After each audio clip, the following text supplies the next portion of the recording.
As we are now live streaming, welcome everyone to our second round of endorsement interviews.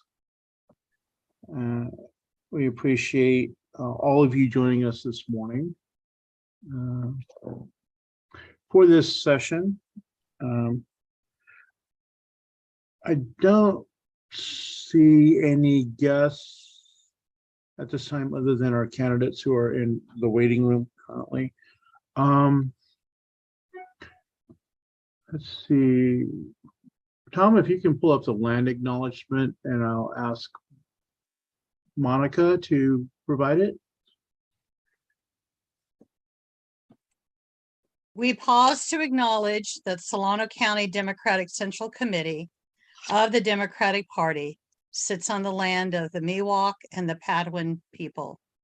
We remember their continued connection to this region and give thanks to them for allowing us to live, work, learn, and pray in their traditional home.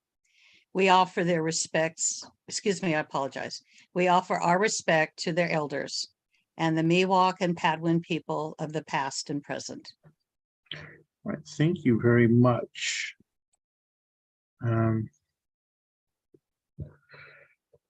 As I said, we appear to have a quorum, so we'll move forward with the agenda for the day. We do have a couple items I want to go over. One, we have received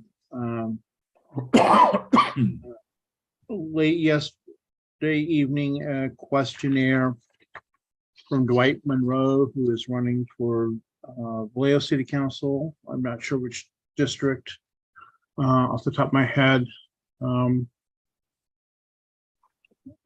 District 5. District 5, okay. Apparently there were some issues with him not being able to send his questionnaire earlier. And even though we had reached out to him a number of times, again, we didn't receive it till late yesterday evening. So even though it's past the deadline, I want to ask the membership, do you wish to amend the agenda to add Mr. Monroe at the end of the day, which would be approximately 4:24 or so, meaning our meeting will go again another 12 minutes and closer to 5. Don Paula's hand is up. Okay. Paula? So I like Dwight a lot, and I talked to him several times about his questionnaire, and in emailing with him last night, what he kind of confirmed to me was that he knew this was an issue on Tuesday, but he didn't do anything about it until after 9 o'clock last night. So much as I like Dwight, I am not in favor of letting him interview because he didn't deal with this. My opinion. Okay, and then Tiffany, I see your hand is next. Yes, Dwight reached out to me as well on Tuesday before the deadline and stated that there was an issue with the questionnaire. He sent me a screenshot. I then in turn put him in contact with Tom, who, oversees that type of stuff. And I didn't hear anything else from it. So I assumed that it was taken care of. Just like everybody else, we have rules, there's deadlines.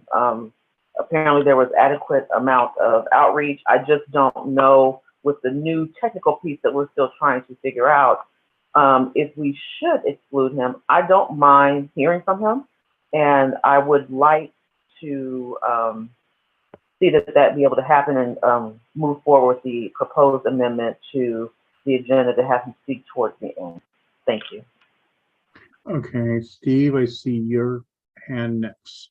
Yeah, I would also be in favor of letting him talk. I think there's enough technical issues with this whole thing that we ought to opt to let people in. Okay.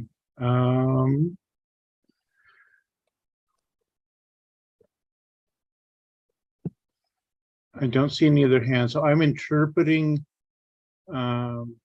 Tiffany's as a motion to add Dwight.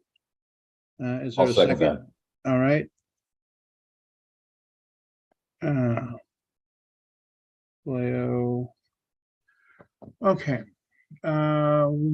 Not seeing any other hands up for discussion. Can we post to vote? Jeannie, your hands up. Yes, good morning. I understand both sides. I kind of always think about the folks that actually respected the timelines and did their very best to make sure that they got their things in a timely manner. I always kind of wonder what kind of message that sends to the other folks that did what they were asked to do during the time allotted. So that is my concern for this issue. All right. I would say that if the membership approves amending the agenda that allowed Mr. Monroe to speak, certainly those of you can take the tardiness into consideration if you feel that he didn't do sufficient outreach to get it fixed. It's your call, as with any of the other issues you make. So, not seeing any other hands. Tom, do we have a poll to approve the agenda as amended? Or is the poll to approve, because we have a second and a motion to allow Dwight? Right. The motion would be to approve as amended. Oh, okay. Sorry. I created.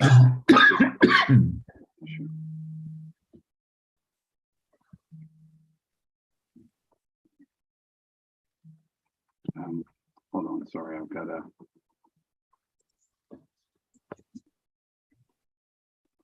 let me edit that poll, sorry.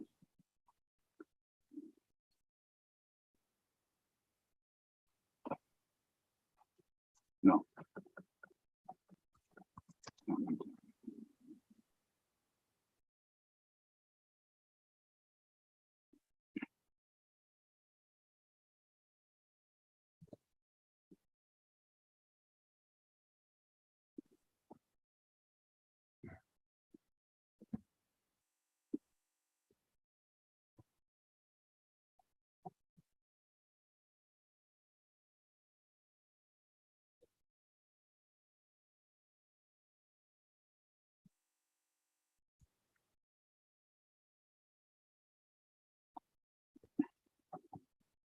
We just had an elected member join.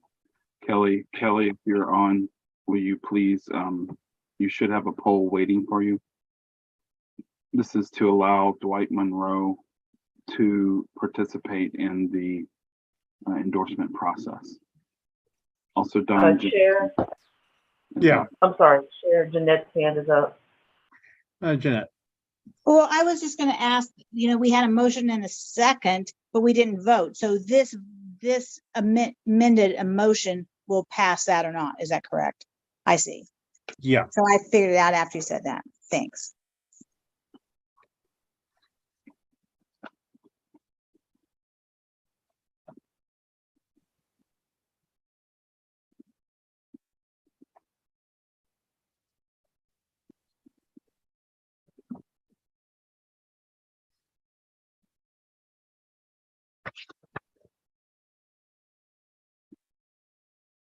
We are at the 1:30 mark, 1 minute 30 seconds. Shall I end the poll, Mr. Chair?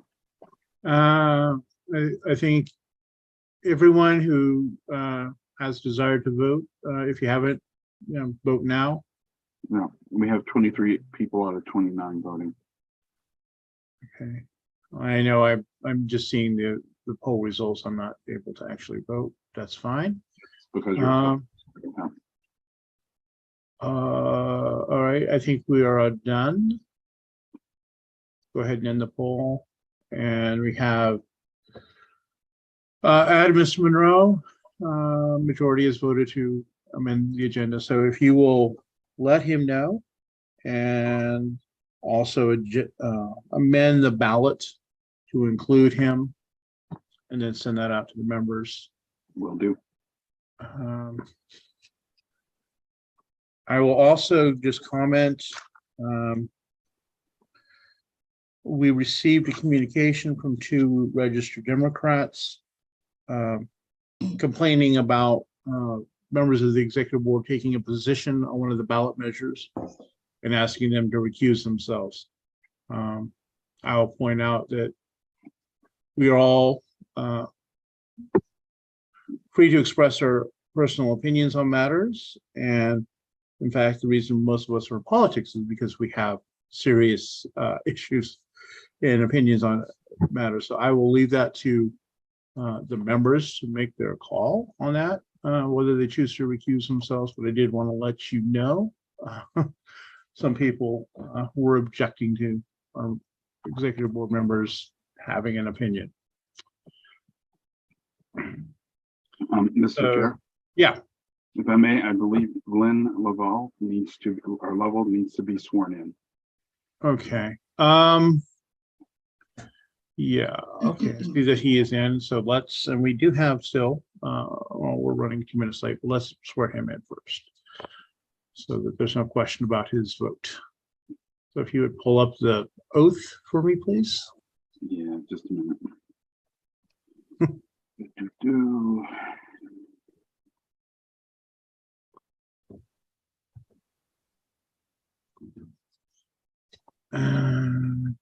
Carrie, well, I see your hand is up. Upon finding that. Why are we swearing in a new person? He communicated to us earlier this week that he was the new club representative for the Solano Democratic Workers Alliance. However, he was not attending the Wednesday meeting, so we need to swear him in. Okay, if we could spotlight Glenn, please. And when you're, I can see the others. All right, Glenn, if you're ready to Yeah, I'm ready. raise your Let's right go ahead. hand. I state your name, I, Glenn Lovell, do solemnly swear or affirm do solemnly swear or affirm that I will support and defend the Constitution of the United States that I will support and defend the Constitution of the United States and the Constitution of the State of California and the Constitution of the State of California against all enemies, foreign and domestic, against all enemies, foreign and domestic, that I will bear true faith and allegiance that I will bear true faith and allegiance to the Constitution of the United States to the Constitution of the United States and the Constitution of the State of California, and the Constitution of the State of California, that I take this obligation freely that I take this obligation freely without any mental reservation or purpose of evasion, without any mental reservation or purpose of evasion, and that I will well and faithfully discharge the duties upon which I'm about to enter, and that I will well and faithfully discharge the duties upon which I am about to enter, and during such time as I hold the office of Central Committee member. and during such time as I hold the office of Central Committee member. All right, thank you. Now that, Thank you. You're all official.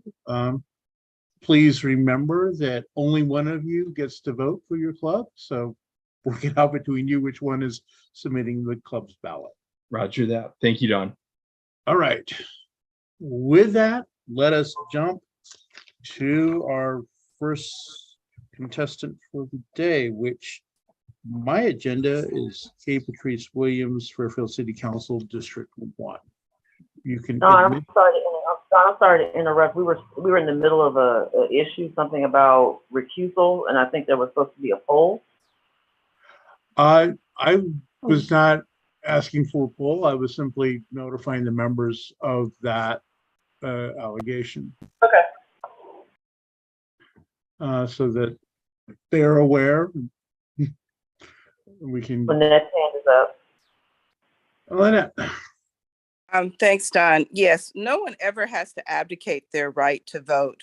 And as Don did state, this is your parliamentarian for those of you that are calling in today. I'm Lynette Henley. I'm the Central Committee's parliamentarian. And everyone on the Central Committee that has been elected does have a right to their opinion and their participation in various campaigns and ballot measures. And when it comes to time to vote here, they do not abdicate their right to make a vote and their decision towards that. And many of us have candidates that are coming today. We have advocated for those candidates, but we do not abdicate our right to vote when the ballot comes out. So Don, you did give a correct ruling, but I just wanted to support that as your parliamentarian. Oh, thank you for that. I appreciate that. Uh-huh. Because honestly, if we recused everyone who was supporting a campaign or a ballot measure or opposing them, none of us would be able to vote. All right, moving on. Let us please Hey, Patrice. forward Patrice Williams, who as soon as she comes in, and we can spotlight her. Yeah, hold on. Someone hit the admit, and I also did it for another candidate. Let's escort our next candidate back out. Yes.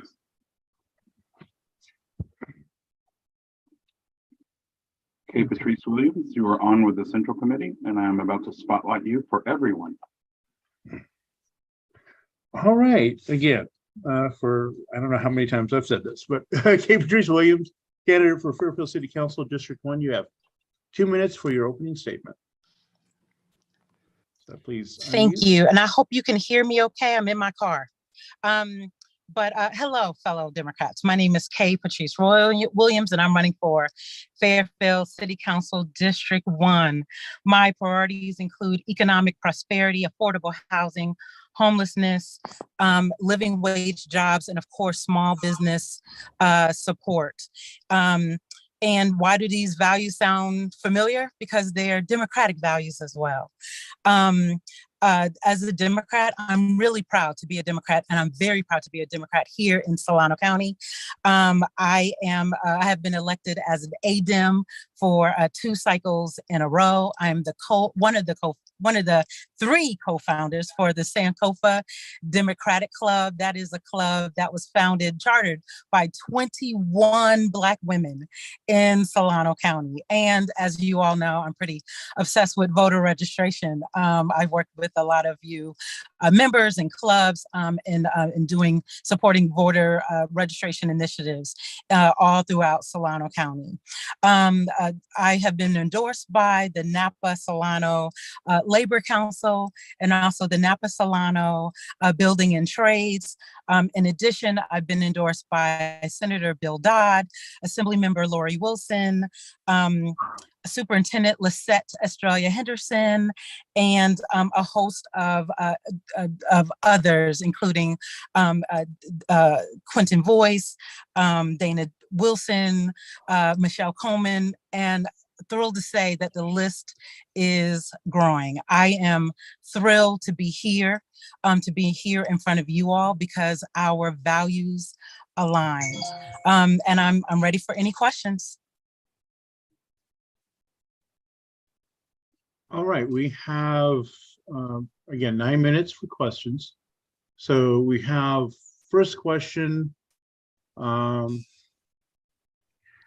says on October 1st, 2020, your organization donated $500 to the Independent Expenditure Committee Jumpstart Vallejo, whose members include the Vallejo Police Officers Association, Republican operatives, and right-wing labor organizations, and whose meetings are held at the Vallejo Police Officers Association headquarters.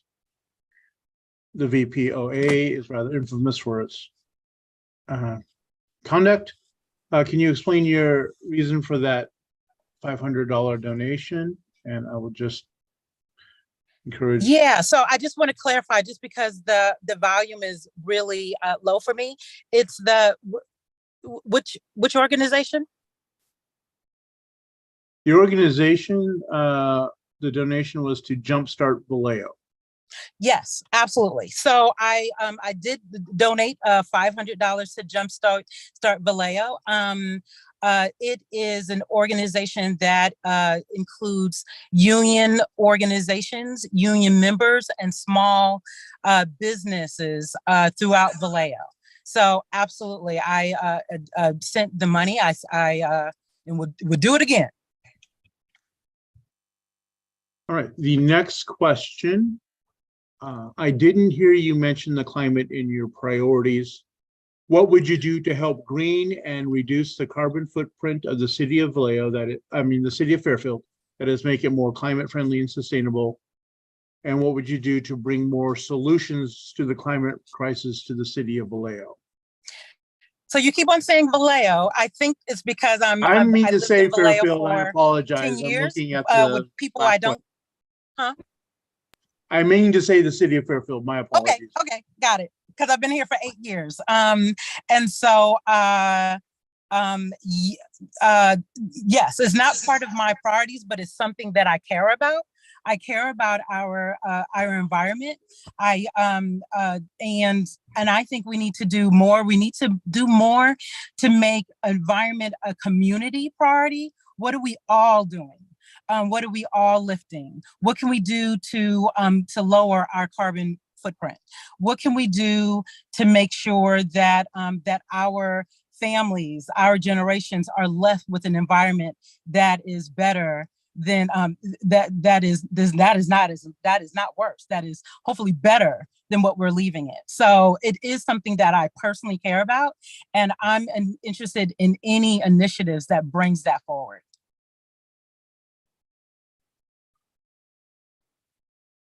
Okay, next question.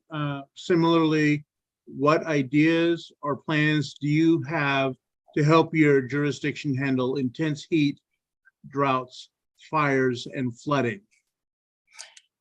Whew, that is a good question. My district is very uniquely situated. I live in Cordelia, and that is an area that floods. Actually, whole streets flood in this area.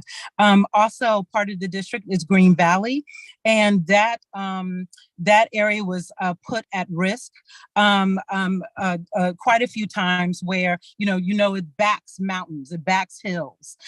So this is an area that I care about. I care about fire and safety. You may or may not know that I have done work with my company surrounding emergency preparedness. So I worked with great vigor, letting the community know exactly what do you do during a emergency. What do you do?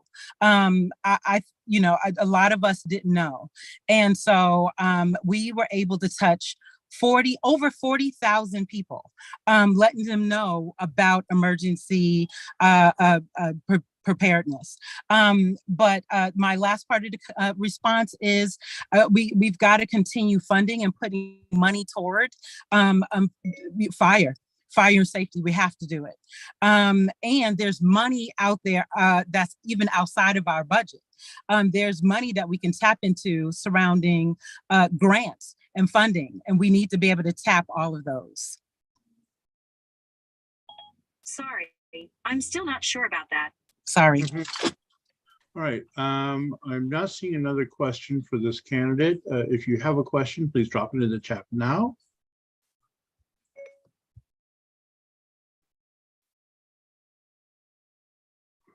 All right, seeing none, you have 1 minute for a closing statement. Do I start? Yes, please start. Awesome. I'm just thrilled to be here. I am thrilled. I like to go after endorsements where our values aligned. And when I thought of just being able to come to do the candidates questionnaire, which was very thorough, really thorough, asked, what were our thoughts and initiatives. And I just got really excited, even just completing it, and to know that you all were reading it, and to be able to come before you and answer any questions that you have. It is just an honor and a thrill. And I am asking you for your support. I'm asking you for your endorsement. I'm asking you for your dollars. So there are 1 Republican and 2 Democrats in this race. So your endorsement means everything. It can change the course of this race. And I'm asking for it. My name is Patrice Williams, and I'm running for Fairfield City Council, District 1. All right, thank you. Thank you. All right.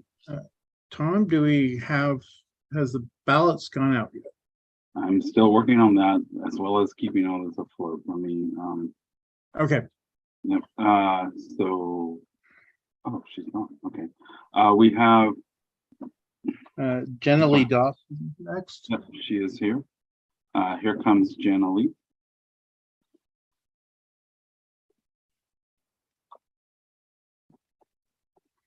All right, Jennaly Dawson is a candidate for Suisun City Council. Welcome. And Thank you for having me. You have 2 minutes for an opening statement. Hi, good morning. So my name is Jennaly Dawson. I am currently running for one of the open seats here in Solano, or for Suisun City Council. I am a lifetime resident here in Solano County. I have been living here in Suisun City for a little bit over 30 years. And currently I am working for California Human Development. I've been with this organization here in Northern California for the past 13 years out of our Fairfield office. And I have been a social worker, really just working in the weeds and doing intensive case management for some of our most vulnerable populations. More recently, I have shifted into a community services block grant division manager, and I work with community services division, and I do all of the direct services for all of the CARES funding and the CSBG money that we get to serve across Northern California, and our service areas are around 31 counties. A lot of them in the rural communities, working in immigration, citizenship, substance recovery, workforce development. We are the one-stop shop here in Solano County. So I have a lot of community ties, and I work in a lot of different capacities. My work really started after I had a lot of my own struggles as being a young single parent at age 16, right before graduating from high school. I really wanted to make an impactful difference, trying to raise a child as a single parent. I really relied on a lot of the safety net programs that were available. I went into affordable housing, subsidized childcare, and I had the opportunity to start working in community services, and it really changed my life and my perspective. And from there, I pursued my education, and I've, with the support of the community and the programs, and I've been able to get a handful of degrees and really just give back to the community. And that is why I am now, I feel like I'm in a position to use my education and experiences to give back to Suisun City. All right, thank you. Each time. All right, moving on to our questions. First question, what would you do to help green and reduce the carbon footprint of Suisun City? That is, make it more climate friendly and sustainable. And what would you do to bring more solutions to the climate crisis to Suisun City? So I'm not an expert in climate crisis, but I listen, I learn, and I bring the experts to the table to get the work done. This is a big issue across the state of California, across the US, across the world. Like this alone, a city council member is not going to be able to address. This is where we have to bring everyone to the table. We really have to work aggressively to draw down the funds. Suisun City has a very limited budget. Education, resources, working with the federal government, the state, the county, a regional approach to really draw down the funds to really invest in sustainable infrastructure that is climate friendly. You know, it starts from the bottom or from the top down, and we really have to invest in that. And like I said, I'm not an expert, but I rely on the community, and I listen, I analyze, I do the research, and I'm going to make the best decisions based on the needs of the community and fight for what needs to be done. All right, next question. What ideas or plans do you have to help your jurisdiction help intense heat, droughts, fires, and flooding? So this is a big thing across California. We have seen the raging wildfires. We've seen the devastation that has happened here in Vacaville, Napa County. It's completely devastating. I am a big supporter of making sure that our cities and our counties and beyond have the resources that we need. And it's really working at a state and a federal level to bring down and draw down those resources. Solano County has been doing a great job at a county level to draw down the wildfire resources, the water conservation. There's a lot of work that needs to be done. And I said we have to all come together in a regional approach to get the funds drawn down and make sure that we're implementing them at a city and a county wide. Right. Next question. What is your vision for economic development, and how would you work to include workers across sectors and underserved communities? So a lot of the work that I do now in my role with my organization is our biggest division is workforce development. We're the one-stop operator.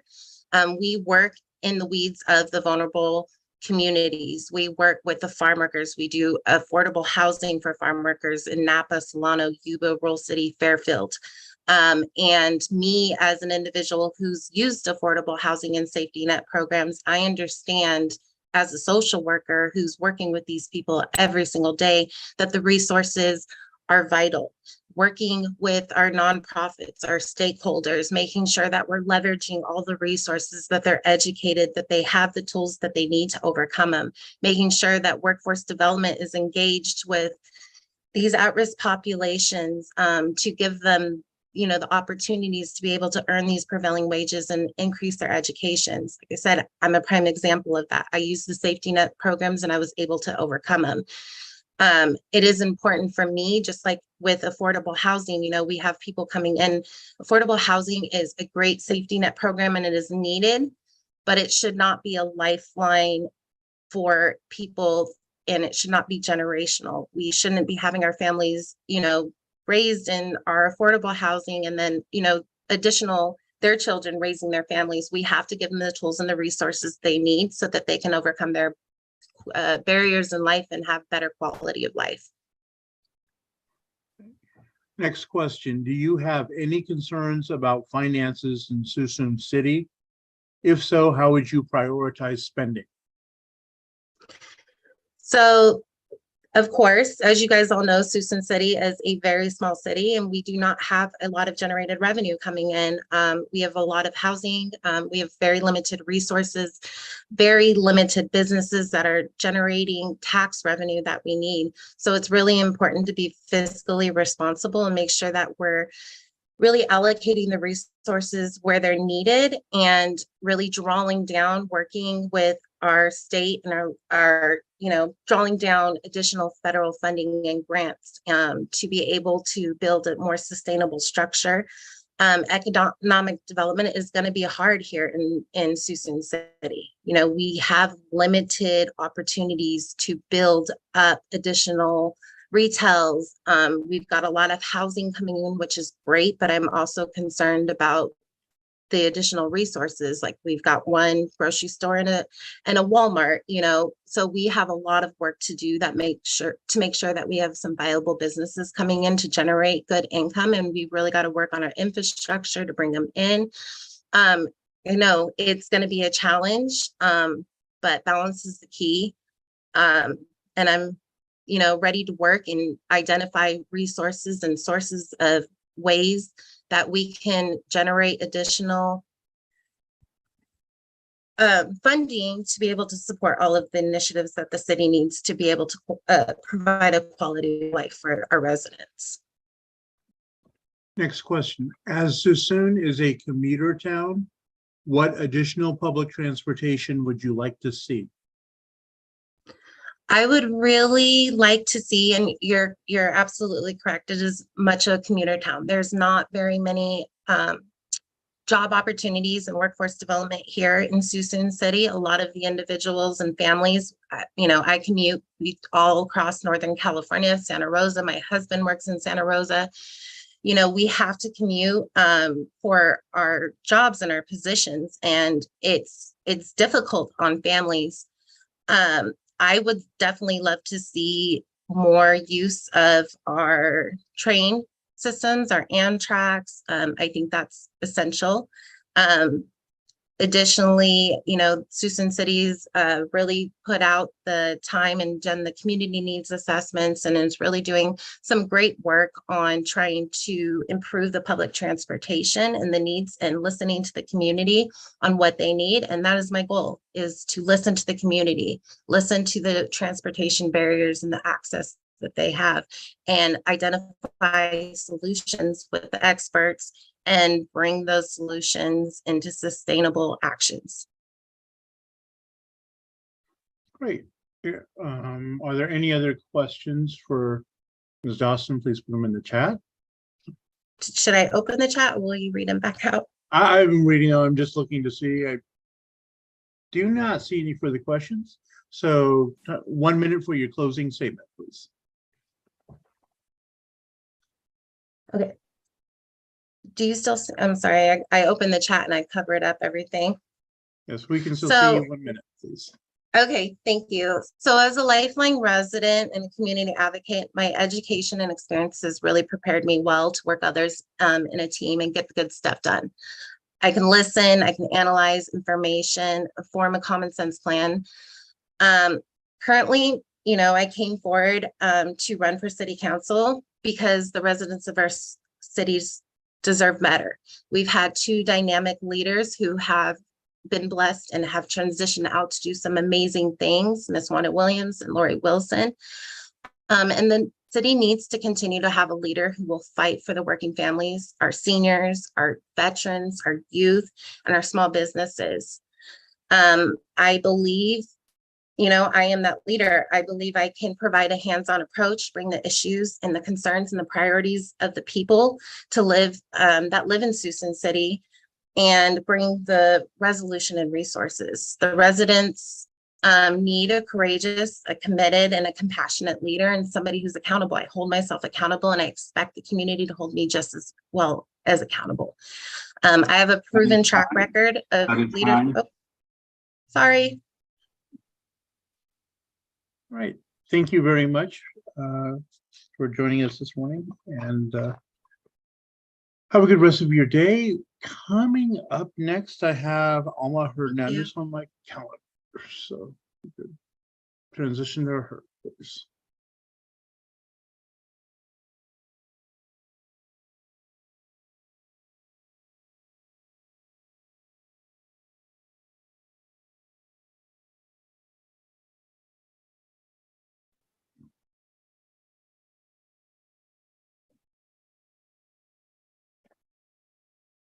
She is in the meeting.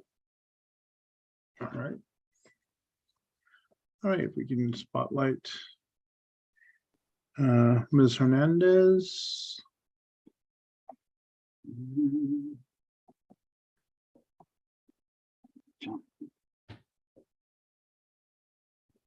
All right. Again, this is Alma Hernandez, candidate for Suisun City Mayor. You have 2 minutes for your opening statement. Good morning, everyone. I'm so excited to be here. My name is Alma Hernandez, and I'm running for Suisun City Mayor.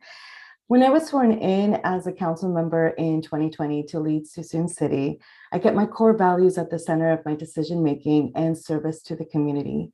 Through my service thus far, I have helped continue to move forward new development in the city to help bring local jobs and revenues. I've listened to concerns regarding public safety and have been able to lead in the efforts to increase staffing for our Suisun City Fire and Police departments. I've met with residents to address maintenance concerns in the city and work to help change our contract structure by bringing services in-house to have greater control in maintenance schedules for response times. Through community concerns regarding homelessness, I have been able to advocate on behalf of Suisun City through the first ever Regional Homelessness Committee to work in collaboration with neighboring cities and the county on regional strategies, solutions, and to seek additional funding. When I learned that many community members needed rental assistance and access to resources, I helped lead 2 community resource fairs to bring county providers to Suisun City so our residents would have direct access.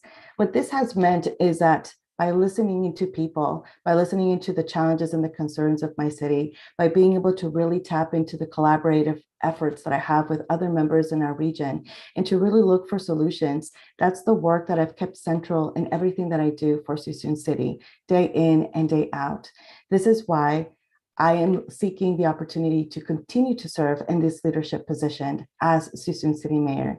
Having grown up in Suisun City, I am deeply rooted in my community, and I very much look forward to continuing to serve as the next mayor. Thank you. All right, our first question. What are the biggest challenges facing Suisun City, and how would you address them as mayor? Definitely. One of our biggest challenges right now has to do with climate change, specifically around sea level rise. And in the area of Suisun City, the area that would be most affected would be our downtown and near Crystal Middle School, which is near downtown, and our downtown area specifically. In that area, we have 3 apartments that are affordable housing apartments. So there are definitely vulnerable populations that would be affected, although the demographic is very diverse. Some of the work that I'm currently doing at this time is I partnered with Sustainable Solano, the Nature Conservancy, BCDC, to work on specific strategies that would support not only advocating for funding for Suisun City, educating our community, and we're currently hosting a climate and environment festival in October to be able to create awareness about what these issues mean to Suisun City. We just published an article in a newspaper yesterday, and that is to create not only awareness, but to bring input from the community about not only the strategies that we would want to see in regards to funding and living levies, which is a way that we can mitigate for flooding specifically, but also how are members of our community going to be affected and what does this mean to them, and to have resources to answer those questions.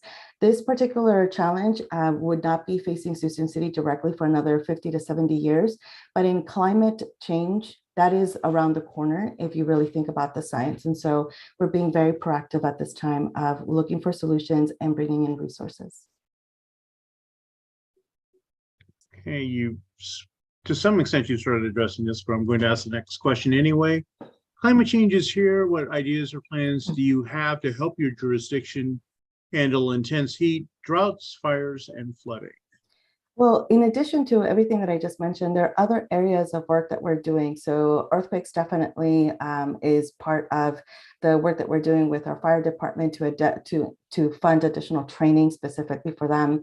And one of the things that we're also known for, we received a national award this year from the United States Conference of Mayors, specifically around citywide infrastructure that we implemented, which is changing all of our lights to LED lights and investing more in solar. So all our city buildings have solar parking structures, and our Lambert Sports Center, which is a big complex for us, also has been retrofitted with lighting that is more energy efficient. So those are steps that we're doing, and we are continuing to work towards that. So we have another project that would retrofit our fire department building so that we could also tap into new energy resources for that as well. It does 2 things. It helps reduce the costs associated to that so that we have more available funding to invest in other areas of the city and work that we want to do. And at the same time, being mindful that we have to work on strategies for climate change. In addition to that, we have been awarded additional funding for electric vehicle charging stations. And so we're currently looking at the plan of what that would look like throughout the city and how we would implement those as well. All right, I'm going to move on to the question, what funding source paid for expanding police and fire? One more time, what funding source paid for expanding? So we Yes. have, that's a really good question, because actually we have a two-part process for this in regards to the funding. So we were able to tap into the ARPA funding, which is federal funding that came through to support in regards to the pandemic, ways to kind of support additional initiatives, especially for first responders. And so we were able to use some of that funding to at least fund for a 2-term year for some of our police officers. And so that was a big deal because we just do not have enough officers at this time. And so we've been able to identify that funding source to support that effort while we continue to build up revenues to actually maintain those positions. The other funding source is general funds. And so general tax revenues from the city that come are what are funding our police and fire. So because of recent projects that we were able to bring to the city and generate additional revenues, we're able to fully fund 3 additional staff members on the fire department, which will allow us to have a second engine. Currently, we only have 1 engine that's always going on. So that we'll have enough staffing for a second engine. So that's another captain, fire engineer, and firefighter. And so those are the 2 funding sources, general fund and ARPA funding, that we've been able to utilize to support our public safety efforts. All right. Thank you. Next question. When will the city move toward community choice power? So right now we've been working with MCE, which is one of the agencies in the region, specifically in Solano County, that's working to bring that type of energy to the region. They've worked with our Climate and Environment Committee, so that's been their starting point. Through that work, the committee formally recommended that they present to our city council, which they have already done. And so at that point, the direction from council was to continue to explore this as an opportunity for Suisun City.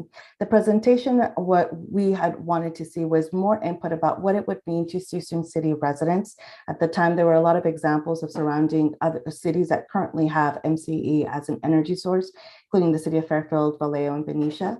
And so we wanted to see what would this mean to our residents? What would the onboarding process be? How can we navigate the education about what this would mean, as this particular service is an opt-in option for members of the community. And so there were a lot of residents who had called in that night with a lot of concerns and questions and were really confused. So we wanted to do a little bit more build out. At this time, we're waiting. We've received a report of the work that they're currently doing to connect with members of our community, and are expecting a report in the future at council to see for further direction. So it's currently pending, but we're working towards it. All right. Next question. What additional resources would you like to see for those on a fixed income, and how would you go about getting those resources?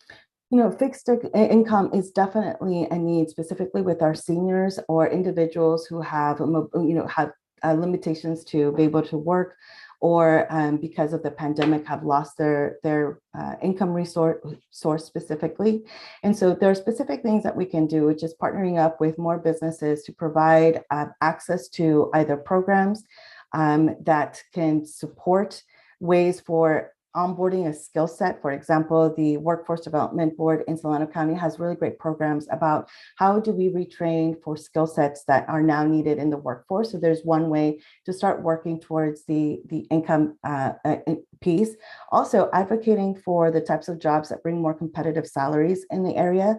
So the fact that we're in Solano County makes us a really great location for being able to bring jobs to our area, but they should still be competitive to be Bay Area pricing, and definitely social programs. And so this is really looking at more about what types of programs are available that support rental assistance, for example, that support utility assistance as well. In Suisun City, we do have a couple of programs with utility assistance that support our members, specifically around sewer and around water bills.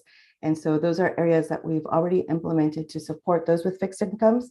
The additional thing we've done in regards to transportations is we've added a Lyft first and last mile service. So for example, a member that's going throughout Suisun City can have their Lyft ride only be $2, depending on where they're going to the main locations, especially if they're on a fixed income. That's a lot of money if you have to be a regular commuter to back and forth from work. And so finding different ways. And so utility assistance, transportation, the types of jobs that we're bringing, and continuing to advocate for social programs that support those on fixed incomes as well. All right, I am not seeing any other questions in chat at this time, because I think you covered the third question about climate change rather thoroughly in your other two responses. So with that, I'm going to ask for your 1-minute closing statement.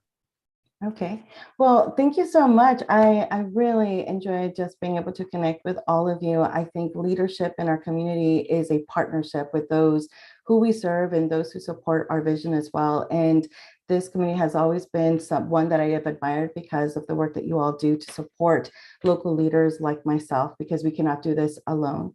I very much look forward to continuing to roll up my sleeves for Suisun City and the residents that trust me to do the work that I do behind the scenes every single day, which is challenging work that I absolutely love. And I do it because when you see someone's eyes and they trust you, when they bring a problem to you, they're looking for someone who's going to help them through to a solution. And that is an area of work that I really, really love and enjoy doing. One of the things that I really want to do is help Suisun City be a place where people feel that they can grow their families, that they can, really be able to do activities together and build community.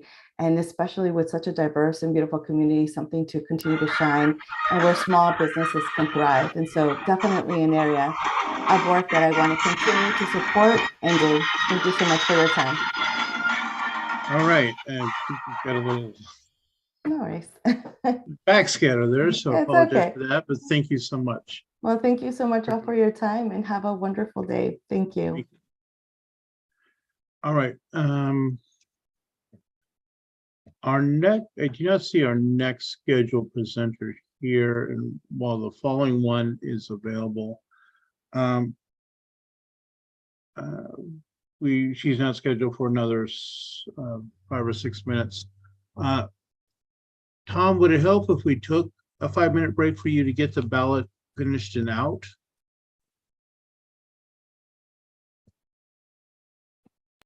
I was just testing. I'm about to click send right now. Okay. But what candidate are we looking for? My list is showing Christina Strawbridge up next, and I don't see her. All right, so I did just get an email from her saying she's waiting to be admitted. I think she's at the wrong meeting. Let me give her a call. Okay. Because I don't see her in the waiting room.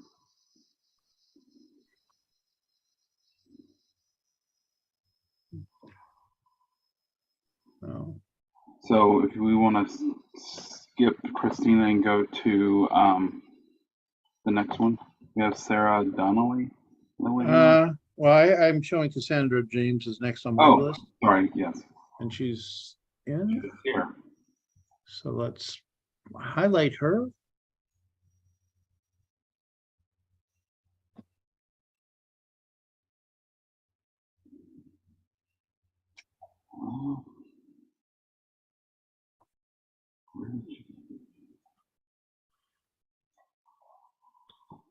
All right. Ms. James, I have you as a candidate for Vallejo City Council District 2. I hope I have the right district. You have 2 minutes for your opening statement, please. Thank you. No, thank you. So, hello, my name is Cassandra James, and I am running for Vallejo City Council in District 2. My core values are accountability, accessibility, and equity, as each need to be incorporated into any policy decision process. My priorities are to demonstrate responsive and reflective leadership, committing to community investment, reimagining public safety, and addressing housing and houselessness. My endorsements include groups: Vote Mama, a group dedicated for mothers in office; Buwapa Solano Napa chapter; Run for Something, a group dedicated for candidates under 40 years old; and Gun Sense candidates, an arm of Moms Demand Action. And individuals: Assembly Member Lori Wilson, Assembly Member Mia Bonta, Solano Board of Supervisor Aaron Hannigan, Empower Solano founder K. Patrice Williams, Vallejo Community Leader Reverend Dion Carter, former Stockton Mayor Michael Tubbs, BART Board Director Latifah Simon, and the California Democratic Party Environmental Caucus Chair Igor Trugo. It has been nearly 20 years since I first started in grassroots organizing and community advocacy and coalition building, working with young women impacted by the criminal justice system to maintaining government program budgets. As a mother who has worked with historically excluded communities throughout the Bay Area and currently organizing with some Vallejo community organizations, in addition to my own lived experience, it gives me the unique perspective to not only see the pitfalls within our current systems, yet be open and uplift community-focused solutions, but most importantly, do the work with the facts. And I just, again, want to thank you for this opportunity and am open for questions. Great. Our first question, what would you do to help green and reduce the carbon footprint of the city of Vallejo, that is, make it more climate friendly and sustainable? And what would you do to bring more solutions to the climate crisis to the city of Vallejo? One of the things to help green or reduce the carbon footprint of Vallejo is solar, I will say solarizing, but adding solar panels to our current buildings or the way that we use energy, and also using energy efficient supplies and equipment. So, and I would want to work with community groups like the Clean Air Quality Group, the solar groups, and other environmentalist groups to make sure that we create an environmental impact plan that will be specific for Vallejo. So that way we can follow this plan. So that's one of my things.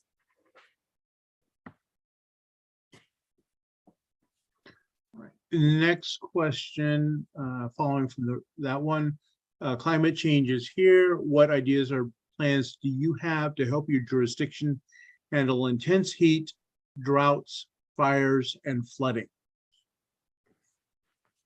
This one, well, within my specific district, and it's a historically excluded community with nearly half of the residents making $75,000 or under, it will be to partner with our Office of Emergency Services, our fire department, and also, again, environmental groups in order to create a plan that's specific to the district. And like one of the plans is to help people be prepared for what's happening, helping folks have an evacuation plan, and also helping folks be connected to the current meetings that are happening that impacts our district. Okay. Next question. What does reimagining public safety mean to you? Reimagining public safety. What it means to me is, so reimagining public safety means to me is one, having officers within the community that actually knows the community. Vallejo has the 19th deadliest police force in California, but I also live in a community that has been impacted by violence and shootings as well. So for me, reimagining public safety is meaning having community and police work together to create a safety plan, to create a conversation and how we can make sure that we could decrease the violence that's happening in the community. And that means the shootings, the murders, the robberies as well, but also where the police could come into the community and know the individuals of the community. So that way they're not coming into the community scared. They're not coming into the community with their hands on the trigger, but they're coming into the community with the understanding of the community and who is the community. Next question, what issues are facing North Vallejo? What issues are facing North Vallejo? We have a large houseless population, also economic disparity, and not having access to the policy decision table. So Vallejo, North Vallejo specifically, has not had a representative in almost 3 decades to sit at the table. 2, there has been a large divestment within the community from our current like center here, where we have not had any funding or any services or adequate services within our community, and also our houselessness. Majority of services right now for houselessness happens within Central Vallejo. A lot of our residents over here who are houseless sleep in cars, and it doesn't look like the typical encampment. So getting some of those services over here can, getting some of those services over here can really help North Vallejo. But those are the main three issues. Great. Next question. You're running in a crowded field. What makes you stand out compared to the other candidates? What makes me stand out? One, I'm the only woman running in this election. Also, I do have the lived experience of what has happened in the community, from understanding the divestment, of going to bed hungry, of not actually having access to the policy decision making tables, the lack of development, but also the professional experience as well. I currently work at the Office of Housing and Community Development in San Francisco. And I currently have, and in my position, I look to budgets of service providers working in former public housing, and also how do we move from former public housing to actually doing some community development and creating mixed use housing, having community friendly developers, having that work with the city, but also work with our residents at the same time. And I think that's one of the things that makes me, or two of the things that makes me stand out. Okay, next question. Do you support the police building on the waterfront? No, I do not support the police building on the waterfront. I believe that it should be in a central location. And if that's either rehabbing their current location or a location where it's accessible to all community members. Okay, I am not seeing any other questions coming in at this time. If you have a question, please drop it in right now. Okay, then guess it's time for your 1-minute closing statement, please. Again, I just want to thank you for this opportunity to come and speak with you. As a current employee of the community development specialist, as a community development specialist in the Office of Housing and Community Development, and a chartered member of the Sankofa Democratic Club.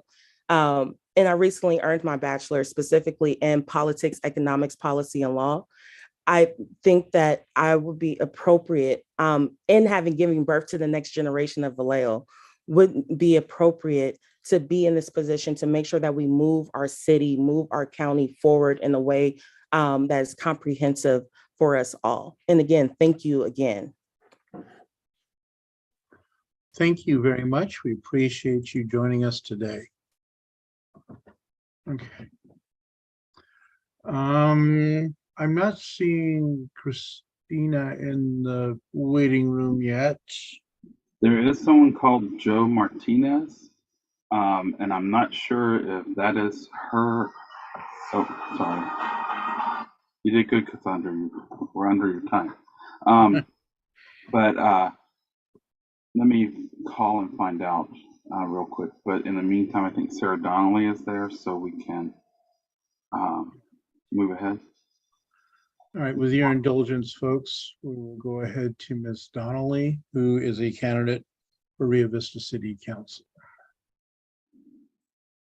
I will. Okay, she's coming in. Yeah, spotlight.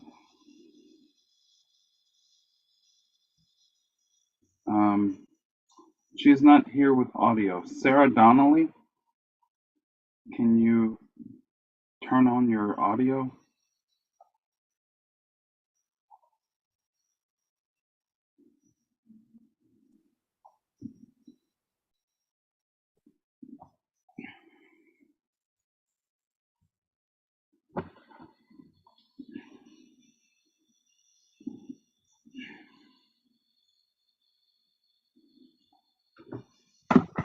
Okay.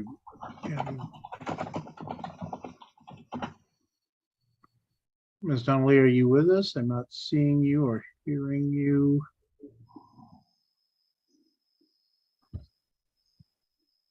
I just sent her a request to turn on her video. I am going to go on mute while I call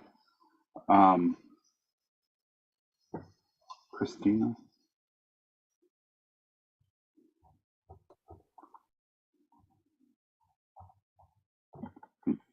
Joe Martinez is no longer in the waiting room.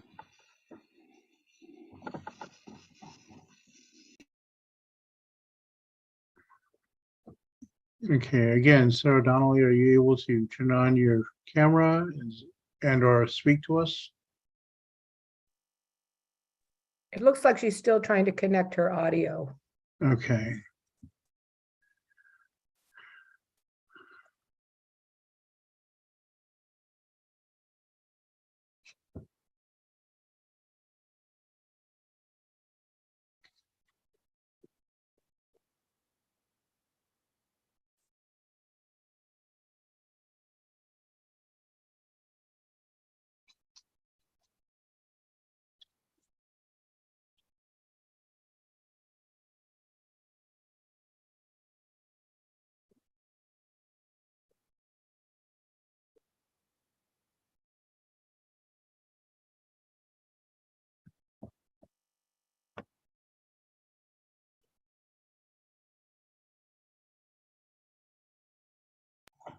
Christina Strawbridge is going to call in, just an FYI. So she will be calling in momentarily. She's having difficulty with getting onto Zoom via the web, but we did give the candidates the ability to dial in so we could still hear from them. Okay. And our candidate, Ms. Donnelly, is having issues connecting as well. Okay, let me give her a call. But Don, as a meeting co-host, the minute you see a phone number pop into the waiting room, that will be Ms. Strawbridge.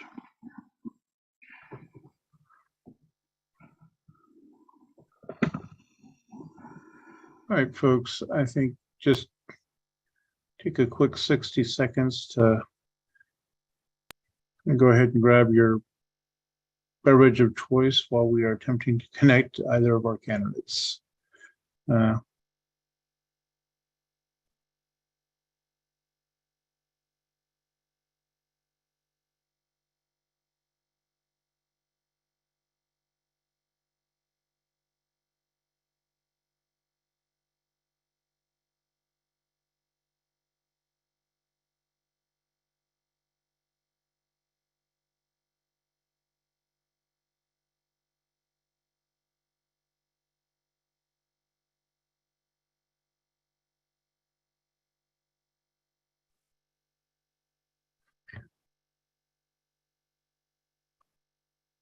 Okay.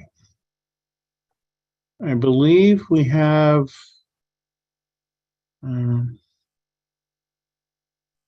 Christina Strawbridge joining us.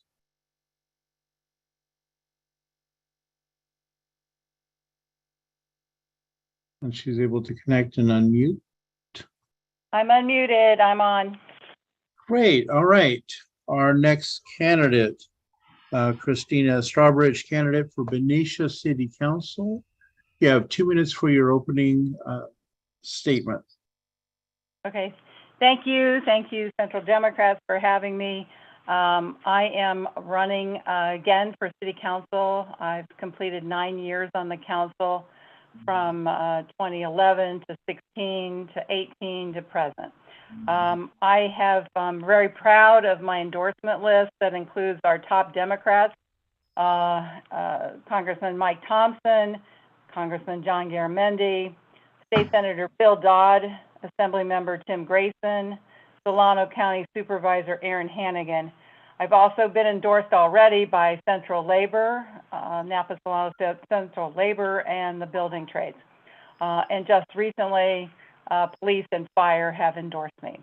So I have a very strong list of people that have endorsed me but trust me. I am running because I love our town of Benicia. I'm very proud of the work I've done through the last 35 years and want to continue our efforts. We've made great strides. We got through COVID successfully. We have a very strong and vibrant downtown. A lot of that is the hard work of many people, me included, through our Main Street program and our revitalization efforts. So there are 2 seats, my seat and another seat available.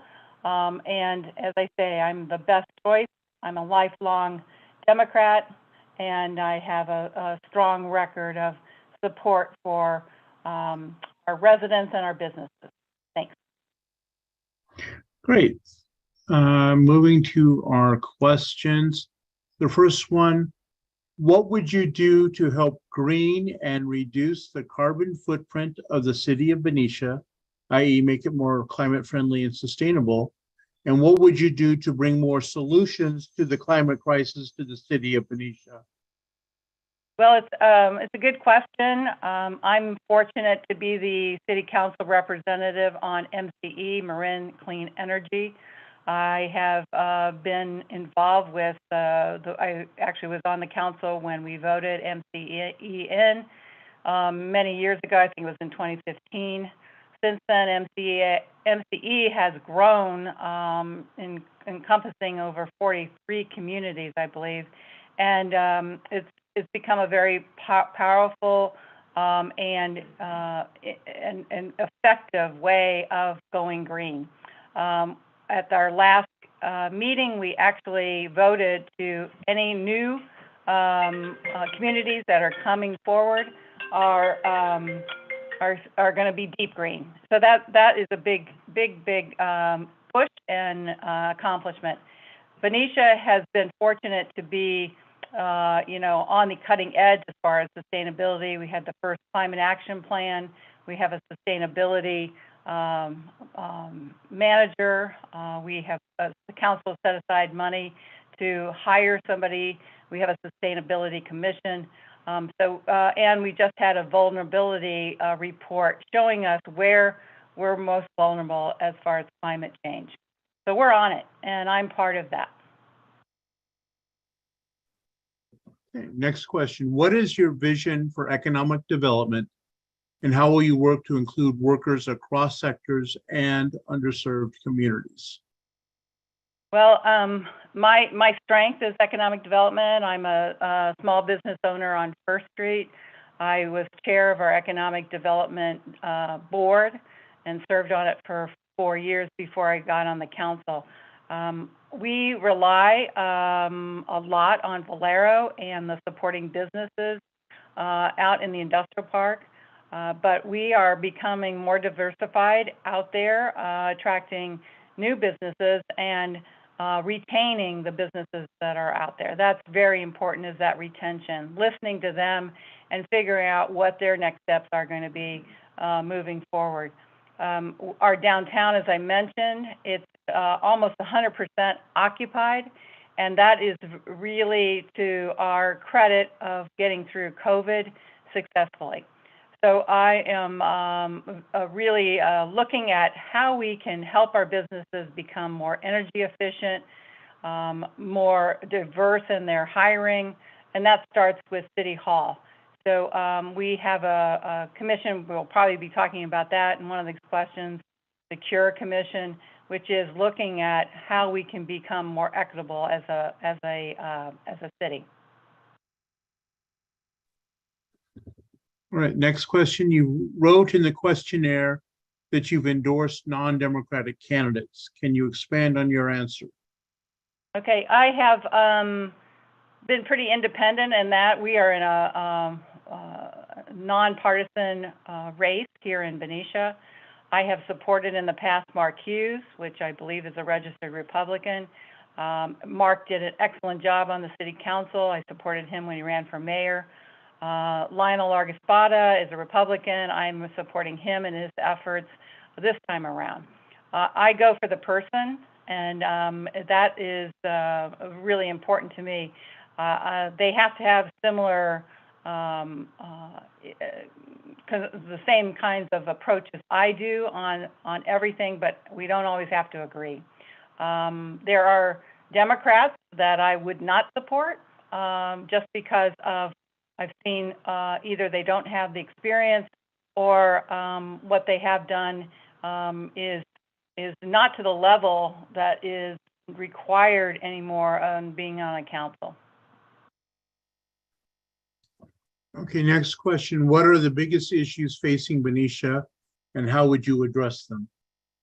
Okay, right now we're in the process of housing and affordable housing, as every city is. We have the Planning Commission has tackled that, City Council. We have RENA numbers which were set by the state. We have to find 750 parcels for development. We just had that before council. We have way more than that we've identified. We're staying away from open space that possibly could have been coveted, possible agreements from when those housing developments in Southampton were first built. So we have identified, and the main thing is we need to do affordable housing throughout the city. It can't be just on the east side or downtown. We have to find suitable places for housing, and it's for low income, moderate, it's for our workforce. Our teachers can't afford to live here in Benicia, and that is really important. The other area that I think that we as a community needs to address are children. They have taken a toll after COVID, and we're still in it, but they need our help, I think, in developing programs either through sports, after school programs, the arts. We have to identify and see those needs. We have the Kyle Highland House, which is doing wonderful work. Tim Grayson just got a $5 million grant for them. But we have to really deal with our kids, the suicide rate, and really identify those issues. Okay, next question. In addition to endorsing non-Democrats, you also wrote that you have not read the California Democratic Party platform. Why should this committee endorse you? Okay, well, when I did the questionnaire, I really hadn't read it in a while. I have looked at it through the years. I did look at it again more recently. I think that, again, I have the same moral approach to much of what's going on in our society. I can agree with most of it. I have read it now. I do have concerns with our houseless community. Benicia is fortunate in that many people don't think we have a homeless situation, but we do, and how we can address that. I don't think, as far as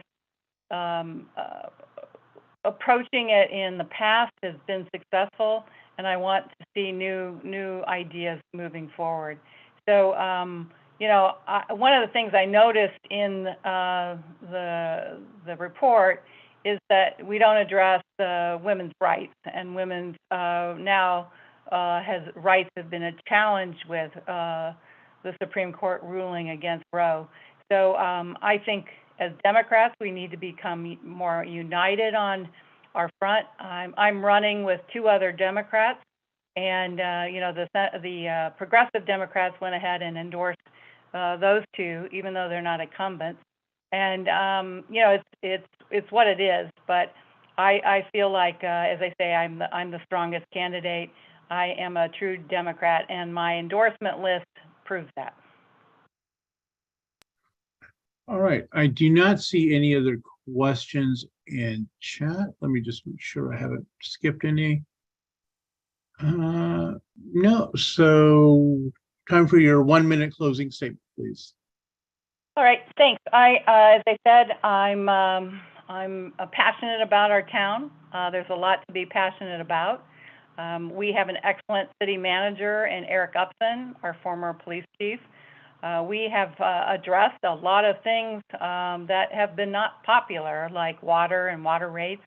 I've had to do this twice now, in 2016 and now this past year. Nobody likes to see their rates increase, but we have aging infrastructure throughout our town, and that has to do with roads as well. So we have a 3/4 cent that will be on the ballot sales tax measure, and I'm fully supporting that because of our needs for our paving roads and rebuilding roads in some cases. By passing the Measure R, this will allow us to actually fix our roads, which is huge. We had a one set sales tax back in 2014 that I also supported, and we have done amazing things with Measure C money. That was a quality of life measure. So our finances are healthy, and I want to keep that going moving forward. Thank you. All right, thank you very much. We appreciate you joining us today. Yeah, sorry about the Zoom, but I don't think it was on my end. I do Zoom every day. So. Thank you. Right. Thank you. Bye-bye. The next candidate I have on my list is Mark, but I do not see him in our waiting room. I am trying to find out if Izzy Drumgool is him. If he's using someone else's account, but bear with me. I think the next one after Mr. Jordan is Princess Washington from Suisun, and she is with us. If we want to start there. I think let us jump to Miss Washington. Okay, she is joining.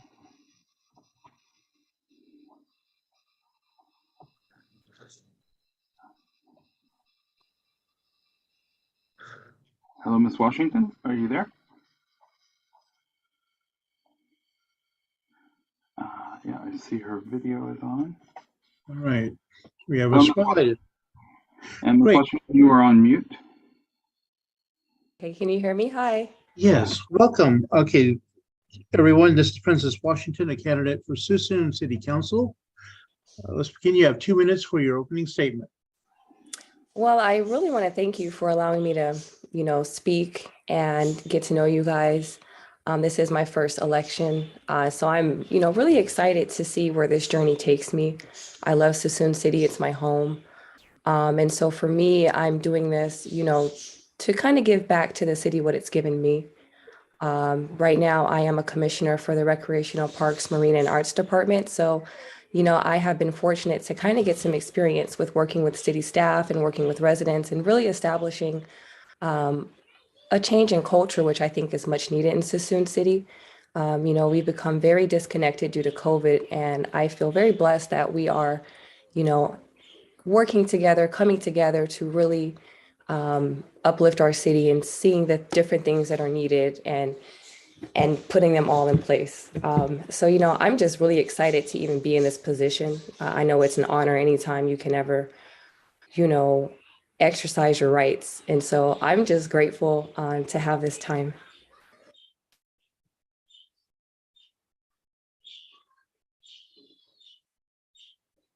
Our first question for you. Climate change is here. What ideas or plans do you have to help your jurisdiction handle intense heat, droughts, fires, and flooding?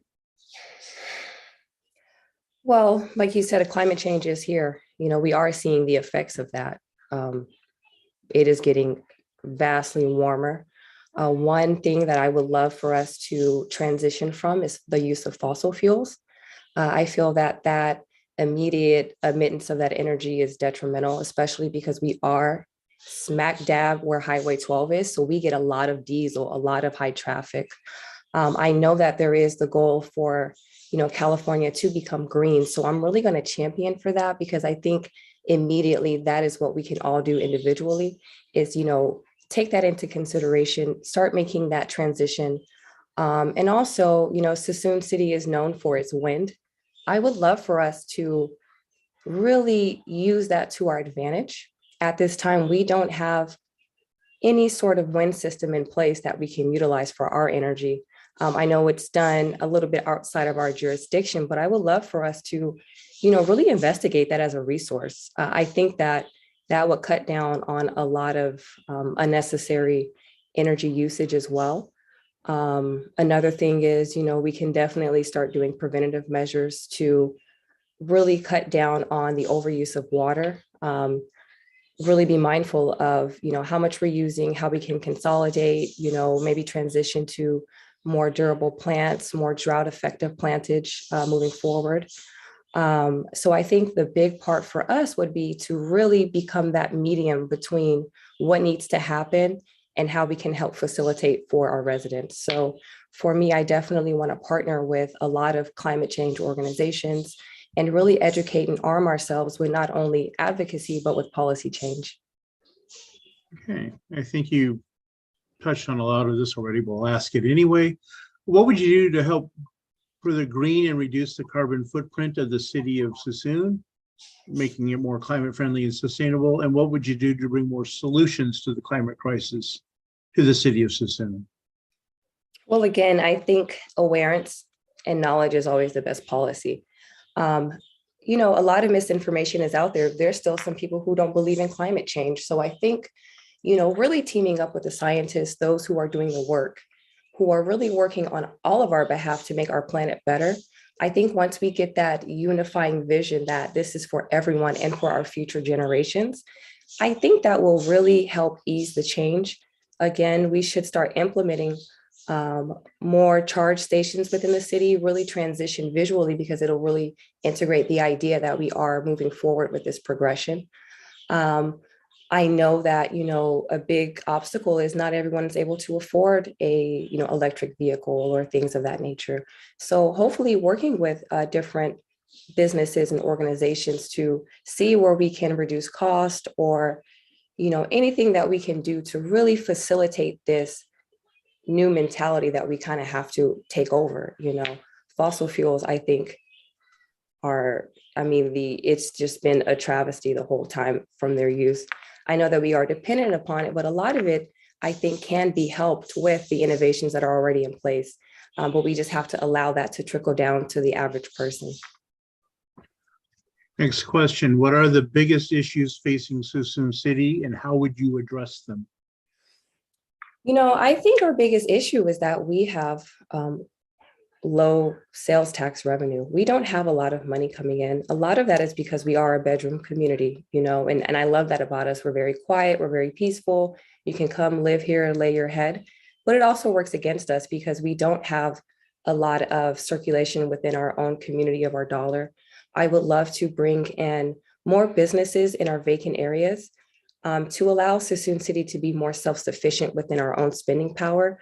A lot of the times we do have to go to Fairfield or Vacaville or Vallejo or even travel further distance to, accommodate our needs. A lot of that will stem from awareness of what we have in the city. What do our business offer us? There's a huge disconnect right now because of COVID. Really starting to think about how we spend our dollar locally and how that will reinvest within us. And also, beautification is a big thing here. I really want to partner with different organizations to, clean up the city, have it more presentable for business opportunities and really reignite that pride within our residents. So I think that once we tackle those two things and also, open Suisun up a little more so people know how hospitable we are. We have a beautiful waterfront, people enjoy it, and it's one of the best kept cities. One of the best kept secrets, not only in Solano County, but in the Bay Area and abroad. And I think that our central location really offers us a wide variety of opportunities. Thank you, Ms. Washington. So Don had to step away, so I'll be asking the next question, which is actually one question that I put in as the chair of Stonewall Democratic Club. Would you support flying the LGBTQ pride flag on top of City Hall, more than just having a plaque in the vestibule of City Hall? Definitely. I am a huge advocate for the LGBTQ plus community. I grew up doing theater. These are some of the best people I know. We are all people and we should be able to love who we love. It should not be hidden. I think that by only having placards, it's showing I wouldn't say discrimination, but it's not fair that that same allowance is not awarded to that community. They are still a part of our fabric. And I think that anytime we're able to champion for one another, we should definitely take that as an advantage and use it, because anytime that we are denying advocacy, I think that is a large form of discrimination. I see you have the next city council member there with you as well. All right. Any more questions, folks? Don had to step away, so I'm asking on behalf of the chair. Right back. I'm here. You're back? Okay. Yes, there is. Why is it important to get younger people involved in politics, and how would you work to make that happen? Well, I am that person. To be quite honest, I had no interest in politics because I didn't think anyone cared for me. It was only through the leadership that I saw within my city, stemming from, Miss Lori Wilson, Miss Alma Hernandez, and Wanda showed me how much people can care. Once you realize that, wow, these people do care, it does intrigue you to be more involved. And once you see how your involvement can better things, I think it will empower you. I'm living proof of that. I definitely want to reach out to more people of my age because we're the ones that's going to inherit the world. We have to start integrating ourselves now to where we can learn from, our elders and the people who have been doing it longer. I believe in mentorship. And I have learned so much how our local government affects us the most. And that's something that we all have within our power. And by us not using that, we are giving up our power. And we don't even know how much power we have because we feel defeated before we start. I will say that, the recent social unrest, I think, has really given us the kick that we needed to get involved. And we're starting to see that huge transitional shift. And we're in great momentum. So I think that if we keep that going and realize that it's a marathon, it's not a race, it's not going to be immediate. And that's something I learned is like, you want everything to hurry up, but it does take time. It's a process. But the more that we work together, the stronger the process can be. And that does start with involvement. We can't just complain. We have to put action behind our complaints. And even something as simple as a public comment can stimulate change. It's about communication. So I definitely advocate for us to be open and vocal about what it is that we want from our government. Okay, next question. How is Suisun handling the unhoused population? Don, we are at time. Oh, we are, okay. Sorry about that. 1 minute for your closing statement then. Again, like I said, I'm new. I have always watched the work of the Democratic Party from afar. My family is Democrat.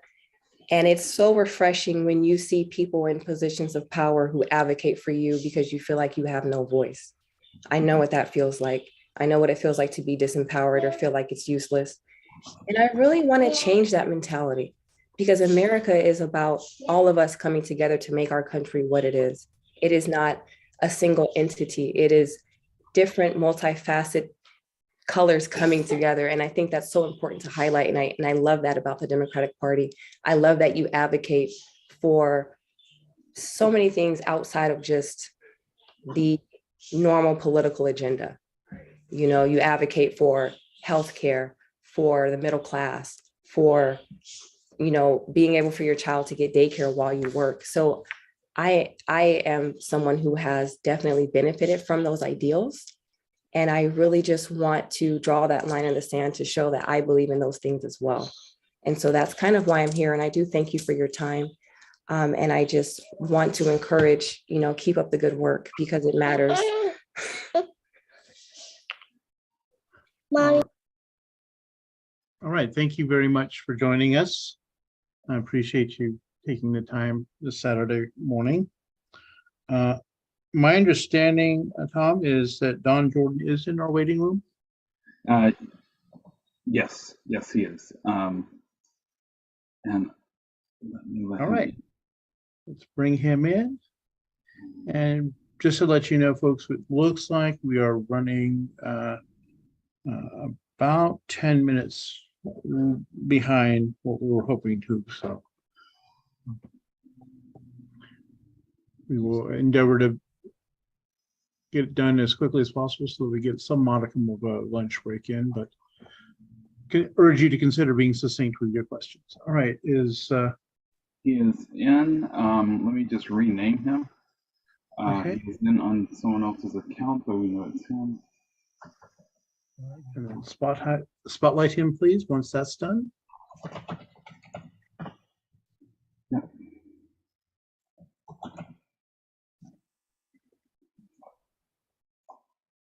Hello, Don, you are on with the Central Committee. All right, next up, Don Jordan, Vallejo City Council District 2 candidate. You have 2 minutes for your opening statement. Welcome. Nice being back again. I was on the Central Committee years ago as president of the United Democrats, a lifelong Democrat. My whole entire life, I've voted in every election since I was 18 years old. And I feel that I'm the strongest candidate for Vallejo City Council for District 2 with my years of experience working in the city on different commissions, as well as working in the community, NAACP, Black Chamber, as well as the current chairman of the African American Alliance. So as candidates go, I bring a lot to the table, as well as my experience as a realtor and a senior tax preparer for H&R Block. So I have my business experience as well as my financial experience to bring to the table. Thank you. Okay, our first question. What would you do to help green and reduce the carbon footprint of the city of Vallejo, i.e. make it more climate friendly and sustainable? And what would you do to bring more solutions to the climate crisis in the city of Vallejo?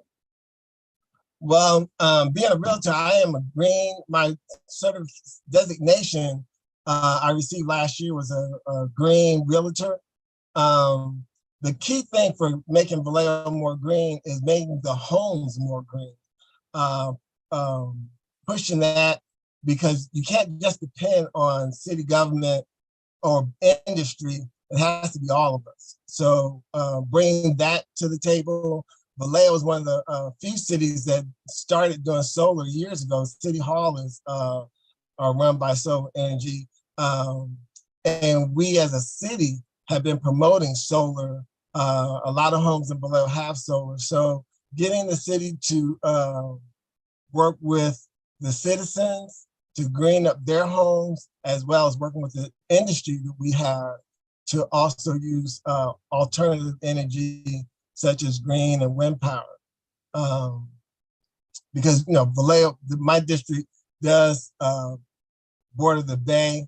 So we do have some climate issues that's going to affect us over the next 20, 30 years. Okay, next question I see is, what direct impact has your service on the commissions you mentioned help North Vallejo?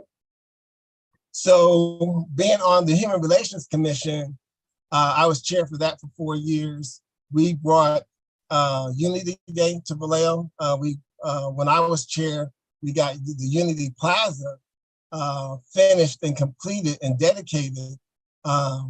So the key thing with me and the community, we were always trying to, bring awareness, because the Human Relations Commission basically died after my chairmanship. We had a lot of, with the police shootings, we had people come and speak before the Human Relations Commission.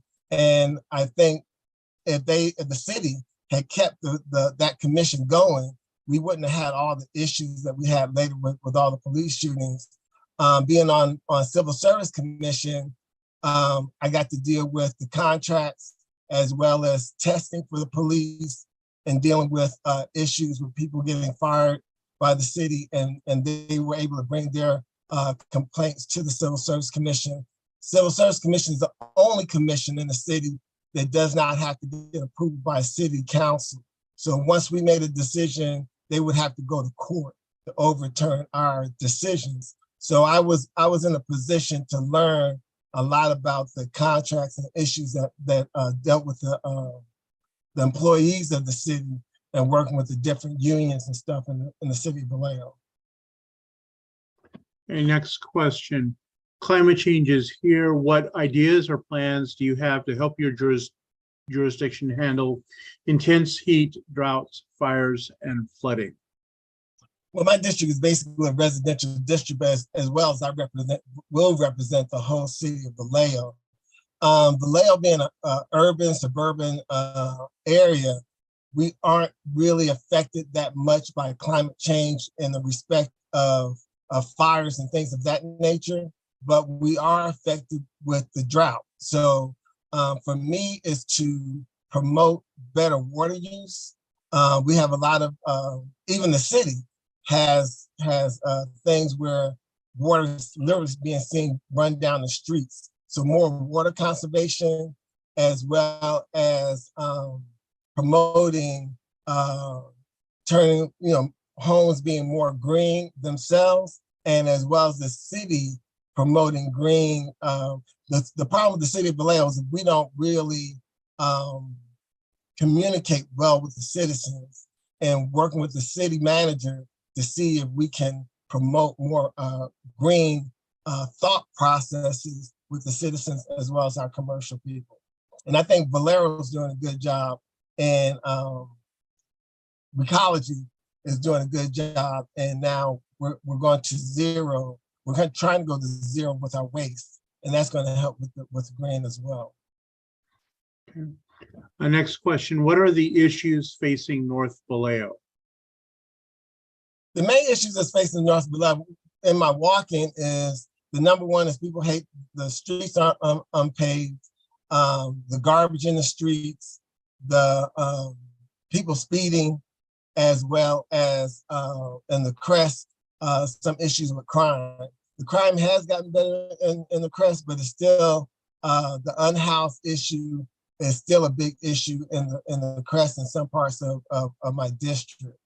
For me to address those issues, we have to get the city to do an equity study, because North Vallejo is not getting the same resources that East Vallejo and Central Vallejo is getting. So we need to get those resources allocated more to our areas in the need, especially of potholes and street deterioration, because it's the number one issue in my district.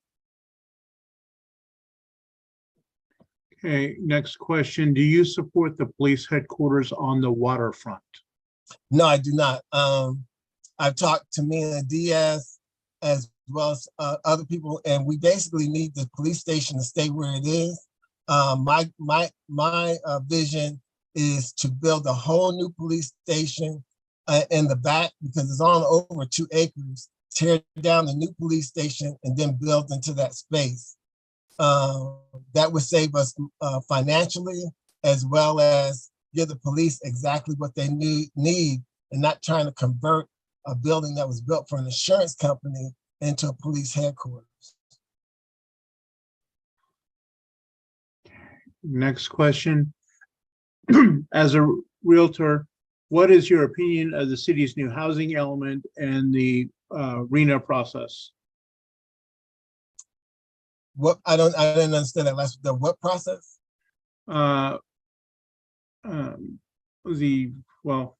RHNA process. I'm assuming that's the process for doing the housing element. Well, every city in Solano County is behind on this housing. The affordable housing issue in Vallejo is horrendous. They're just putting a Band-Aid on what they're doing right now.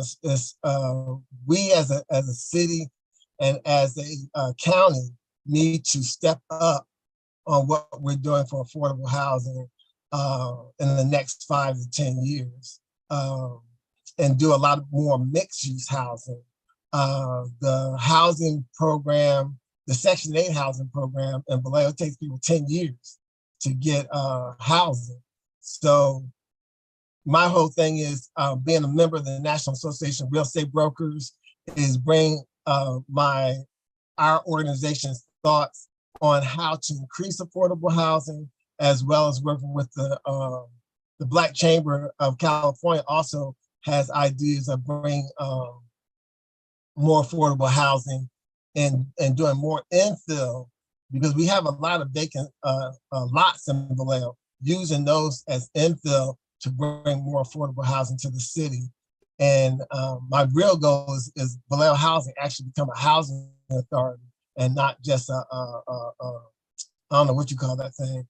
It's despicable how Vallejo does not support affordable housing in the city. All right, Tom, how much time do we have left? 22 seconds. Okay, in that regard, I think we'll forego the next question. If you could give us your 1-minute closing statement now. Okay, my whole thing is everybody knows me. I am been a Democrat my entire life. I've worked in the Democratic Party all my life. I support the Democratic platform, and I have worked in my community over 32 years, supporting the community as well as being in leadership positions in the community. I feel I'm the most experienced out of the 4 candidates running for District 2. And if you compare my service to theirs, there's no comparison. And I look forward to getting your endorsement. Okay. All right, thank you very much. All right. Appreciate you taking the time to join us today. You're welcome. All right, next on our list is Tara Beasley-Stansberry. You could bring her in. She's being admitted. She is here. Tara, you are on with the Democratic Central Committee. Let me just spotlight you. Actually, I can't spotlight Tara. If you could, oh, there we go. No. Look, All Tara, right. you're on mute. Okay, welcome. You have 2 minutes for your opening statement. Thank you so much. My name is Tara Beasley-Stansberry, your, excuse me, future councilwoman here for, District 5 and lifelong Democrat. I'm a small business owner in town and a recruiter with the San Francisco Department of Public Health. And I'm running for city council because I know and feel that I can contribute a real value to the city of Vallejo while offering my experience with strategic planning. Vallejo is a hidden gem. It's a great city, but we can do better. I'm running on behalf of the working families, the unhoused, seniors, veterans, our youth, and micro small businesses to make sure that we have a seat at the table. And for someone who will speak up about the lack of resources that are being allocated for marginalized communities, equity inclusion in District 5, and also our entire city. And as someone with lived experience, I know firsthand of the lack of resources that can be detrimental really to a group of people who are often disregarded. And I do want to be a part of that solution. My platform is very simple: economic development, our unhoused community beautification, and public safety. Specifically here in District 5, we have an abundance of vacant lots. We don't have a full service grocery store. Small businesses are closing, and we've got an abundance of vacant buildings and causing blight. As your councilwoman, I will intend to create a revolving loan fund that will provide a microloan of $5,000 to up to $100,000 at a 2 or 3% interest rate. And also, in addition to that, working with all of the chambers of commerce, I think it's important for the chambers and the small business, development center to have a pipeline to all of our businesses throughout the city of Vallejo. But that revolving loan fund will be specifically for people who are business owners in Vallejo to actually help them work on the facades, their building structures, and tenant improvements and such. Our unhoused community, you know, the reality is that we are oftentimes, all of us are about 1 to 2 paychecks away from being unhoused ourselves. So I'm very empathetic to that situation. We start with shelter for those who live in. I'm sorry? That is 2 minutes. Oh, wow, that went fast. Thank you. Yeah, it does. Thank you. Next, let's begin with our first question. What would you do to help green and reduce the carbon footprint of the city of Vallejo, i.e. make it more climate friendly and sustainable? And what would you do to bring more solutions to the climate crisis to the city of Vallejo? I think it's important to work closely with the environmental groups, the Sierra Club, things like that, Equality California, those associations who have already sort of really been able to be instrumental in, our environment. Climate change is extremely important. And I want to make sure that we're doing what we can to make sure that we're reducing that carbon footprint by, encouraging using digital, especially here at the city, making sure that, we're using less paper and digital resources when we're going out doing our investigations and things of such. Making sure that we're a part of the decision-making process within, our city. Okay, next question. Do you support the police headquarters on the waterfront? I've been pretty vocal about that from day one. I've always, kind of thought that that was not the proper location. So I've been against it from day one. I feel like, the waterfront is a prime property that is better suited for families, working families, better suited for smaller businesses, better suited for, really making and helping our economic development thrive. So I think the police department is better suited centrally here in District 5, which is where it is now. Okay, next question. Do you support Measure P? Originally, no, I didn't, because I wanted it to be a special use tax. The reality is that unfortunately here in Vallejo, we're at about we're really high in the high 30% of residents who are on social services. So unfortunately, we will probably need some sort of increase in order to keep up with the tax base. We just don't have a large enough tax base here. What I would implement is an oversight committee similar to the one that the city of Sacramento did for these specific funds, in addition to the police budget as well, because there's obviously issues there as well. Right. Next question. What is your vision for economic development, and how will you work to include workers across sectors and underserved communities? So economic development for me, my vision, which involves really revitalizing downtown. Right now, we're seeing vacant buildings, vacant lots, and we have to get businesses here in order to satisfy and sustain economic growth. We simply won't be able to do it. What I'd like to see is District 5 specifically starting at Tennessee exit, all the way on down up until you reach the very end. I think it's Mare Island Way, sort of deeming that some sort of heritage business district. We have quite a few businesses who've been here for over 40 years. And I think it's high time, we start showing our appreciation and, deeming that a historical business district or heritage business district, lining our streets, asking businesses to come here and giving them some sort of incentive. What I personally would do is, going back to the revolving loan fund, which I'm, really adamant about implementing, is that, our small businesses need help. And in order for us to grow economically, we have to be able to give them a hand up. And that revolving loan fund will do just that, giving them anywhere from $5,000 to $100,000 loan at a very low interest rate at about 2 to 3%. And that funding would come from a community bank, sort of similar to iBank. Next question. In the questionnaire, you mentioned dredging at the waterfront. Are you supporting this?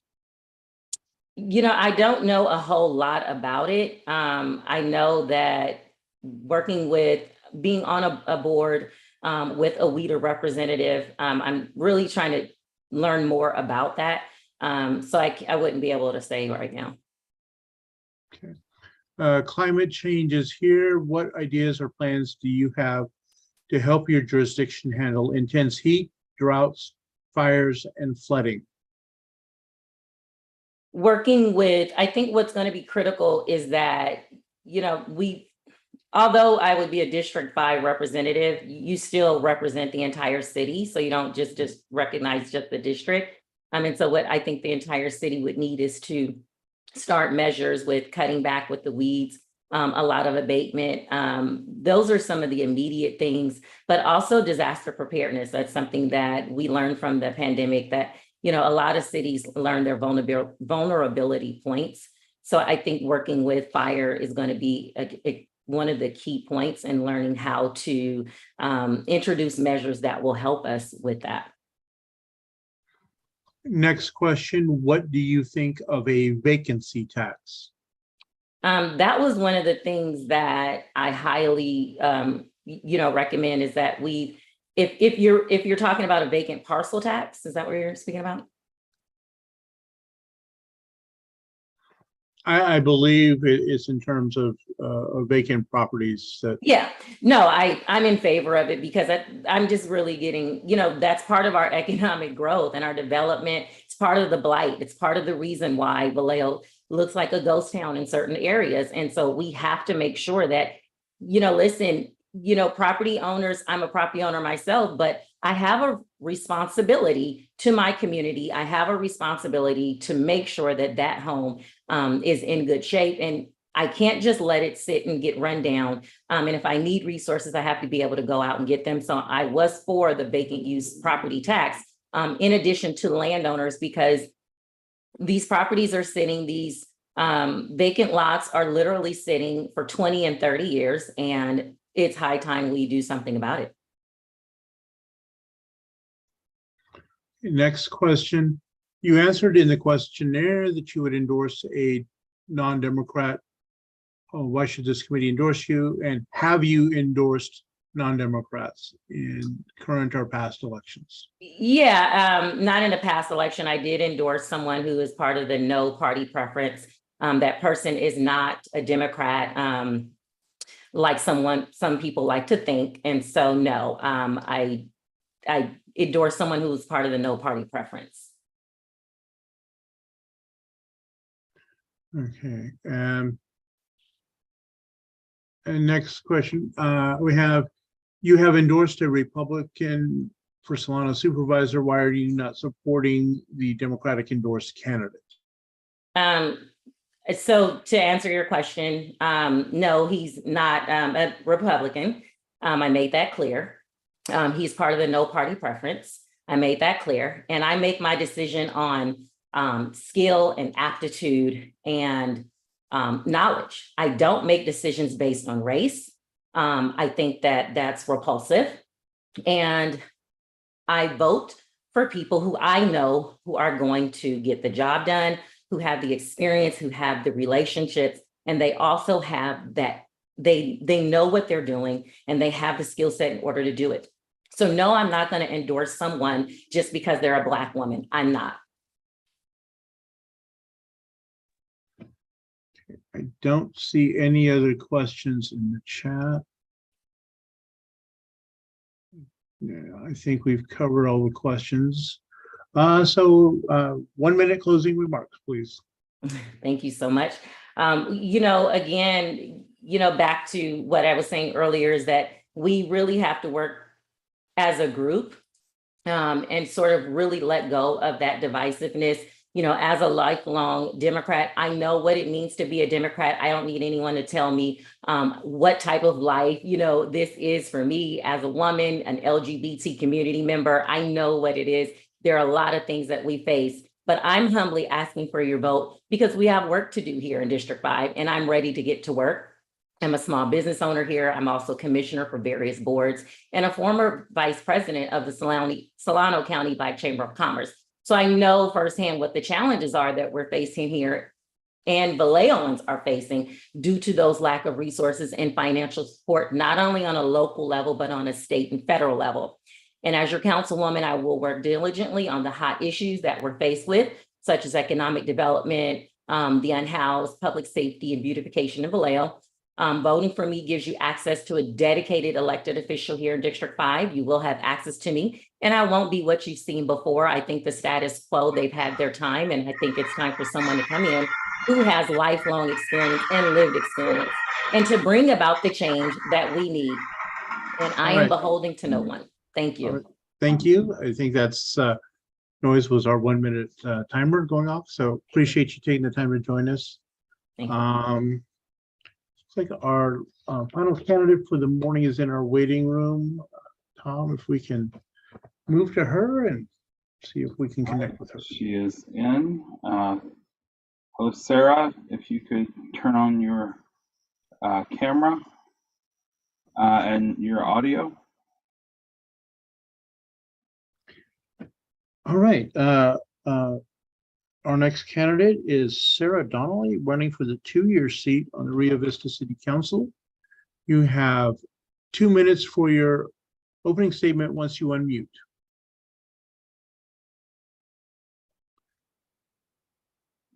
Still see you on mute. Thanks. Sorry about that. So yes, I'm Sarah Donnely. I'm running for the 2-year spot on City Council. That's usually a 4-year slot. It was just vacated. I have been a resident of Rio Vista for over 30 years. I currently am a member of one of our local service groups. In the past, I served 2 terms on the local school board, most of those years as president. And what else about me? I was also a substitute teacher in our district. I'm a lifelong Democrat. Signed up when I was 18 years old. I come from a long line of environmentalists. My husband and I both own our own businesses here in town.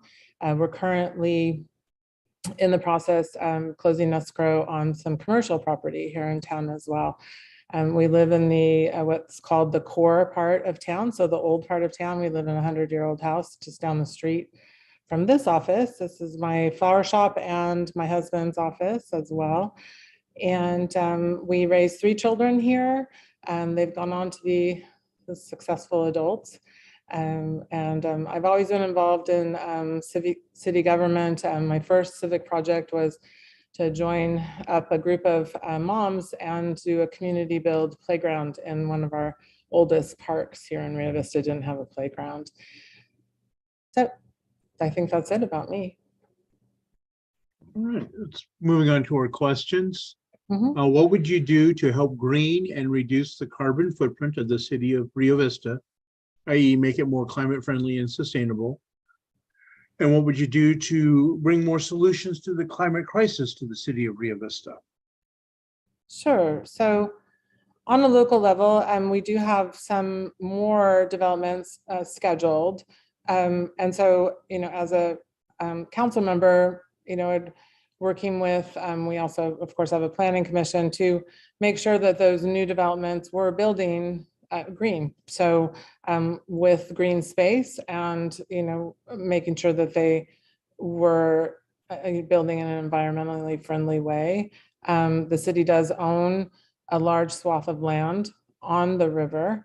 And one of my platforms is definitely responsible economic development. So making sure that the plans for that space, that if we bring in another developer, that would be something that would be, done in an environmentally sustainable way.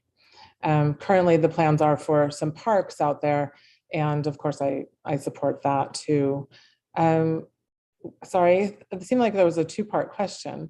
Yeah, the second half of that was, what would you do to bring more solutions to the climate crisis to the city of Vallejo? Rio Vista. Rio Vista. So the other thing that we have, of course, and not everybody knows this, but we have Highway 12 going, just splits our town right down the middle. Constant traffic on that road. And so therefore, a lot of greenhouse gas emissions right in our midst. And, I don't know, we can't do much about it because that is a Caltrans highway, but just being, I think, aware of that, talking about more development within our city so that our own citizens don't have to commute and, get on those roads and contribute to that. And then we only have one charging station for electric vehicles. So I think it'd be important that we got a few more of those. And there's just one down at City Hall right now. Other private citizens have their own charging stations, but I definitely know that we need more of those. So I think that answers it. Great. Next question, climate change is here. What ideas or plans do you have to help your jurisdiction handle intense heat, droughts, fires, and flooding? Well, we, all of us in town are on well water, and those wells, and I was just talking to one of our farmers just outside of town today, those wells, because of development that we, is currently in place, those wells are running dry. And so that's something like the city really needs to be paying attention to, the footprint that because like I said, there are 3 more planned developments in the works. Well, 2 more, one is currently being built and it's not finished yet. So just paying attention to that kind of water use. And other constituents have talked to me about, has our plant, our sewage treatment plant, ever thought about, like using things like gray water to, alleviate some of the, it would be non-potable water, of course, but to alleviate some of, our water use and put things back into this, to the soil rather than into the drain. So, so water is a big issue for us here, like other places in California. In terms of fire, heat, and drought, we're surrounded. Well, on one side we have the river, so we're protected on that side, but we already have been threatened as a city by grass fires and other fires, right circulating around us. So supporting our firefighters and their efforts. We have 2 fire stations here in town. One's Montezuma Hills, which handles the area outside of town, and then the city of Rio Vista has their own fire department. So, paying attention to what they need to help with firefighting. My own son-in-law is a firefighter, so definitely understand that. He's in the city of Fremont. My nephew-in-law is a Cal Fire hotshot. So, it's in the forefront for me. What we can do is on the city level is make sure that there are the resources, for fighting those fires with our locals.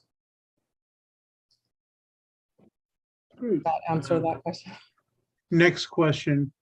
What are the biggest issues in Rio Vista and how would you address them?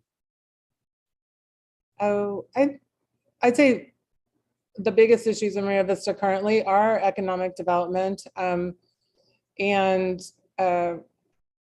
that's something I've been focused on for lots of years. Just growing responsibly and keeping our small town feel, but making sure that we do bring businesses into town. Like I said, hopefully people who are employing more people so that our people don't have to get on the roads, because we are kind of on an island out here.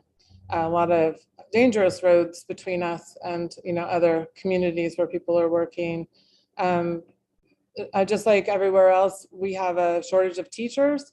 So that's something that on the city level, I just would pay attention to. But I think the more the more popular, or I don't know what word I'm looking for. Sorry, I've been talking a lot today. The more attractive we make Rio Vista to others like teachers, bring them in to live here in our community and teach. So, I think those are the teachers that we've been able to retain rather than teachers that are commuting from other areas. Families, we're trending towards a retirement community with what we've built. But we do have a lot of families, and the most recent development, Liberty Homes, is a portion of it is, their family houses, not just retirement community. So paying attention to what our families need to raise their kids in this town, and developing our waterfront is a big concern of mine. That we only have one business in town that takes advantage of the beautiful river that we live on, and everybody else has their back to it. So continuing the park that we have that's stopped currently at some privately owned property, and continuing it out towards the beach at Solano County Park that's out there, is hopefully it'll happen in my lifetime, and I want to do what I can to make that happen. So economic development and families, and then again supporting our local fire and first responders, because they're real busy and they need our help and support. So that would be it. Next question, would you support having a vacant property tax in Rio Vista? And if so, how would you propose it? A vacant property tax? Oh. Yes. Surcharge on vacant properties. A charge on vacant properties. The first time hearing of it.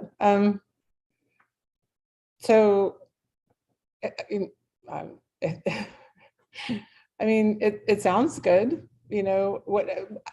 I guess, I don't know, maybe I have some questions for you.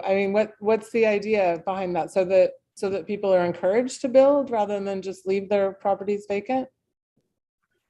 I believe the intent is to encourage people to actually develop their properties, or if it's a vacant building, to encourage that there are tenants in those properties rather than leaving them empty and abandoned. Oh, yeah. Sounds great. So, I support it. We have that problem. Yeah, I was just telling us that your question time is up. Okay. So 1 minute for your closing statement, please. Well, I'm always like, I don't know what to say. I'm a really good choice for this seat on city council, based on my background and knowledge of Rio Vista, and supporting our other business owners here in town, other property owners, and bringing a democratic platform to the city, even though it's not a party seat. I think that would be important. I speak my mind, and I don't parrot other people's ideas. I do a lot. I'm a big reader, so I do my own research and speak my own opinion. So good choice. So, and I would look forward to your support. I have the. Okay. That's what that noise is. All right, thank you so much. We appreciate you taking the time to join us this morning. All right, thanks very much for your time. Thank you. Bye-bye. All right, folks, we are, as you know, we're running a tad behind, but still, we're going to take our lunch break now, and our next candidate was told to be here at 12:30, so hopefully you weren't planning on going out to eat for lunch. Please take this opportunity to get some lunch, do whatever you might need to do. And before we take our break, Tom, if you drop the code into the chat again for people to validate their ballots. And again, we will see you at 12:30. And just a note, it is case sensitive, so you'll need to, oh my God, I hit my own time limit. Sorry. It is case sensitive, and you'll need to type it in exactly as shown. All right. Hope to see you back here at 12:30 along with our next candidate. Okay. I will be putting on some music so people can enjoy that. as they eat their lunch.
Playing the next day.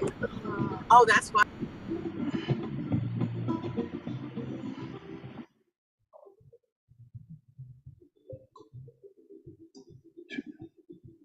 Two minutes, folks.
Okay, I have 12:30.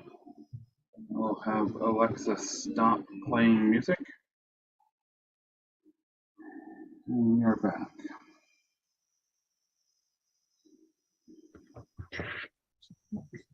And just an FYI, I see Kevin McNamara's message to me. Kevin, I'll resend the email because it is a special link to you.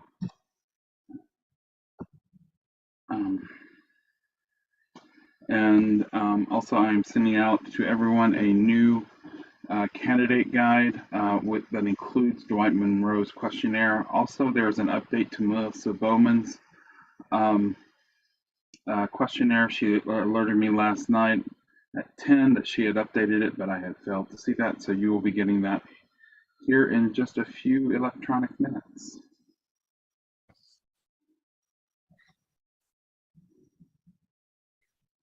All right. The other kind of minutes.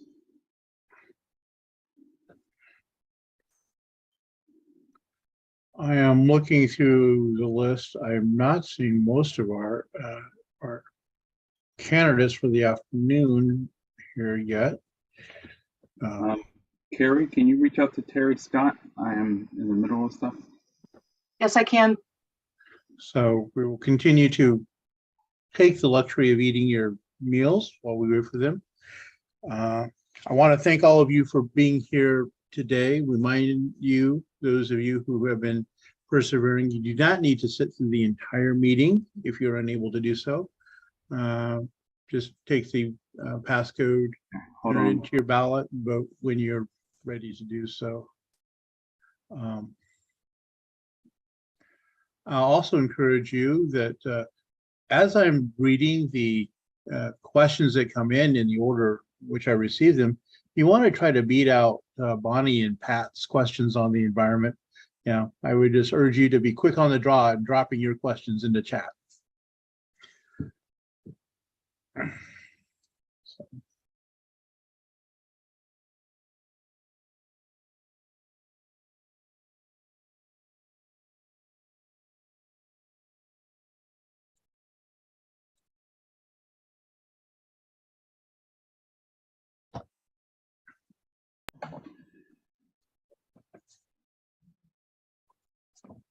So I just spoke to Terry Scott. He will be calling in. Okay. And in just a moment. Okay. Do you want to proceed?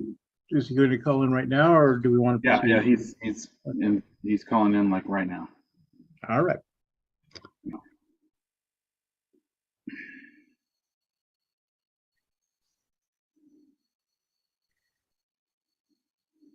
So the minute you see a 401 or 707 number in the waiting room, let him in. So I'm getting this out.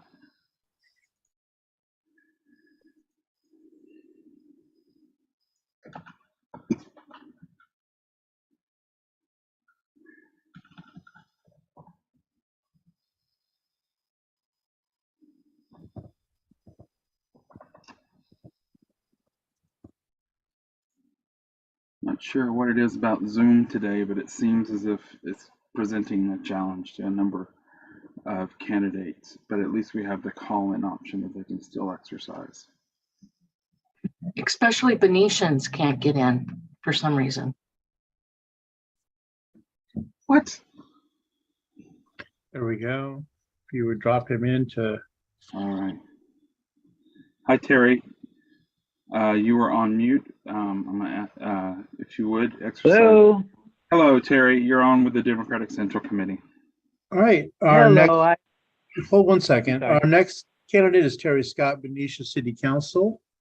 For those of you who are following your agendas, so Mr. Scott, you have 2 minutes for your opening statement, please. All right. Well, thank you. I apologize sincerely for not being able to get in via the Zoom link. Yes, I'm Terry Scott. I'm running for Benicia City Council. I'd like to thank all of you for the opportunity to address fellow Democrats who support fellow Democrats. In 2020, you endorsed me for Benicia City Council, which I lost by a razor-thin margin of only 126 votes. Concerning endorsements, I think it's fair to note that both Mayor Young and Vice Mayor Campbell have endorsed me rather than the two sitting incumbents, as well as the majority of the school board, President Zeta, and members Maselli and Yosemite Moss. I really believe that it's time for a change in Benicia. Kicking the can down the road is not a strong management strategy. I believe that maintaining the status quo can no longer be maintained. I'm a philanthropist, I'm a businessman, I'm a futurist who will bring new leadership and perspective and a vision to our community. My priorities are fairly simple, and I've listened all morning, and I think it's very similar. Economic development, public safety, strong financial management, solving affordable housing issues, fixing our roads through our Measure K, supporting the urban growth boundary, which is on the ballot also, and supporting equity, our diversity manager, our CURE program, and bringing forth diversity and equality and equity issues in Benicia. That's my open. Thank you. All right. Our first question, what would you do to help green and reduce the carbon footprint of the city of Benicia, i.e. make it more climate friendly and sustainable? And what would you do to bring more solutions to the climate crisis to the city of Benicia? Well, that's a great question. We're a refinery town, so we've got to start out with that. We also believe in Benicia strongly in climate change. We need to update our 2009 climate action plan and make it a little bit more realistic. We need to hire our sustainability coordinator, which has been a need for a significant amount of time. We can reduce the CO2 emissions by more EV vehicles through for our light trucks, etc. We can make it more convenient for visitors to come in by having charging stations that are convenient to them, not up at City Hall, which is really not convenient. We need to increase our solar use. And we need, as I said up at the top of the response, is as a refinery town, we need to be able to collaborate with more monitoring and transparency with Vallejo, who is one of our largest climate impactors, shall I say.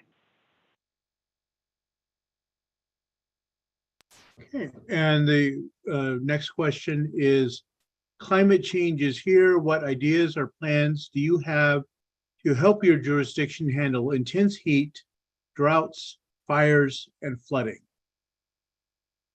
Wow, that's a tough question. I heard everybody's responses, and I think what I would add is, first thing is add more trees. The more trees we add, the more oxygen we put back into the environment. I think we need to start to incentivize our residents, as well as the opportunity to use gray water at City Hall and provide gray water solutions to reduce our home use. We need to be able to reduce the amount of city landscaping that we have and the water that ensues with that, and all of the gasoline-powered machinery that we use to maintain all of the city parks. We need to hire, as I kind of mentioned a little bit, a grant writer. Now that we have this incredible federal Inflation Reduction Act in a state that has $90 billion worth of surplus money, is we need to find some of this money to help us fund our infrastructure, help us find ways for modern reuse. And then finally, as a waterfront community, we need to help identify the opportunities through federal funds and through state funds. They'll help us understand how we are so vulnerable to sea rise. We just received a vulnerability study. Really haven't had the chance to study it, but I would say that it's a complementary part of the upgrading of our climate action plan of 2009. Next question, how does your background as a business executive add value to your role as a council member? Well, as a businessman, the last big job I had was chief creative officer at Hasbro. And I ran a division that was 700 employees and was $1.7 billion.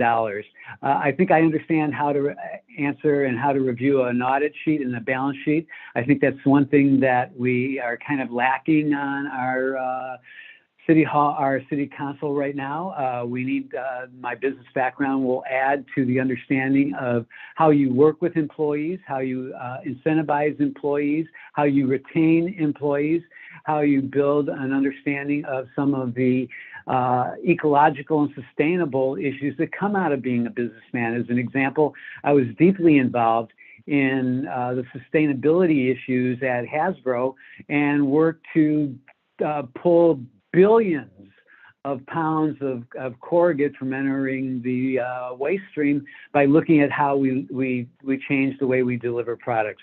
So I think as a businessman, I get the opportunity to look at it from a different point of view. It gives me a slight different change of what can be done, what can't be done, and how we look at some solutions that I think that we need to be able to collaborate with our community, our business folks, and with the staff that we have, which is a very strong staff.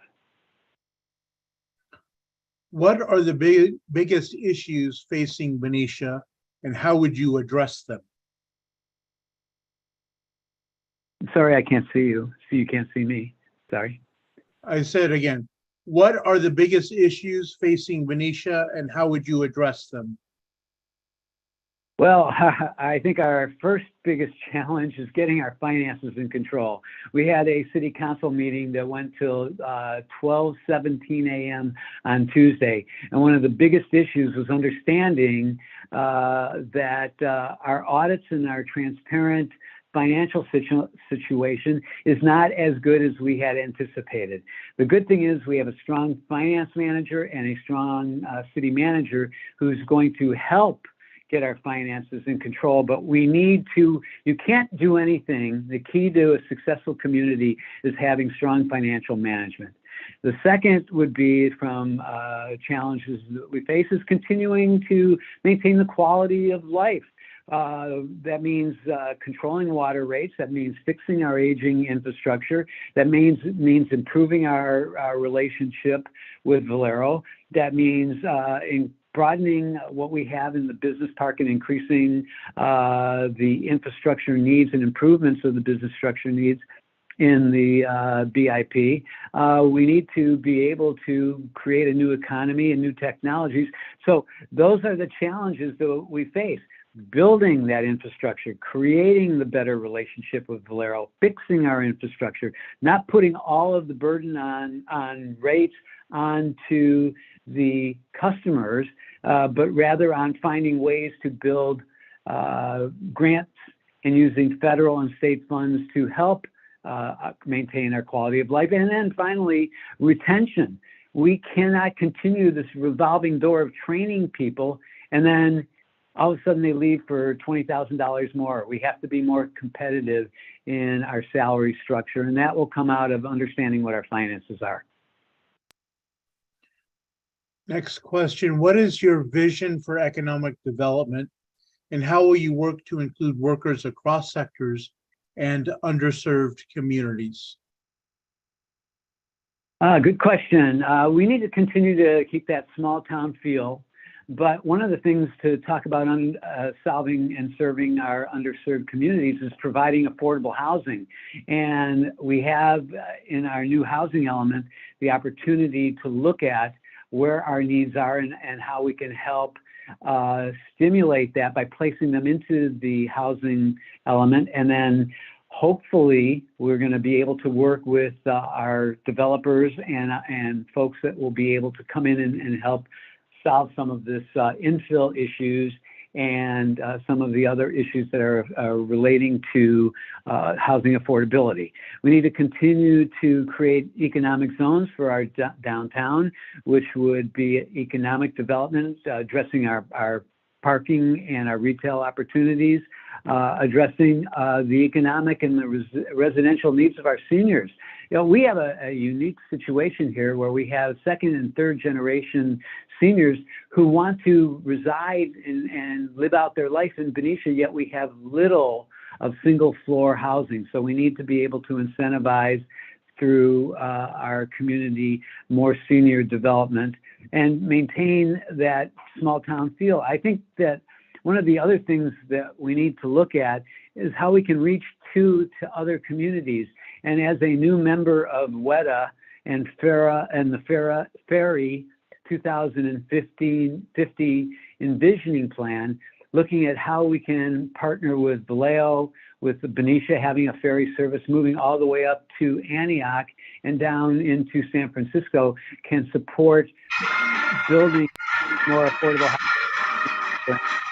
All right, I think that is telling us that your time for questions is up. 1 minute closing statement, please.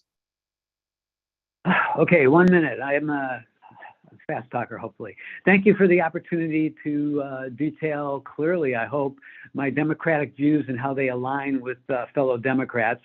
I like to believe that I make a difference every day in this community by everything that I do. I've earned your endorsement in 2020, and I'm asking for your endorsement in 2022. With 3 Democrats running in the race for 2 seats, I think that the endorsement of the Democrats would really help change the face of the race. I'm going to bring my extensive business experience, my philanthropic experience, my futurist background to help make Benicia thrive 20, 30, and 40 years down the road. So thank you again for allowing me to speak today. I'm going to go Right. back on your Zoom. All right, thank you very much. No problem. Thank you. All right. Moving on, our next candidate to hear from is Melissa Bowman, Vallejo City Council candidate for District 5. You can, I just wanted to call attention real quick. You should have gotten an updated candidate guide. And also her page was updated. She, like I said, before the break or right before the last caller, she alerted me that she had updated her questionnaire. I did not even know they could do that. And so I sent that out with that update that included Dwight. So here comes Melissa.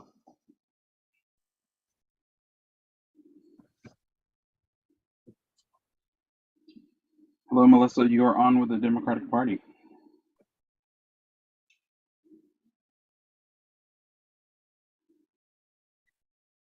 do we have her spotlighted? Once she turns on her video.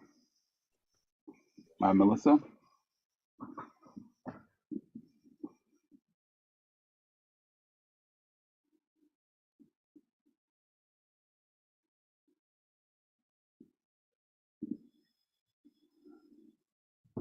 I'm asking for her to turn on her video and to unmute.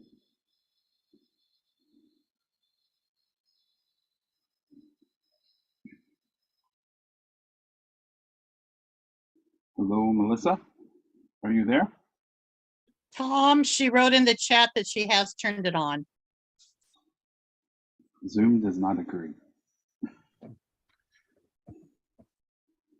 So Melissa, maybe log out and come back in,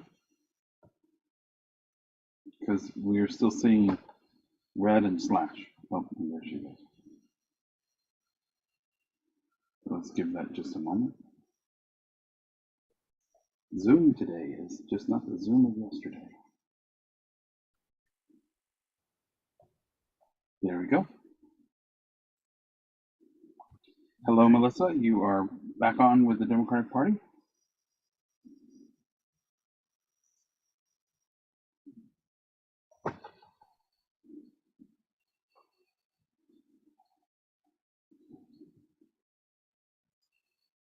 Can you hear me?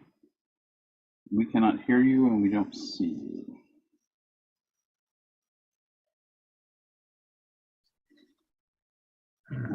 You can hear me, but we really need to hear. Oh, we got video. There. Yay! 2 minutes for your opening statement, please. Okay. Okay, so I live, work, and worship here in District 5 of Vallejo, and I've spent many years serving the city of Vallejo in a variety of different roles. I was the vice chair of the Architectural Heritage and Landmarks Commission. I am currently on the Planning Commission, and I also work for Vallejo Schools. I'm the district librarian. And what I want to promote is safe streets, and that has a lot of that has a depth of implications for our citizens of Vallejo.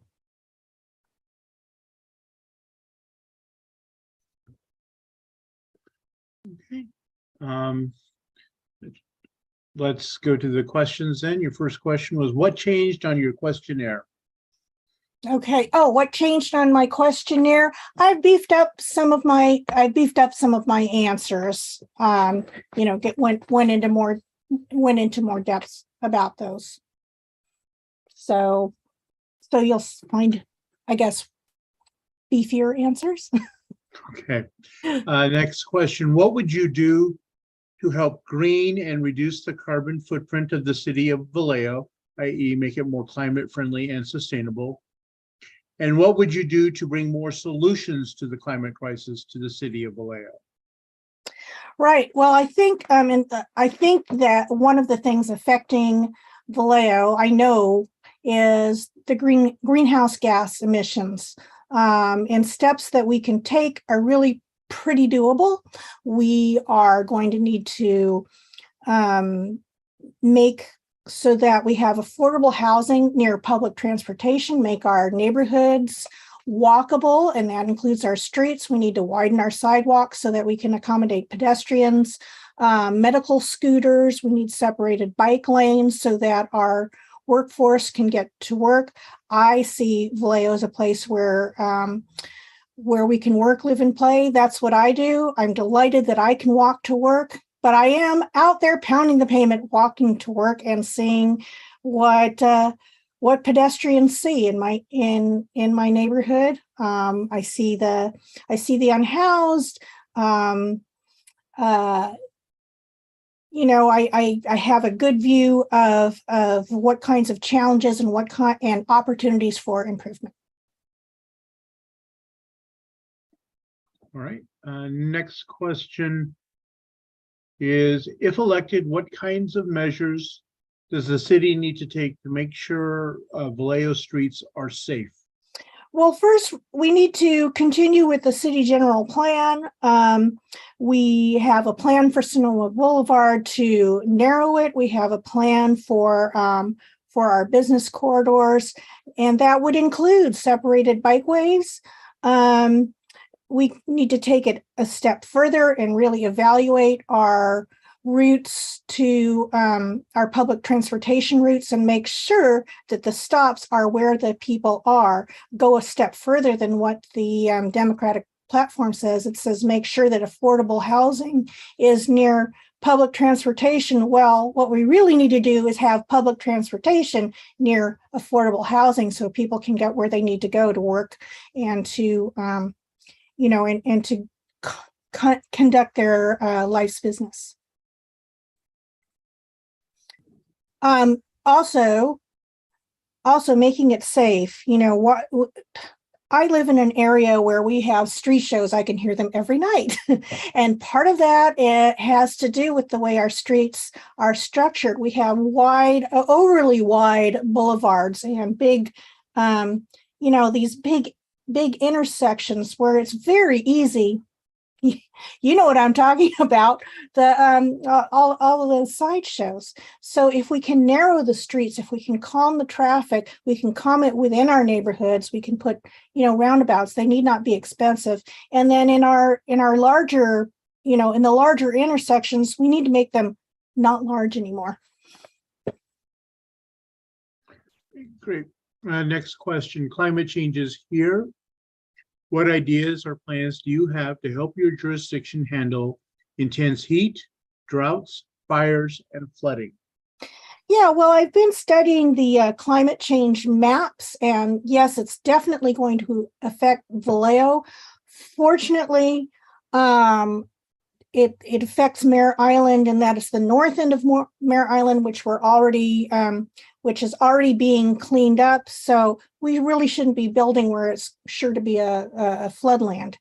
And then in the city of Vallejo proper, on the mainland, you're going to see some flooding on the waterfront. However, a lot of buildings are built up high, so actually we need to continue that practice of building high, even though it's close to the waterfront, and that will minimize. Plant more trees. Those are the kinds of things that are going to help our environment. Thank you. What are the resources your district needs, and how would you go about getting those? Well, resources my district needs include a multi-pronged approach to homelessness. I've heard a lot of good ideas out there.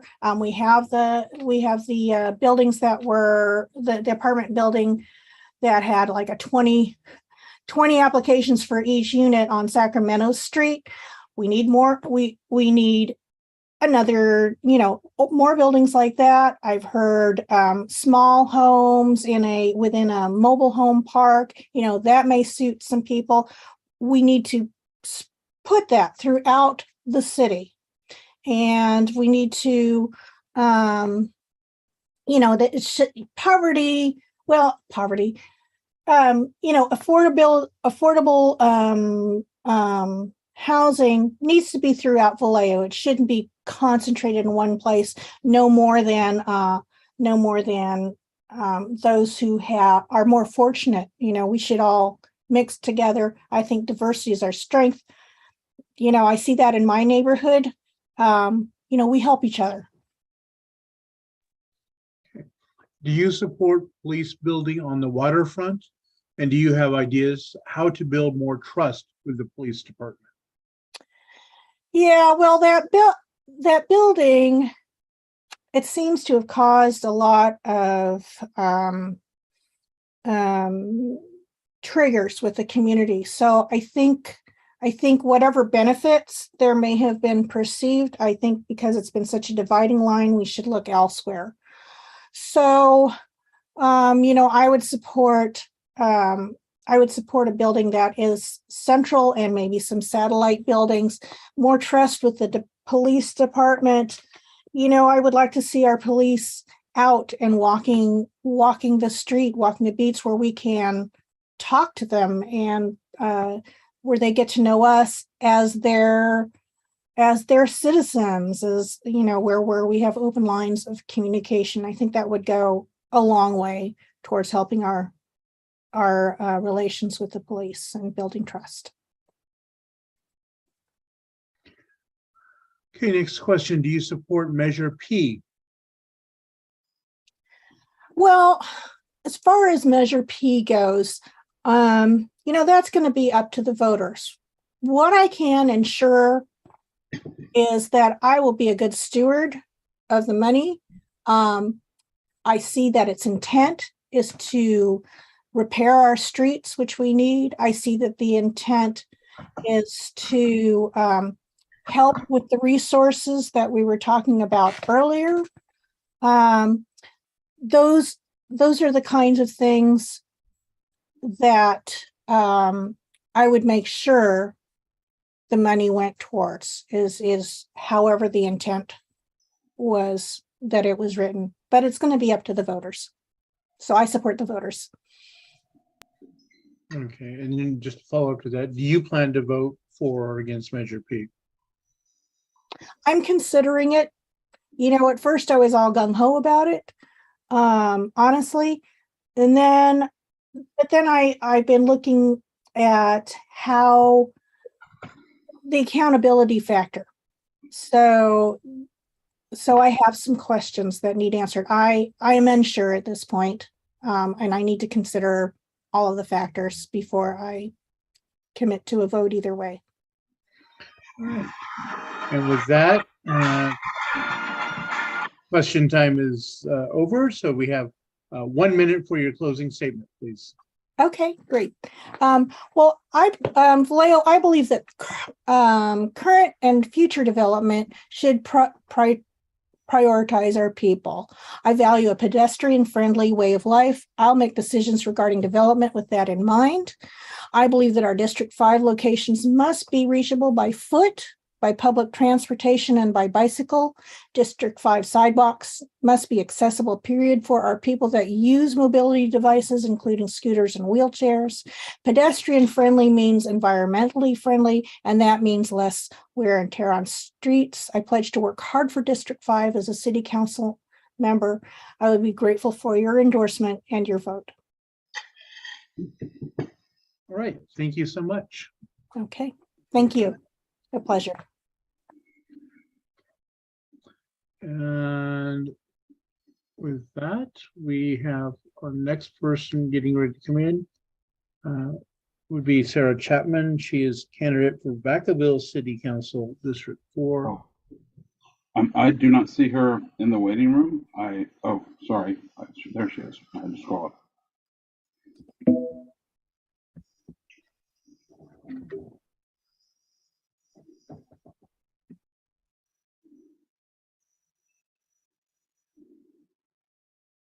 Okay, Sarah, you are on with the Solano Democratic Central Committee.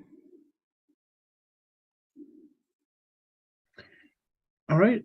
Again, Sarah Chapman, candidate for Vacaville City Council District 4. You have 2 minutes for your opening statement, please. Thank you very much. Good afternoon. As stated, I'm Sarah Chapman, candidate for District 4. First, I would like to express my appreciation to the Solano County Democratic Central Committee for extending to me an invitation to participate in your candidate interview process.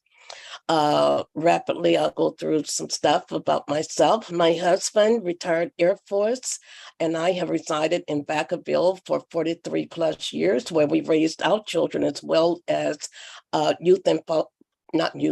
teenagers in foster care in Solano County. I have a wealth of experience and education in the areas of business, management, public administration, public policy, accounting, and I completed a 4-year apprenticeship to become a journeyman inside machinist. I was elected to the Vacaville Unified School District Board of Education, where I completed 4.5 terms for a total of 18 years. I am presently completing 10 years on Solano Community College Governing Board, where I'm currently presiding as president. Some of the highlights or concerns, my priorities for District 4, as well as the city of Vacaville, is the concern for homelessness, displaced residents or our displaced population, improve community relations with our city officials, public safety, improved public parks for our children, teens, and families. There have been many projects that I have participated on with the city through the years. 2 I would like to mention is the passage of Measure I, which provided funds for the United States and start. So that, sorry, that means your time was up for your opening statement. Oh my gosh. Okay. 2 Thank minutes you. goes quickly. Yes. First question we have is for you is, what would you do to help green and reduce the carbon footprint of the city of Vacaville, i.e. make it more climate friendly and sustainable? And what would you do to bring more solutions to the climate crisis to the city of Vacaville? Wow, that's a very good question. That is a major, big issue for us as well as our nation. Emissions. We have had so much growth taking place in Vacaville, and what we refer to as the South Side. That's where a lot of the growth has occurred. Traffic is tremendous, and we know emissions from vehicles add to the problem of climate change, the issue of climate change. There is, on a state level, of course, our governor is talking about doing away with gas fueled vehicles by 2035. But in the interim, recycling is one thing that would help immensely, and that is something that recently the city of Vacaville has provided its residents with the little containers prior to full implementation of recycling. That is very important, and I have to admit that that's something I had to learn to how to separate the waste and all. Pollution, with climate change and the fires that we've had, pollution, individuals with health issues, asthma, respiratory issues have really suffered due to the fires that we're having more of here in Northern California. Much of that is stemming from climate change, and of course, it's impacting the environment. The fires is something that we have been dealing more and more with. We have the drought going on. There's information about California, and I believe they said Phoenix is ahead of us in the depletion of our water sources. So climate change, environmental issues, and climate change, they're you could say pretty much hand in hand. They're aligned with one another, the effect it has on our health, safety, and well-being. And following along from that question, what ideas or plans do you have to help your jurisdiction handle intense heat, droughts, fires, and flooding? Oh, very good. Second part of that question. What can be done? Primarily educating our community, enlightening the community, collaborating and partnering with other agents, state, local, and other agencies and nonprofits whose focus is directly aligned with the downside of climate change. And we have they're working on going green. I can't think of the correct phrase that is used with that. However, encouraging our people, our residents, to invest in appliances when homes are being built, to work with the labor unions and the others who provide the guidelines, the regulations that we need to watch the materials that are being used to build today. We need to look at our trees, the role that they play in our lives. So there's, I think the bottom line there is more education, more collaboration with organizations, agencies that, and first and foremost is to be progressive about this. Don't wait until after the fact. We need to be ahead of the curve because much can be learned by keeping an eye on what is happening in neighboring states or even in our state, different locales of the state. So being progressive with staying ahead of, on top of the trends that are occurring. And I think above all else is to educate and inform, make our resident, our community knowledgeable in this ongoing issue. Next question, what are the biggest issues in Vacaville and how would you address them? Okay, homelessness is a huge issue. They, and our displaced population. People have been addressing homelessness for many years, and it's not just an issue of Vacaville. Homelessness is not going to be resolved by the ideas of one individual. I'm aware that there are nonprofit agencies. There are agencies at the present time. I am so sorry. There are agencies at the present time that are addressing homelessness. We're going to have to collaborate with others. We're going to have to even, I apologize for this. Gone out. We're going to have to align ourselves and again, look at what the best practices that may be taking place elsewhere. I've had one thought of here in Vacaville, I don't know, it kept coming to mind, is when we had redevelopment funds, those funds were used for our blighted areas.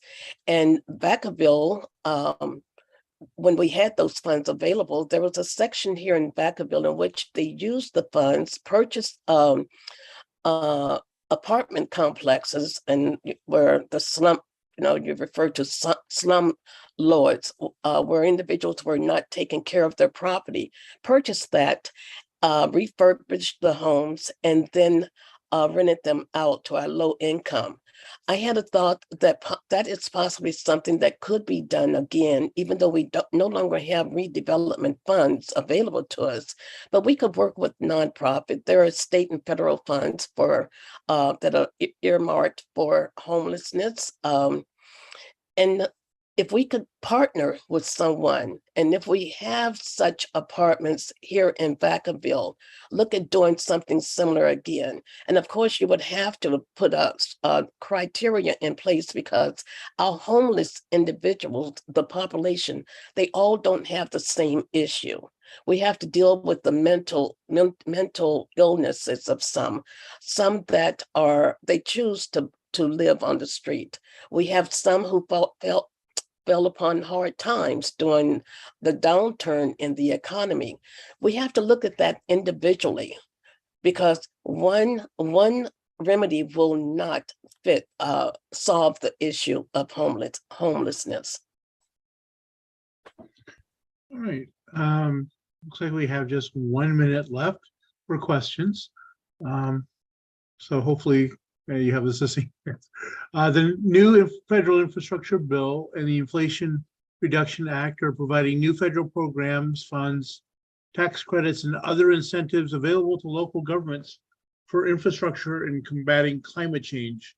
How would you advocate for these new funds to be spent in our local communities? Wow. For the purpose they are intended. Infrastructure, we have passed bond measures to provide for the upkeep of our roads. However, infrastructure is more than just about the roads. We're doing much of the building that is taking place. I personally, I have to say, I haven't researched it, but I've heard other people complain about the infrastructure not being in place. We need to do more infill and because there's sounds like the end is here again. Yes, that was the end of our question time. So 1 minute for a closing statement. Okay, thank you. It is my desire to assist the residents with life issues of concern to them, while receiving as well as respecting the diverse opinions of the residents. This can cultivate a community of trust and prosperity. If elected, I will continue to the positive efforts that have been taking place and address the areas of need identified by the residents. Serving is about the people and what is in their best interest. It is about their ongoing pursuit of a quality of life. To you, the Solano community, the Solano County Democratic Central Committee, I would appreciate your vote of confidence by endorsing me. To the viewing audience, if you reside in District 4 or have friends or relatives living in the area, please encourage them to vote on November the 8th and vote for Sarah Chapman, District 4. Thank you so very much. Thank you for joining us. We appreciate you taking the time. Okay. Have a nice evening. Next up, we have George Kennedy for Fairfield City Council. He is in the room. All right, as soon as we have him spotlighted. Yes.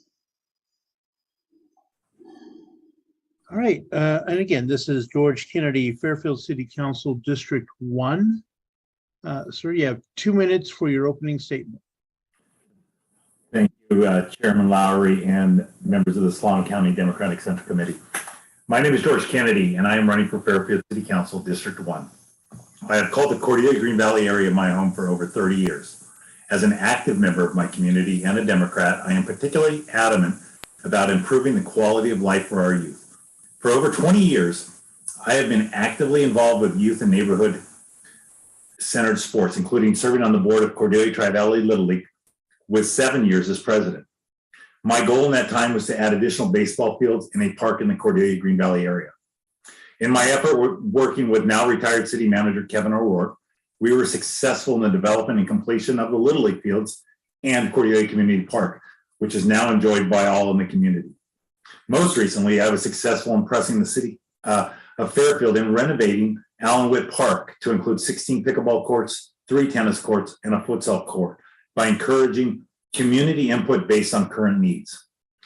While serving as chair of the Budget Advisory Committee for the City of Fairfield, I was particularly interested in supporting the efforts to increase support and funding for the homeless and housing services, and presented my recommendations to the Fairfield City Council. Other community advocacy highlights include, as chair of the Budget Advisory Committee for Fairfield, we advise the council on expenditures, revenues, and financial policies. I'm former chair, Citizens for Safer Fairfield. I was a member of the Community Services Foundation for Fairfield. I was chair of the Mayor's Blue Ribbon Task Force for Fire and Paramedic Services. I am proudly endorsed by Supervisor Monica Brown. My commitment to Fairfield runs deep, not just to the community, but to improving local policy and quality of life for all residents. I am prepared to take my experience and passion for improving quality of life for our youth, our homeless, and all who do business and reside here in this wonderful place that I call home. I would appreciate your consideration for my candidacy. I look forward to talking with you about my vision for Fairfield and why I am the best candidate for Fairfield City Council District 1. All right. Thank you. First question. What would you do to help green and reduce the carbon footprint of the city of Fairfield, i.e. make it more climate friendly and sustainable? And I'll do the follow-up question after you've answered that. Okay. Well, hopefully we'd be able to encourage a lot more solar and wind power. And another thing is creating more jobs locally, so our residents don't have to travel out of the area. Just by keeping jobs locally, and we're keeping cars off the road. And as we all know, cars are the greatest creator of greenhouse gases and damage our climate the most. The follow-up question, what would you do to bring more solutions to the climate crisis to the city of Fairfield, such as electric vehicles and fleets, building electrification, including city structures and codes for new construction, and use of solar on buildings and for shade structures? Well, the first thing we have to do is get our planning department on board, so we can fast track a lot of these programs, because electrification requires charging stations, and charging stations require building permits, and building permits require the going through the planning department. I think it's essential that as a council, we lead and make sure we instructed the city manager and the departments the importance and need of creating avenues where solar buildings, solar on the buildings, wind power, like we have at an Anheuser-Busch, those type of things, as long as they're not bogged down in red tape, it can happen quicker. And so what we can do as a city is speed up those processes. Next question, will you support flying the LGBTQ pride flag at all city properties? Absolutely. Next question, climate change is here. What ideas or plans do you have to help your jurisdiction handle intense heat, droughts, fires, and flooding?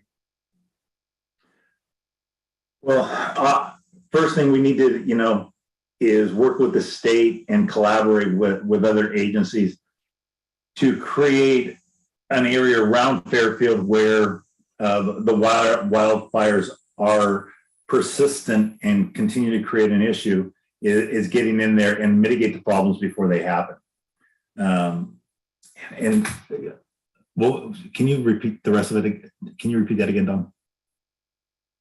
Yeah, what ideas or plans do you have to help your jurisdiction handle heat, droughts, fires, and flooding?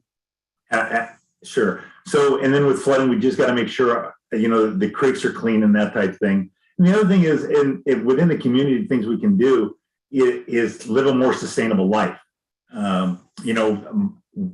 Where I work now, we work in U.S. airports, and we're 100% compostable. And those are some of the things that we can do, locally, and we can encourage locally, is to use more sustainable and compostable products in our lives.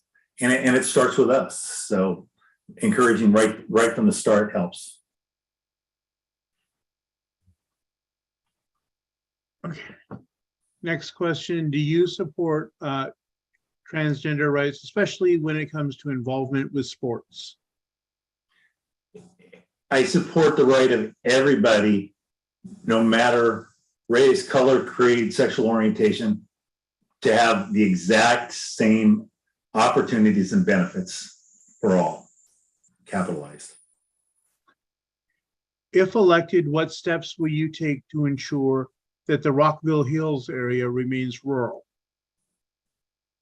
I am wholeheartedly 100% in support. I've been following the phony Fairfield Forward, which is actually the general plan update, and have voiced my concern every single time about going into the valley. What is rural should remain rural. What is urban should be remain urban. And we've got to protect the Suisun Valley, and I wholeheartedly support the county's Suisun Valley specific plan. We've got to protect our farmlands. We've got to protect the farmers, and we've got to protect what's rural. Okay, next question. Besides parks and sports, what do you feel are the biggest challenges facing the city of Fairfield? Well, in this district, it's really traffic, right? It's a countywide problem.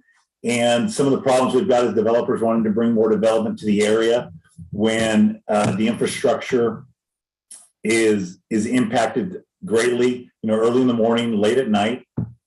And the state really hasn't shown a viable plan yet for what they want to do with the westbound 80 truck scales, because they're going to take some of the land adjacent to Interstate 80, several acres, to build I think they call it it'll be the on-ramp from the truck scales. So how and whether they redo Knightsville Road, those type of things are going to affect us. And we need to know these things as soon as possible so that we can then start working the traffic areas in our area. But if we start too early and then the state goes around and messes with it, then we're back at square one again. So we've got to mitigate as much as possible and hope that we can come to a solution. And there again, it comes working together with Solano Transit Authority and the state. And then the other thing is jobs. We need jobs here. We need to keep people here working, because it not only takes traffic off the roads, but it also keeps families together longer periods of time. Instead of commuting a couple hours, they can be at home with their family and spending that quality time. All right, I do not see other questions in our chat. So I guess it's time for your 1-minute closing statement, please. Well, thank you. As you see by my what I've done in the community, I'm very active. I've been active with the general plan. I've been active with the budget. I've been told by multiple council members that I know more about the Fairfield budget than they do. It's a $330 million budget, and we've got a 28% budget surplus right now. That's kind of in the rainy day fund, and the policy for Fairfield is at a 20%. And so we need to start doing some things with the money that we as taxpayers have paid for, and just not let it sit there for one of their rainy day funds. We have to be able to listen, and that's why I'm running for the city council. Is I got frustrated that too many times elected politicians love to talk, but they don't like to listen. And we need a transparency and accountability in our legislators and in our city for the citizens. And sometimes 2 minutes for something very important, you're not listening to the people. And one of the first things I want to do is increase the public's availability to talk at our meetings back to where it used to be, which was 4 and 5 minutes. And we have to listen. That's basically what it comes down to. All right. Thank you, everybody. And thanks for taking time out of your day to listen to me. We appreciate you taking the time. Okay, looking At our calendar schedule, up next is our very own Jeanette Wylie, Vacaville City Council District 6. So if we can spotlight Jeanette. All right, I think by now you know the drill. 2-minute opening statement, please. All right. Hello, I'm Jeanette Wylie, and I'm running for re-election in District 6 of Vacaville. I was first elected in November of 2020 with your support and the support of a lot of grassroots people who wanted to see a change. It was the first time we'd gone to districts, and I ran to be the voice for South Vacaville, and I feel like I have done a good job of doing that. Before that, District 6 really didn't have many issues on the table, and now I am there to make vocal what the people want. I am the only senior, and I am the only woman, and I'm the only one who didn't graduate from an area high school. So I came from Missouri in 1991, and I just feel like I have a wide experience to continue on the council. I've worked hard. I've learned a lot about the complexity of the city and the very slow pace that the city often runs at. It is frustrating because many of the issues that we're voting on are things that, started in 2002 or, 2010, and we're trying to pick up the pieces from things that have happened. And one example is like Lagoon Valley. I did vote against that, but I was on the 3 side of a 4-3 vote. I want to continue to be involved and make decisions for the best of all of Vacaville. I have had a lot of leadership activities in the past. I was president of the teachers union for Travis for 8 years. As you know, I have been involved in the Central Committee for really since about 2010, first elected in 2012, and then I've been on terms since then. And I also been on the executive board as a secretary at certain times. Also have been a leader with my church and am active in the Northern Club and attend some other club meetings as well. I do have a good group of volunteers that are working with me to help get elected. And I really feel like that says a lot if people are willing to step up. And I know what that means. All right. Next question is, actually, Pat was first this time. Climate change is here. What ideas or plans do you have to help your jurisdiction help intense heat, droughts, fires, and flooding? Thank you for that question. I totally believe that climate change is real and we're past the time of doing something about it. So we've got to kind of kick things into high gear. I do feel like Vacaville has been behind the ball in things that needed to happen because they didn't have much going on as far as climate change. In the past 2 years, I think we have taken some steps that are helping. We have traded out the large buses that were traveling for, smaller buses and on-demand, kind of an Uber type system. We've gone to electric bus. We've ordered electric buses, so that will help as well. We've just last meeting, we approved electric charging stations, and we're working more on that. And with the new buses we were getting, we got new electric charging station for the buses that's solar so that it generates its own power as well. A big issue with the climate change is the traffic, and 70% of people from Vacaville commute outside of Vacaville. So we really need to bring more jobs so people don't have to travel as far. In my area, District 6, which is South Vacaville, we have a lot of people coming in from out of town, buying houses that are cheaper in the Bay Area, and then continuing to commute. So that's an area that we need to look at.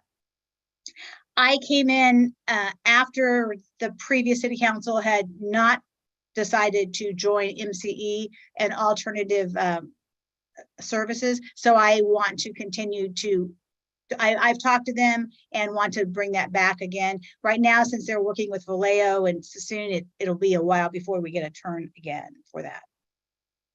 And I'm also on the YOLO Solano Air Quality Board, and we have also approved a lot of grants for replacing school buses and for getting polluting vehicles, tractors, and different things like that off the road.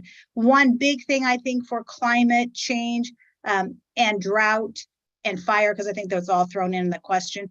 I want to see our recycled water get off the ground. We have all the purple pipe in new developments, and we've had it for like 10 years, but it's not connected.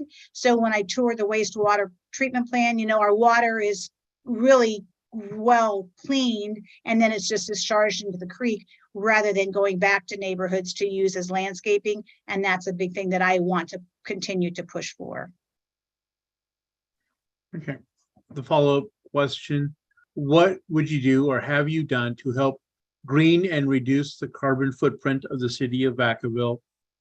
And the follow-up question to that is, what would you do to bring more solutions to the climate crisis, such as electric buildings, building electrification, including city structures and codes for new construction and use of solar on buildings and for shade?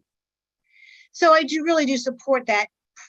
Personally, when I was the leader of the church, our church put a big solar array in the back. And I think people just need to know, as churches, businesses, homeowners, that's a real important thing to do. And I think one of the questions on the questionnaire was, what about the state's, the possibility of changing the rules for personal homeowners, but I do feel like that would not be a right thing to do, because if you put your solar in, you need to get the credit for that and not have a change on that. Also, the question with just traffic and driving, I think is a big thing. We need to, see ways that we can streamline that. And, it's so hard to get people out of their cars. So big thing is bring better jobs here. I think I kind of went from last question to this question, but okay, next question. All right. Can you elaborate on your answer to question 25 about endorsing a non-Democrat? Yes, I wanted full disclosure because I know that people might have mentioned it happened quite some time ago. As president of the school board, we wanted to get some new leadership. So we found a candidate and endorsed the candidate who was a Democrat. Great. But in her 4 years as a Democrat, she really was not what we thought we were getting. So did not support teachers at all. And so we needed to replace her. It is a nonpartisan seat on the school board. A person that did seem very reasonable, was a Republican but I could not support this other person. So we ran someone who would be better for the school district. So that's the only time I've done that. But full disclosure, that was that. And the other gal did lose, so it's good. Next question, what additional public transportation would you like to see in the city of Vacaville? Well, it is kind of bad that we're pretty close to the train station, but was trying to get people there. And we do run the buses to the train station if that's requested. We don't have a regular route there, I don't believe, because not that many people use a train. So I want to see more people using the train for that. My other big thing is I realized how difficult the bus systems were in Vacaville and Fairfield. Everyone's got their own separate bus system. So I had people that were wanting to get to Fairfield or Vacaville to go to court, or this one person had to use Fairfield daycare because she was in the program for recidivism with the penitentiary, but she could not get there, take her kid to Fairfield, come back and work here, and then go get her kid. So it's very difficult to use the bus system countywide when people need to. Or some people, were on probation here, but they needed to go to the court in Vallejo and they couldn't do that. So I would like to see more coordination between the county bus systems. Okay. Next question. What is your plan for meeting the needs of low-income housing and the Reno requirements? that is, a big issue for Vacaville and, many other cities. So one thing that we have done, we have approved 2 senior housing units, and those also had low income components. So that will be good. And one is started and one is going to be started. We have approved some missing middle housing in the downtown area, which was a big vacant lot. So that will be good to be able to have that there as well. The other thing in Vacaville, all of the development fees were the same, regardless of whether it was a 4,000 square foot house or a 12,000 square foot house. So the developers were paying the same fee. So naturally, they're going to build a bigger house because they can get more profit on that.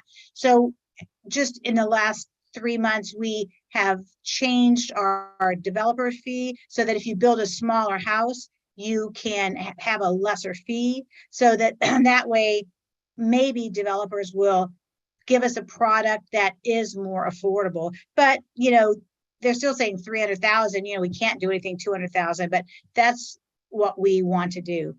But in my neighborhood right now, we're fighting another huge luxury apartment thing where things rent for like 3,000 or more a month, and it's right by Leisure Town and with the traffic. So that's a big issue in my neighborhood right now.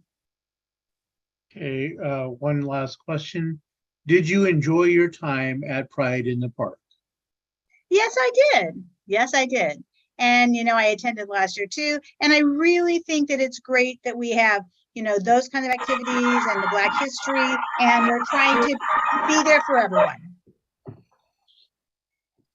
All right, with that, it is time for your 1-minute closing statement.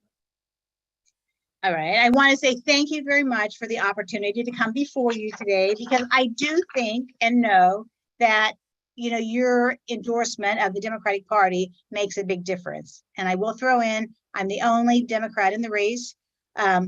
2 people that ran against me in 2020 are back up for take 2. And then there's a woman in the race as well. So there are 4 people in there, but I'm the only Democrat.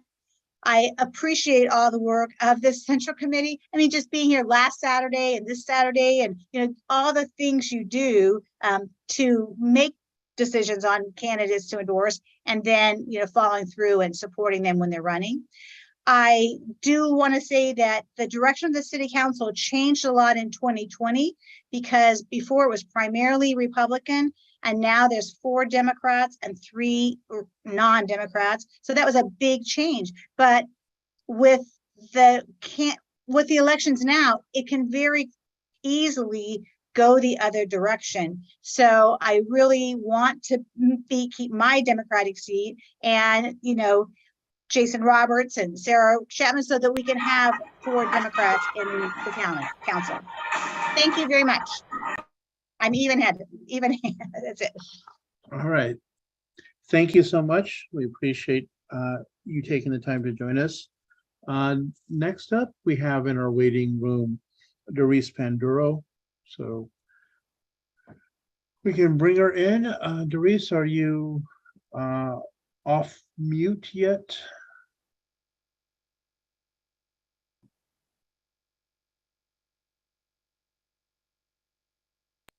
Doriss, you are on with the Democratic Central Committee? Yes, can you hear me? Yes, okay. Doriss Panduro, candidate for Fairfield City Council District 5. You have 2 minutes for your opening statement. Thank you. Good afternoon, everyone. Again, my name is Doriss Panduro, and I am running for re-election to the Fairfield City Council to represent District 5. And so before I continue, I do want to clear up some misinformation that was shared at a recent Northern Democratic Club meeting. I just wanted to let everyone know that I'm not endorsing Chuck Tim. I know several people may have seen that in the chat. We had a miscommunication, and he removed my name from his list months ago. I did not see the comment which was made during my speech until after the fact, or I would have addressed it by then. Moving along, when I was elected in 2020, it was for a 2-year term. And as the city of Fairfield had just gone into district elections, now I am running for a full 4-year term and continue to work on what the issues that I have been able to start this past year, along the lines of homelessness, housing, and investing in our youth. I have been a part of bringing affordable housing to my district for low to extremely low income households in an area of Fairfield that has seen very little to no new development in years. I was in the initial conversations to bring a Solano First 5 Center to what will be a brand new community and sports center off of East Tabor and North Texas. This whole area, which will include a revamp of the Linear Park Trail, is very exciting and much needed for our local families and young people. Addressing homelessness continues to be a top priority for myself and the city. Through my service on the Regional 2x2 Homeless Committee, or more formally now known as CAP Solano JPA, we're bringing municipalities across Solano County together to address this issue through regional collaboration. And pretty much this might be the only way we're able to alleviate this pressing issue that affects so many of our cities in Solano County. It has been an honor and privilege to serve in the capacity of a council member this past year, and I look forward to continuing to learn, work hard, and be a voice of reason while staying true to my democratic values. Thank you. All right, you've got your timing down perfectly. First question, what would you do or have you done to help green and reduce the carbon footprint of the city of Fairfield, i.e. make it more climate friendly and sustainable? And what would you do to bring more, I was gonna say, and what would you do to bring more solutions to the climate crisis, such as electrical vehicles and fleets, building electrification, including city structures and codes for new construction, and use of solar on buildings and for shade structures? Thank you for the question. Yes, so the city of Fairfield, prior to myself joining the council, did join MCE, and actually was finalized upon my when I became part of the council, and I was appointed as the director to represent the city of Fairfield on the MCE board of directors. So I have been learning a lot about alternative and renewable energy, and I'm really excited that we're able to offer this to our constituents. We've had a great success rate with it. We have had very low opt-out rates.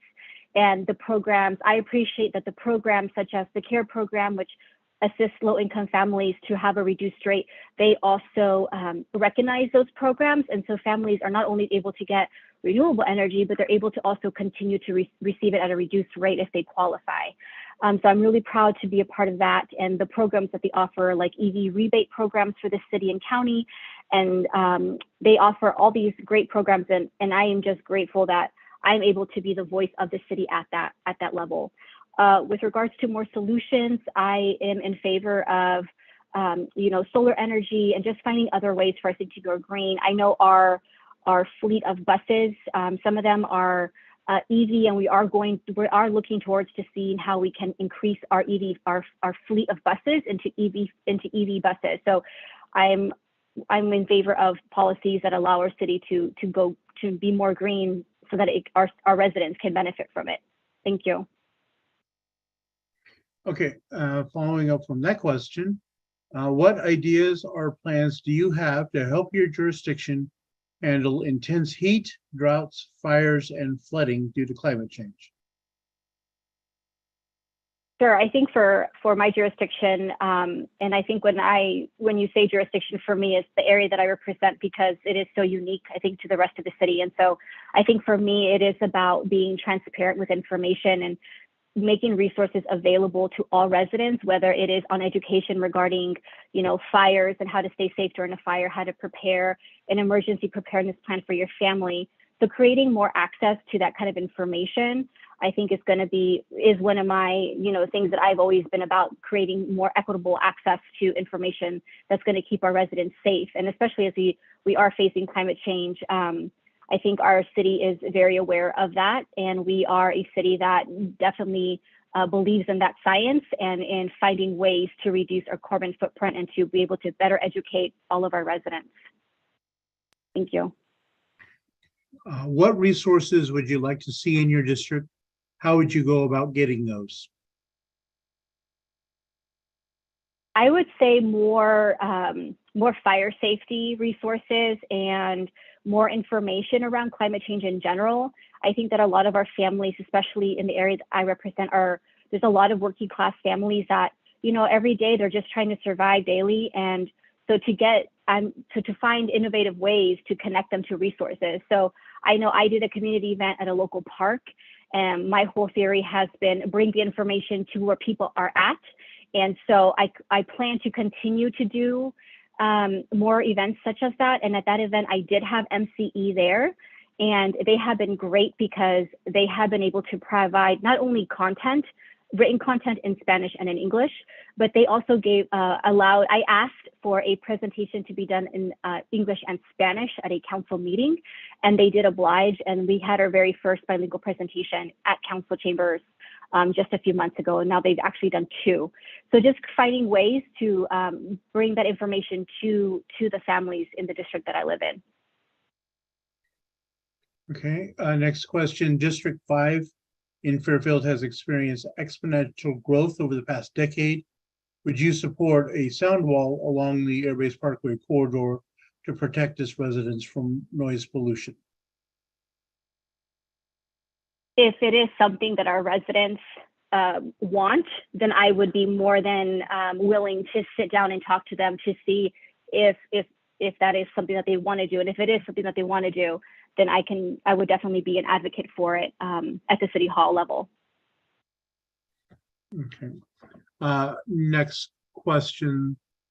Several people have noted that actually Chuck Tim still has your name on his website endorsing him. Have you asked him to remove your name? Then the follow-up to that, if you are not supporting Chuck Tim, are you supporting Wanda Williams? So I did not realize my name was on his website. I could definitely give him a call and let him know. I know it was on Facebook, and that's where I learned that my name was on his list, but I can definitely make that phone call to him and ask him to remove it, because we did have that conversation around it, and he understood. And but I can definitely do that. And I decided to stay neutral in this race because it was in the middle of my own campaign, and there was a lot of friends and colleagues running, and I just, I support Wanda. I have known her a long time, and then Chuck is my colleague. So for me, my best interest for myself was to stay neutral in that race. What is your vision for economic development, and how will you work to include workers across sectors and underserved communities? So I know that I have the North Texas corridor in my district, and I know, as many of us have driven through there, it is in much need of rejuvenation. And so right now the city is it's focusing on downtown, but because I'm always asking, when are we going to do North Texas? It's like I'm trying to push along for more stuff to happen in that North Texas corridor. It's much needed. So I think for me, it's being an advocate for that corridor. I have walked most of those businesses door to door and introduced myself so that they know that they have a voice that for them at City Hall. So I've been trying to build relationships with them to see how else the city can help until we are able to truly focus on on that corridor. I'm also been participating with the North Texas Business Street Association. So I have been attending their meetings so that I can better understand what they're doing along with the chamber, and then how this city can leverage with regards to economic development and helping those businesses thrive and keep on thriving.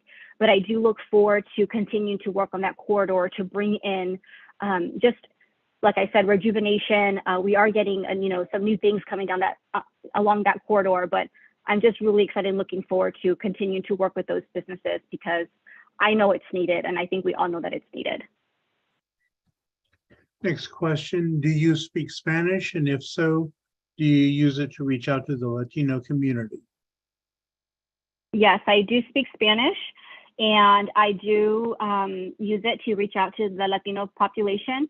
I am involved with a grassroots organization called Voces Unidas, and they are a strong network at the very grassroots levels. And I have been on that board for a few years now, and they're great at getting out information, and for me to see also what's going on within the Latino population. And it's been a really great organization to be a part of. And so they're one way that I got out information, and also anytime that I've had an event, I have requested the flyers to be in bilingual in Spanish and in English, just to try to be as equitable as possible. Okay, and Did you support expanding the water supply beyond city limits? And if so, what was your rationale? And if not, what was your rationale? Correct. I voted for the agreement. I saw it as an interagency water agreement. I don't see it. I did not view it as us expanding into the county. It's not something that I want to see either. I think that Suisun Valley is a gem and the city should not be in it. I think that this housing project had already been voted on. It was already going to be built. And the option of us treating the water was one of their options. And so that's the one that they chose due to other reasonings. But that is why I voted for it. I saw it as a, hello. All right, that was letting us know that the time for questions is now up. Oh. So 1 minute for your closing statement, please. So this past year has been a year full of learning what I can and cannot do as a council member, as well as doing my best to become familiar with the topics and issues one faces on the various regional boards that we sit on. But I have loved every moment. I was born and raised in the city of Fairfield. My parents still live in my childhood home, and both of my nephews attend school in the FSUSD. I am fully invested in the community and hope that along with the support of the Democratic Central Committee, I can continue to serve and be of service as a City of Fairfield Council member. I look forward to working alongside the Central Committee and ensuring that our democratic values are upheld in all aspects of local government, as well as continuing to work on the city's top issues and priorities. Thank you again for your questions and consideration. All right, thank you for joining us. We appreciate it. Thank you. Next on the schedule is Carrie Birdseye. I see she's here with us, so spotlight Carrie. And again, this is Carrie Birdseye running for Benicia City Council. You have 2 minutes for your opening statement, please. Thank you, Chair, and thank you, members of the Solano County Democratic Central Committee. I appreciate your time this afternoon, and I'm asking for your endorsement because it's very important to me as a lifelong Democrat. A little bit about myself. I have lived in Benicia for almost 22 years. I've spent the last 2 decades serving this community as president of my children's elementary school PTA. I was president of our local swim club. I served on the Benicia Human Services Board for 4 years. And that's the board in our city that administers and manages the grants that go to nonprofits that serve our underserved communities here in Benicia. Well, I was appointed to our planning commission in 2014, and since 2017, my fellow commissioners have elected me chair of the planning commission. I find immense satisfaction in serving my community, and that's why I'm running for city council. I ran for city council in 2018, and you guys gave me your important endorsement in that election cycle. And I live every day as a Democrat, and I embody the democratic principles. And that's why serving as a member on this committee and asking for the endorsement is so important to me. My top 3 priorities will be diversifying our economic tax base, bringing new and all different kinds of companies into our community, maintaining access to clean water and clean air, and being a transparent public servant. Thank you. All right, first question. What would you do to green and reduce the carbon footprint of the city of Benicia, i.e. make it more climate friendly and sustainable? Then what would you do to bring more solutions to the climate crisis to the city of Benicia, such as electric vehicles and fleets, building electrification, codes for new construction and use of solar on buildings and shade structures. I would prioritize all of the above. I work for an environmental nonprofit. That's how I get my paycheck. I'm not retired yet, and I work to fight climate change every day. As far as the solutions locally, I think we need to electrify our vehicle fleet. We need to decarbonize our transportation and our building infrastructure. And that would start at City Hall. I think that we need to start discussing decarbonization throughout our community. And so I would be working with city staff and citizens throughout Benicia and figuring out the best ways to do that.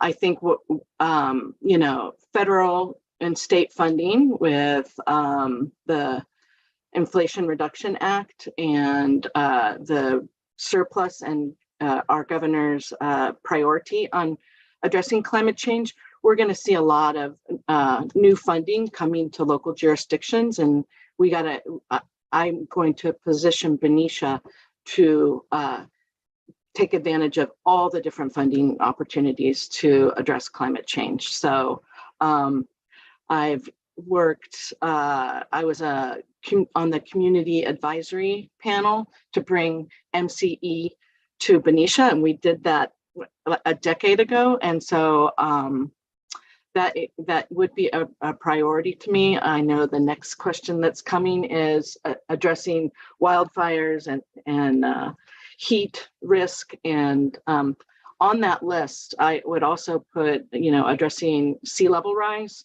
We're directly on the strait. Our Marina Green already floods during king tides. And so placing a priority and funding the,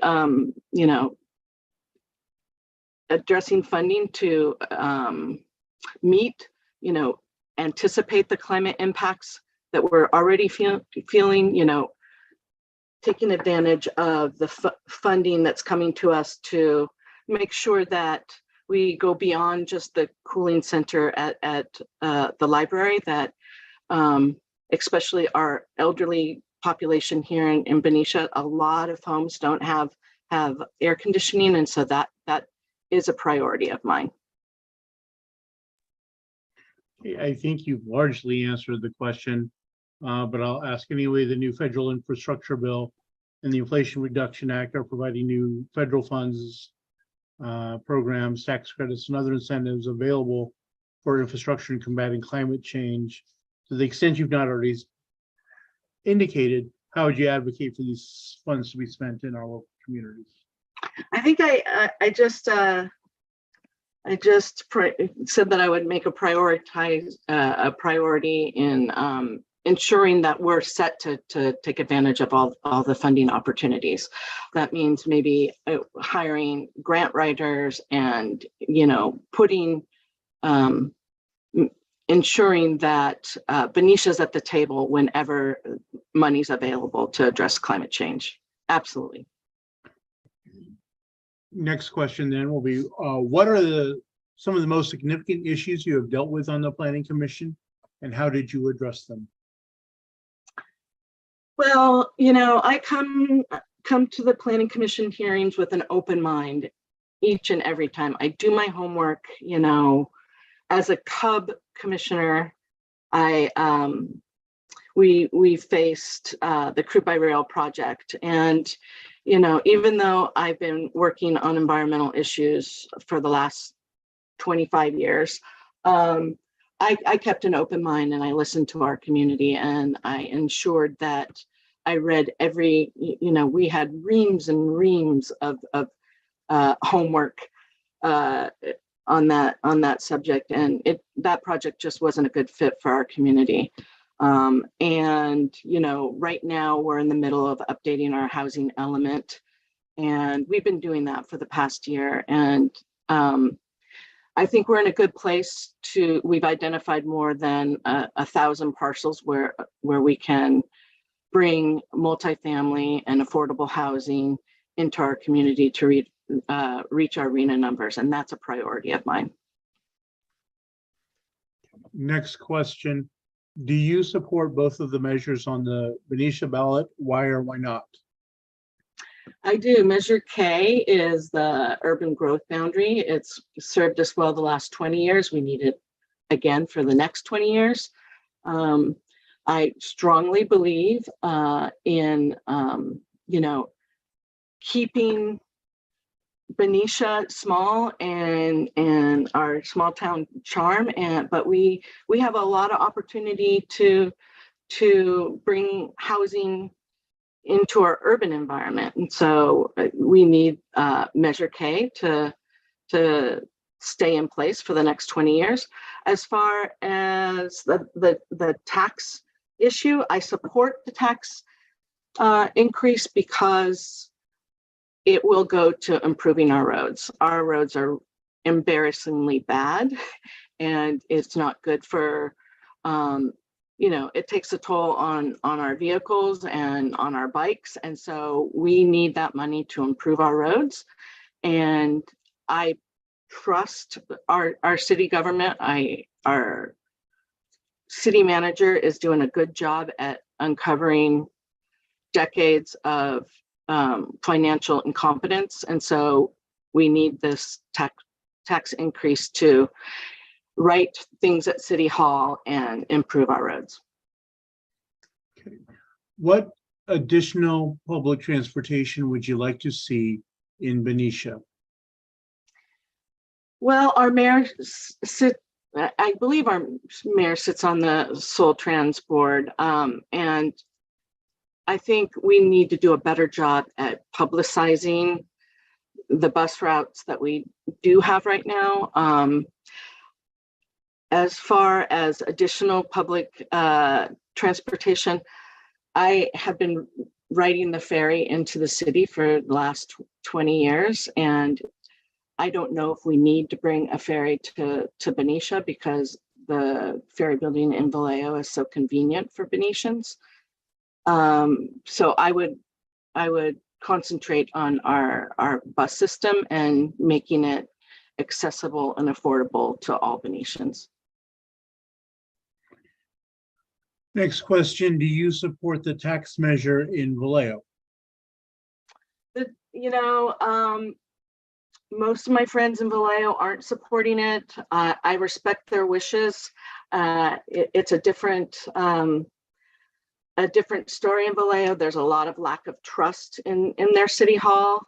I feel fortunate that we do trust our city hall here in Benicia. And so until Vallejo folks trust their leadership at City Hall, I don't think that they should be trusted with additional funds.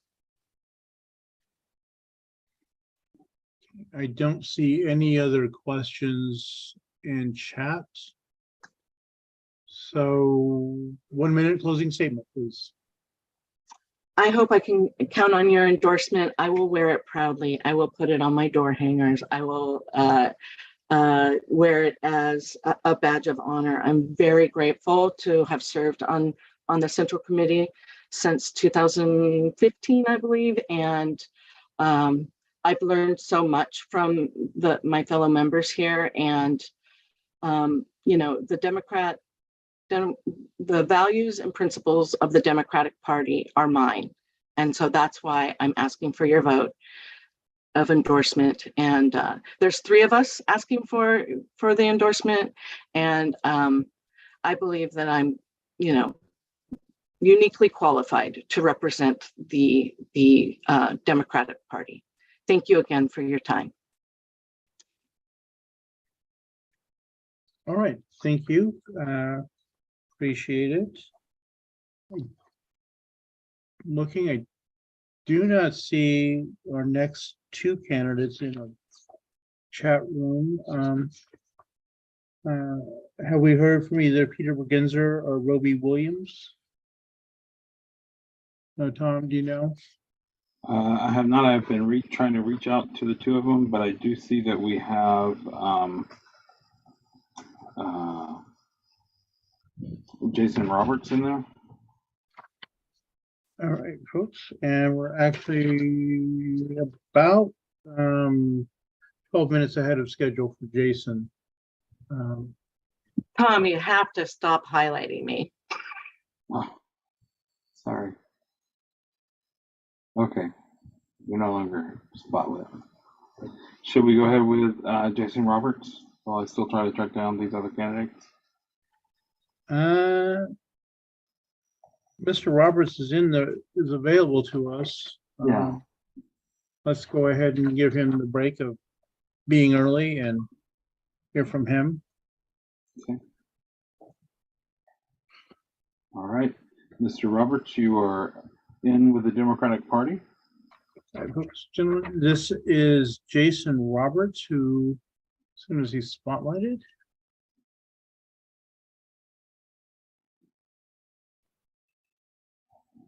Jason is a candidate for Vacaville mayor. So you have 2 minutes for your opening statement, sir.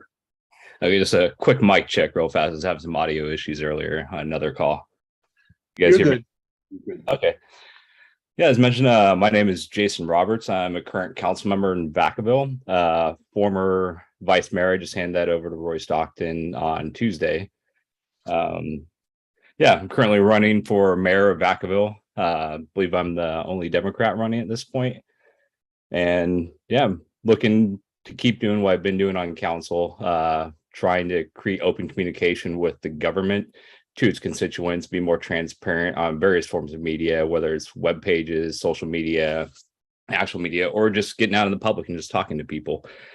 Really looking to push forward emergency management, public safety, more on the guidelines of wildfires. That's a big issue we have here in Vacaville, as well as some flooding we've had the last couple of years in town.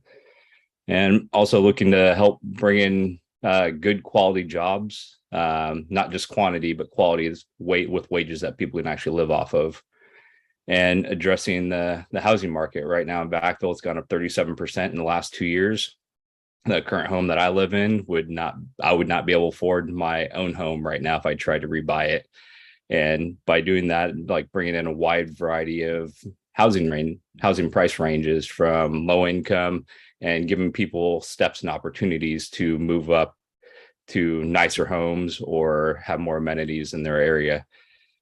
And yeah, with that, I'm looking to keep working with the city, working on the different demographics within it, and be a voice for the people.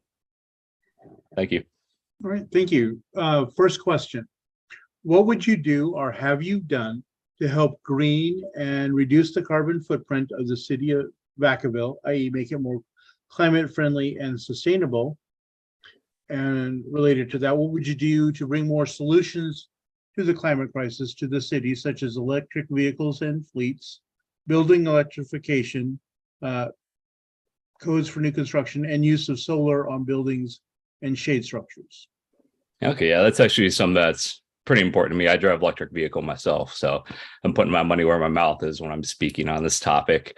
Yeah, we've done a lot in Vacaville already. I believe Jeanette mentioned earlier on hers is like, yeah, we've brought in a lot of, we passed bringing in electric buses and going through a lot of electrification process, by adding a lot more charging stations throughout the city, making it more accessible.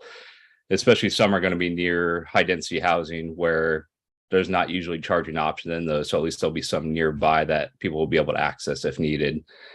One of my big goals that I'd really like while I'm on council is get the process moving for Vacaville to become a net zero city and offset all of our electrical use from some form of renewable energy, whether it's wind or solar. Not only is that like environmentally responsible, it's fiscally responsible as well, because currently city pays about $5 million a year in electrical charges. So if we want to put more money into emergency management or parks or city services or after school programs, that's a quick and easy fix, I think, in order to offset those costs. Also, like I mentioned, bringing quality jobs into Vacaville, because current Vacaville residents, about 80% of them commute outside the city for work. So if we can bring more quality jobs in town, that's less miles driven and yeah, less emissions out there. I'm going to continue pushing for not just electrification, but affordable electrification, because here in Solano County, our prices are kind of dictated by PG&E. And so like just charging my vehicle costs almost twice as much to charge my vehicle in town than it would charging in in Sacramento, due to the location of, or who's running the electrification and electricity for that municipality. Okay.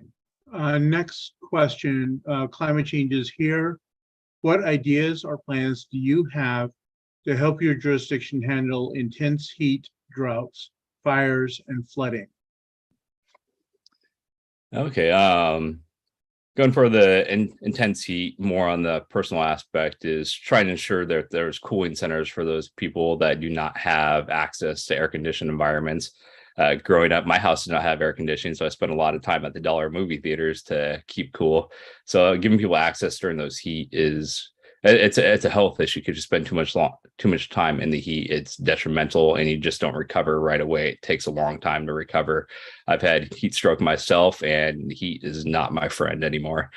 And then also working with some city staff on trying to get in shade trees or shade tree program implemented in the city. So newer developments that may not have established trees, like on the older side of town, at least get that going. So hopefully in the future, there'll be more shade throughout the entire city. And then moving on to flooding, we have, like I mentioned, we have had some flooding issues here in Vacaville. Nothing significant. I've worked in the South, like Houston area in Louisiana, where I've seen significant flooding, but it's still an issue for a lot of residents. So ensuring that the infrastructure is set up to properly dissipate that incoming water, especially following fire season, and can dissipate it quick enough and ensure that they don't get put in types of barriers so those drainage do not get clogged. And then having new housing above the flood line, which is indicated in the hazard mitigation program that Solano County just put out. So for above the flood line should reduce damage to properties and less affect individuals. And then drought, I'm also working on a rebate program for the city in order to for people that would like to move over to xeric landscaping or low water landscaping. We're still working out the details on that. So hopefully in the future, we'll have something to help out those folks that can't afford necessarily landscape their entire yard. There'll at least be some cost offset that we can help out with, as we are in a drought. And from what I've heard, this is probably going to be one of the wettest years in the next few years. So we really need to get ahead of it at this point. All right, next question. Did you enjoy your time at Pride in the Park? And were you able to fly the large inclusive pride flag on the city flagpoles? Yeah, I really enjoyed my time there. I was really happy at the turnout. There's a lot more people than I expect were going to be there, which is good. And hopefully next year is even bigger and more eventful, and a lot more people come out and enjoy and be able to get educated and learn about the community. I don't believe the bigger flag went up. I did hand it off, and I don't know if that made it to the appropriate persons to get it up, but I'll definitely follow up on that. Hopefully it'll be up next year for the duration. Next question. What is your vision for economic development, and how will you work to include workers across sectors and underserved communities? Yeah, so right now, I'm sure a lot of people are aware that Vacaville is going through a huge biotechnology and biomanufacturing push, which is really exciting for the city because it's not just bringing a lot of jobs, but good quality jobs. And with the partnership with the community college here in town that has a career pathway that you can go from, and almost all the students that are going through that program are getting hired. And with it going through the community college means it's very affordable for most people, and then they still do have their grants. So having that nice career pathway from high school or some other industry, going through either a 3-month certification, a bachelor's degree, or even associate's degree, and being able to get hired on at one of these huge biotech companies, actually make enough money to live in the city that they work in, is going to be crucial. Also working with the school district for their CTE programs, or technical education, and giving other pathways for the kids that do not necessarily want to go to college, such as auto mechanics, some aeronautics, culinary. I know Wilsey Wood is doing a great job with that. And so giving people alternative routes, especially kids that are going to be graduating soon into jobs that will make them decent money. Just ensuring there's different pathways to education, make sure those partnerships are available, not just within the city, but regionally, because a lot of people do commute. Some people will be commuting into Vacaville. So it need to have good established relationships with other cities in order to bring jobs, because economic development is no longer just a bubble of a city. Like the barrier between Fairfield and Vacaville is essentially gone at this point. And so we really have to work on it as a region, not just as a city. Okay. Would you help bring MCE, that is Community Choice Energy, into Vacaville? Yeah, I believe people should have options of where their energy comes from. I'm not opposed. I know the city has looked at it in the past and denied it, and hopefully we can bring it back and look at it again. I know some of the things have changed within the organization. I'm really curious to see, like, as green energy becomes more and more available, how they want to address it with working with PG&E and Vacaville and our constituents.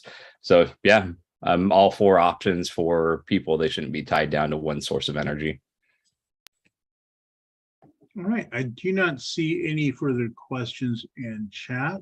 So with that, 1 minute for your closing statement, please. Okay. As I said, I'm running for Vacaville mayor. I believe with my leadership background, not just on city council, but with my military experience and experience with emergency management, I think I bring a wide variety of experiences that I can use to help lead the city. I also represent the median age in Vacaville, so I can represent the majority of the population. My parents are retired. I have nephews and nieces in school, and so I get to see how everything's functioning as a whole, all different demographics from my seat. And yeah, I believe I can be a good voice and a good balanced representation for the council and the city to lead the city of Vacaville. Thank you. Yeah, I hope I get your endorsement. Thank you so much for joining us today. We appreciate it. Yeah, appreciate your time. Hope you guys have a good rest of your day. All right, thank you. Okay, Don, we have a caller, and I think that is Robbie Williams. Okay. So let's bring her in. Okay.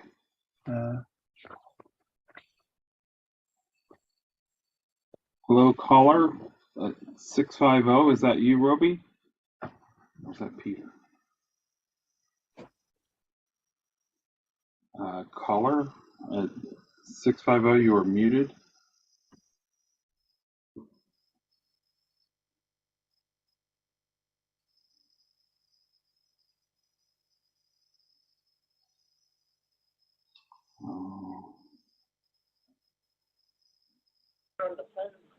Hi, sorry about that. I thought I pressed star 6. Thank you for having me. I am here. And you are Robbie Williams? Yes, I am. It's Robbie. Robbie, okay. Okay, well, this is Robbie Williams, candidate for Rio Vista City Council, 2-year term. 2 minutes for your opening statement, please. Hi, my name is Robbie, and I have lived in Rio Vista for 7 years. Within about a month of moving here, I ended up becoming a volunteer with the Rio Vision nonprofit. And I have worked my way up from just doing, a few articles here and there to I'm actually running the Hog August Bites event today, where there's about 5,000 people, which is a lot of planning. I've also had many other positions with them, as well as been on their board of directors. I spent 4 years on the planning commission and stepped down only when I was appointed to city council. I've been a seroptimist I was a seroptimist for 4 years as the publicity committee, and then as the last year as the chairman. And I've also volunteered with the Chamber of Commerce and the Rio Vista American Legion Auxiliary. I've got 32 years of construction experience, which comes in very handy being on council and on planning commission, as I'm evaluating, work that needs to be done. That's about it for me. All right, thank you. First question, would you support a vacant property tax or levy a tax on empty or vacant buildings in the city of Rio Vista? And if so, how would you initiate it? We actually had that issue here, and we did not do a vacant property tax. We think it's better to offer some carrots before we start beating them with sticks like vacant property taxes. So no, I would not be in support of just doing a vacancy tax without some type of incentive first to get them to do something with their property. Okay, next question. What would you do to help green and reduce the carbon footprint of the city of Rio Vista, i.e. make it more climate friendly and sustainable? And then following up with that, go ahead.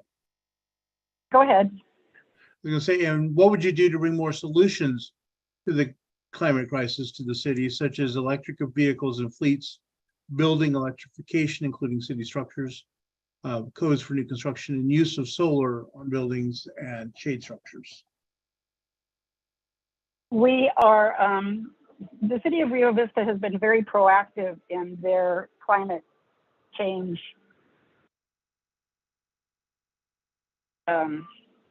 mitigation. We've got solar panels. We're currently putting solar panels over at our pool to help heat that. We've also got solar panels out by our wastewater treatment center. We've got wind turbines in our hills that are providing electricity for SMUD and a few other utility companies. We've also gone about as green as far as recycling. We are using recycled paper as much as possible, and if we can get recycled products into the city hall for administrative purposes, we do that. And we're very actively trying to get things, do that. As to what other things we could do, we could, I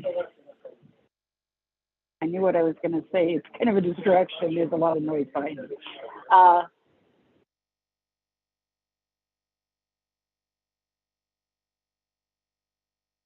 Oh, electric vehicles. Right now, we've only got one electric vehicle charging station. So we need to get additional stations in Rio Vista.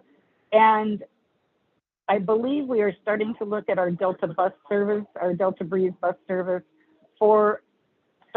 those are getting old. So starting to change those out for electric versus the gas. That's our two big steps right at the moment. All right.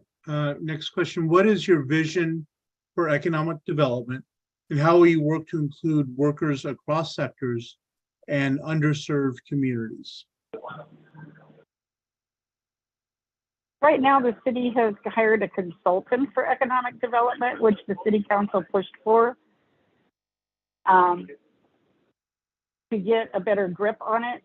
This is a really opportune time with so many grants available for people to start up businesses, and refurbishing, buildings to put businesses in. This is the opportune time to really get that so that we can put have a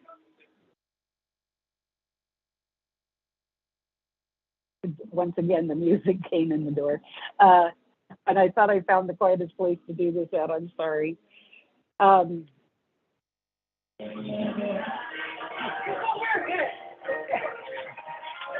Hold on just a second. Yeah. I'm sorry. I tried to find a quiet spot. Like I said, I was.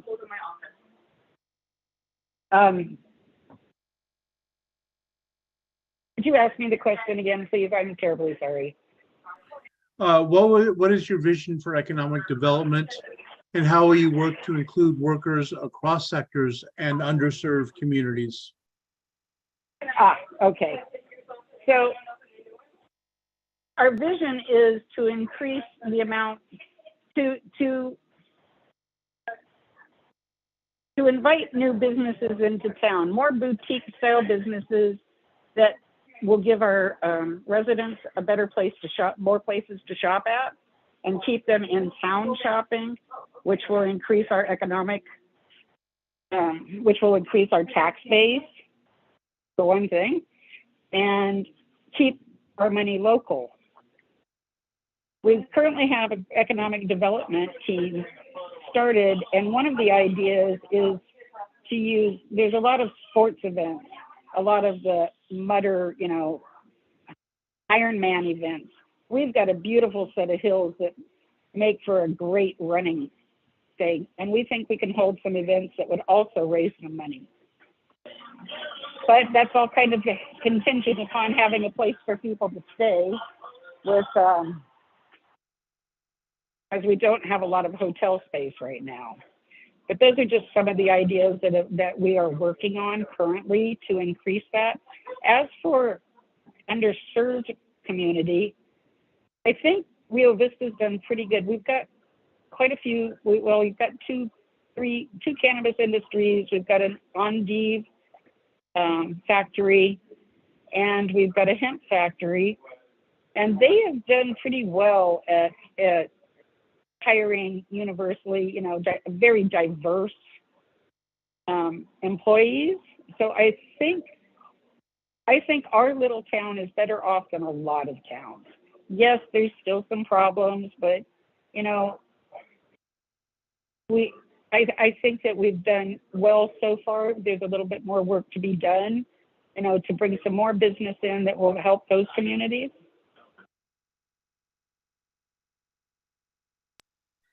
All right, next question.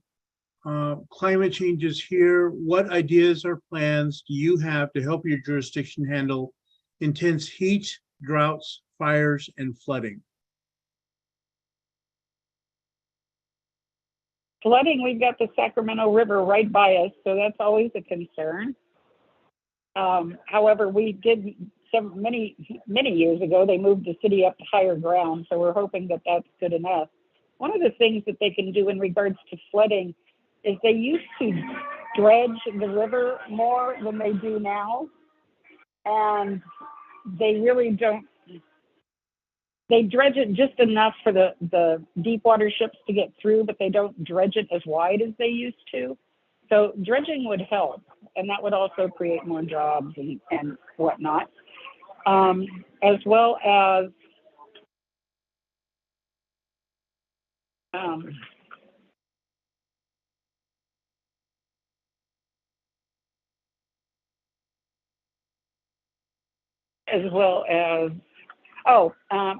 we're, as far as water and the drought, our planning commission now encourages that all new housing come with zero scape gardening, and to use pumps to pump the hot water faster, so it doesn't, you know, you're not running the water forever. A lot of the water issues, though, really have to be taken care of by the county, because we don't have a lot of control over the aquifer. But another thing with climate change is to make sure while you're doing that zero-scape landscaping that you're not just putting all rocks in.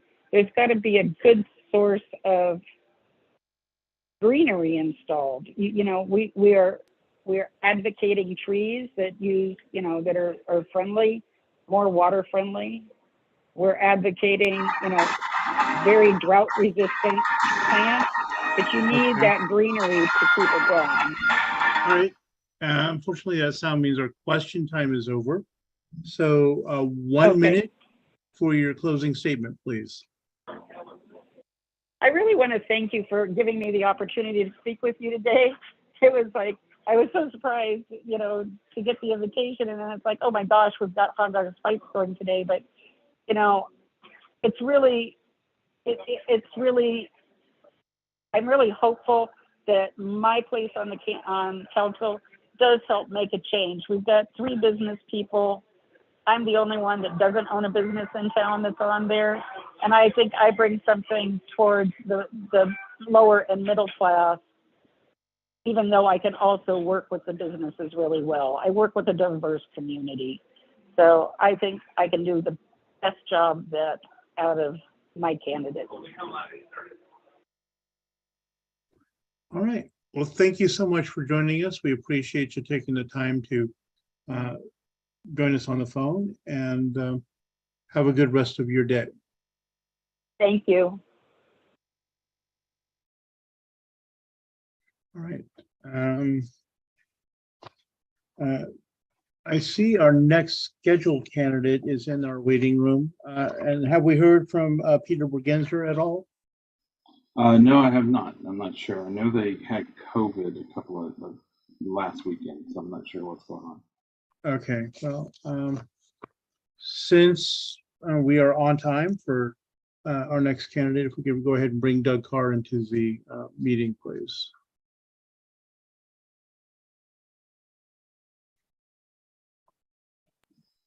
Hi, Doug. You're on with the Solano Democratic Central Committee. As soon as he is spotlighted.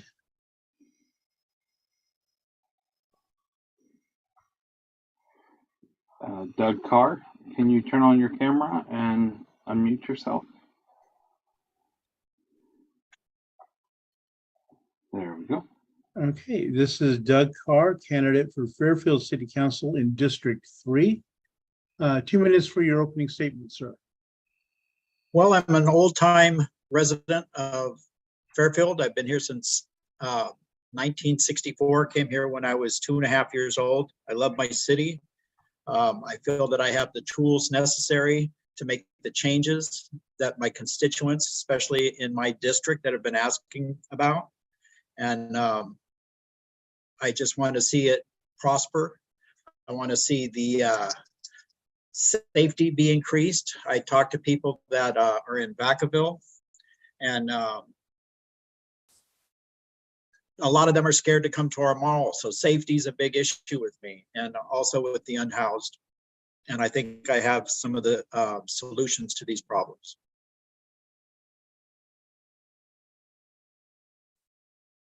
Okay, is that it? If so, we will move on to our first question. What would you do to help green and reduce the carbon footprint for the city of Fairfield, i.e. make it more climate friendly and sustainable? And related to that, what would you do to bring more solutions to the climate crisis, such as electric vehicles and fleets, building electrification, including city structures, codes for new construction, and use of solar on buildings and for shade? Well, I'm absolutely in favor of all what you said. I do see that they are increasing the charging stations around our town. I see a new one going up over here at Rayleigh's. It's good. I would definitely vote for more of that, and especially city-owned buildings and facilities.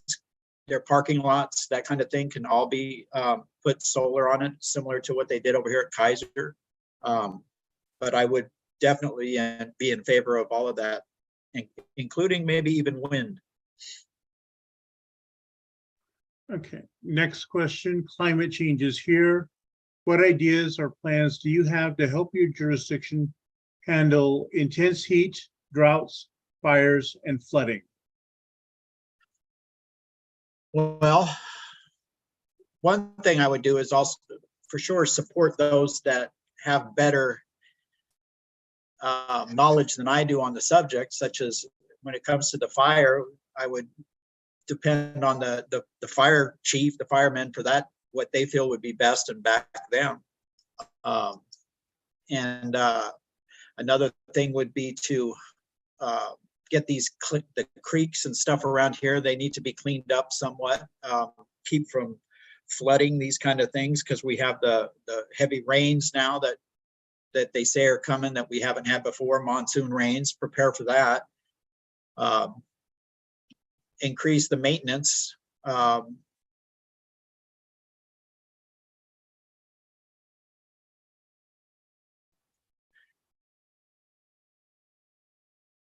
but friendly with solar. I can't think of anything offhand other than those things at this time. Thank you. Next question. Who are you endorsing for Solano County Supervisor in District 3?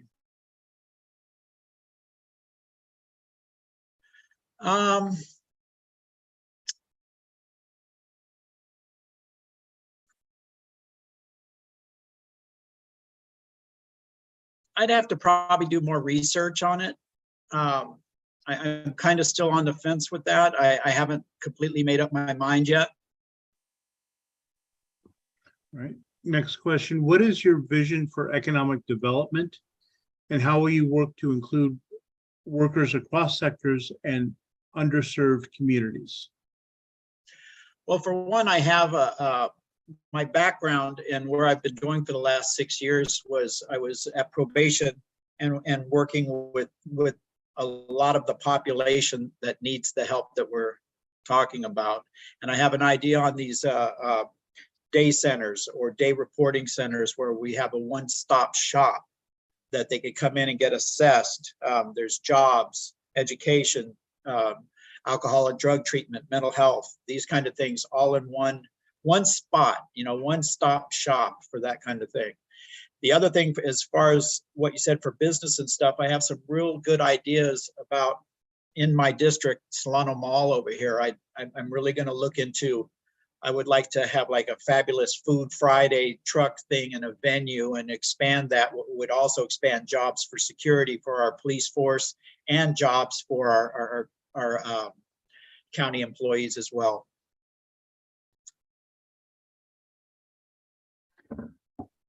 Okay, next question, what are the resources your district needs and how would you go about getting those? Well, I did some walking and talking with people in my district, District 3, and one of the main things that comes back is they're worried about safety. A lot of the people in my neighborhood go to Vacaville to shop because they're scared to go to Target and Walmart because of the houseless, the mental health people, the panhandlers, and that kind of thing. So prior to going to work, my current position is I'm a parole case manager for Solano County Courts. And prior to that, I was with the Sheriff's Department doing treatment inside in custody treatment. And they have a security force, we call them white shirts, the Solano County Sheriffs. And I think that between business owners, especially the larger companies, Walmart stuff, Walmart, Target, that kind of thing, in conjunction with the city, we might be able to come up with a security force that basically helps along to these day reporting centers, the people that possibly need it, which would make it more safe and people feel better about running down to the store.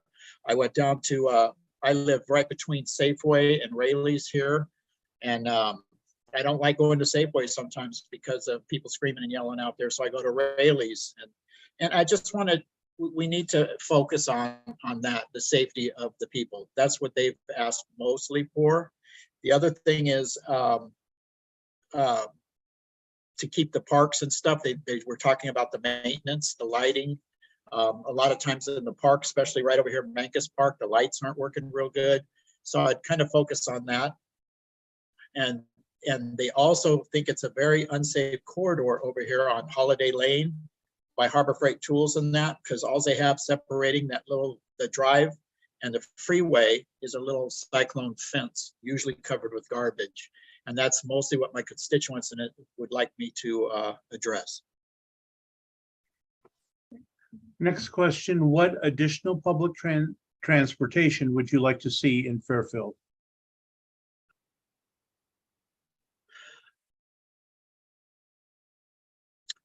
I don't know if I can answer that intelligently with the information that I have. I don't know that there's a problem with the transportation at this time, but maybe increased.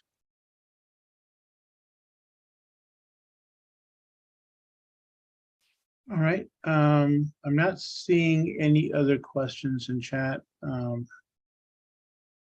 If you have any more questions, please drop them in now.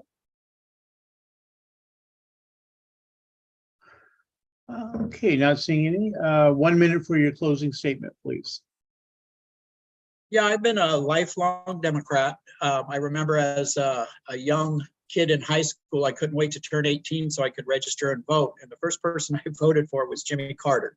I've never not voted Democratic in my entire adult life. And I feel that right now, more than ever, we need Democratic parties, local, small, to speak up, speak the truth. Because I don't think in a national light, we've been in such peril with all what's going on, the disinformation, the bipartisanship. It's just over the top.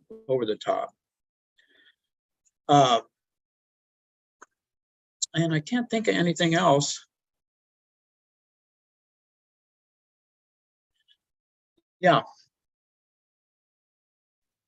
All right, well, thank you very much for joining us. I appreciate you taking the time out of your afternoon.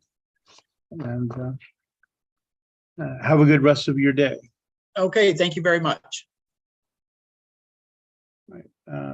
I am looking at our waiting room, Tom, and I do not see either Ravi Shankar, and you said that Peter Bergenzer may be sick, I believe you indicated.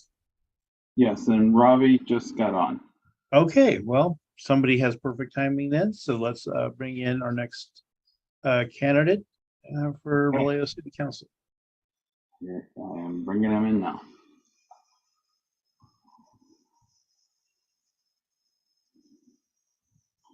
Hi, Robbie, you're on with the Solano Democratic Party. Please unmute yourself and turn on your video.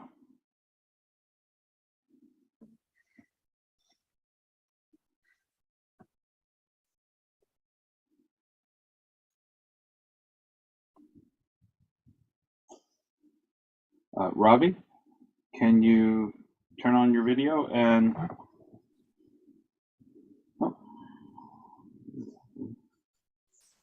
hello, Robbie. Hello, good afternoon, everybody. How are you? All right, your video is not on. I have a little bit of a technical glitch. Is that okay without it, with just the audio? Sure. Okay. All right. This is Ravi Shankar, Vallejo City Council District 4. You have 2 minutes for your opening statement, please. Yeah, thank you. Thank you very much. First of all, I want to appreciate the opportunity to speak to you guys and present my credentials. As a semi-retired 20-year resident of Vallejo, I have served extensively in many boards and commissions since about 2008, 2009. And I'm very happy to have supported the mayoral, the supervisorial, the council persons, and also school district candidates in the past. Several of them have served and are still serving. I would like to utilize all of that experience and my background in engineering projects and community service to overcome the many complaints and concerns some people like us had and have in the current situation with our current city government. The districting part appears to help this process a little bit better in terms of giving the marginalized communities and the voters a better opportunity to speak and hold them accountable and contribute to a better city. So I expect fully to support of a strong, good mayor who brings the most rational and logical and a consistent mind with fiscal and a compassionate responsibility for the citizens and the community. Thank you. Great. Our first question. What would you do to help green and reduce the carbon footprint of the city of Vallejo to make it more climate friendly and sustainable? And what would you do to bring more solutions to the climate crisis to the city of Vallejo, such as electric vehicles and fleets, building electrification, including city structures, building codes for new construction, and the use of solar on buildings and for shade structures? Well, thank you. That's a very, very important question in terms of the environment. We all nationally and globally are facing some expected challenges and many unexpected challenges of vast magnitude, needing very complex solutions that are coordinated globally and also within the US, Western economy like US nationally. So I would say without any expertise in any of these fields, on one side, as a council member, District 4 in Vallejo, I would love to engage in a united effort by the council and the mayor at all levels, the county of Solano, the state of California, and nationally with this League of Cities. On a personal level, I've had solar panels for about nine and a half years at home. I'm a Santa Clara County certified master composter for 32 years, and I've been serving with that skills in the 3 to 4 community gardens here in Vallejo and also in the South Bay in the past. I encourage folks to use electric or a hybrid vehicle when they can afford and plug into plants and things of that nature. So a combination of both working with the chambers and the other entities and nonprofits and the governmental entity, and also as a potential council member of City of Vallejo. Thank you. Next question. Climate change is here. What ideas or plans do you have to help your jurisdiction handle intense heat, drought, fires, and flooding?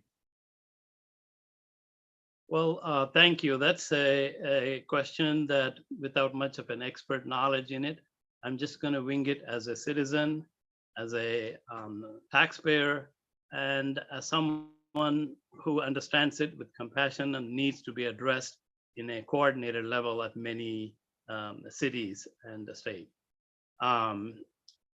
Education part, collaborating with all entities, nonprofits that are helping communities understand this better is number one.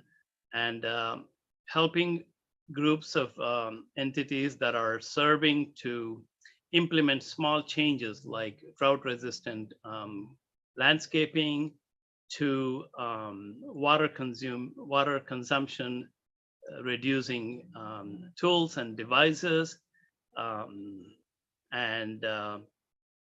It's called like they call it polling in one language, computer language. That is, you don't do it all at the same time. You kind of stretch different times of the day and evening for use of power and water. Sometimes it helps to stagger the peak loads and peak demands and avoids major shutdowns and helps to manage those challenges. Thank you.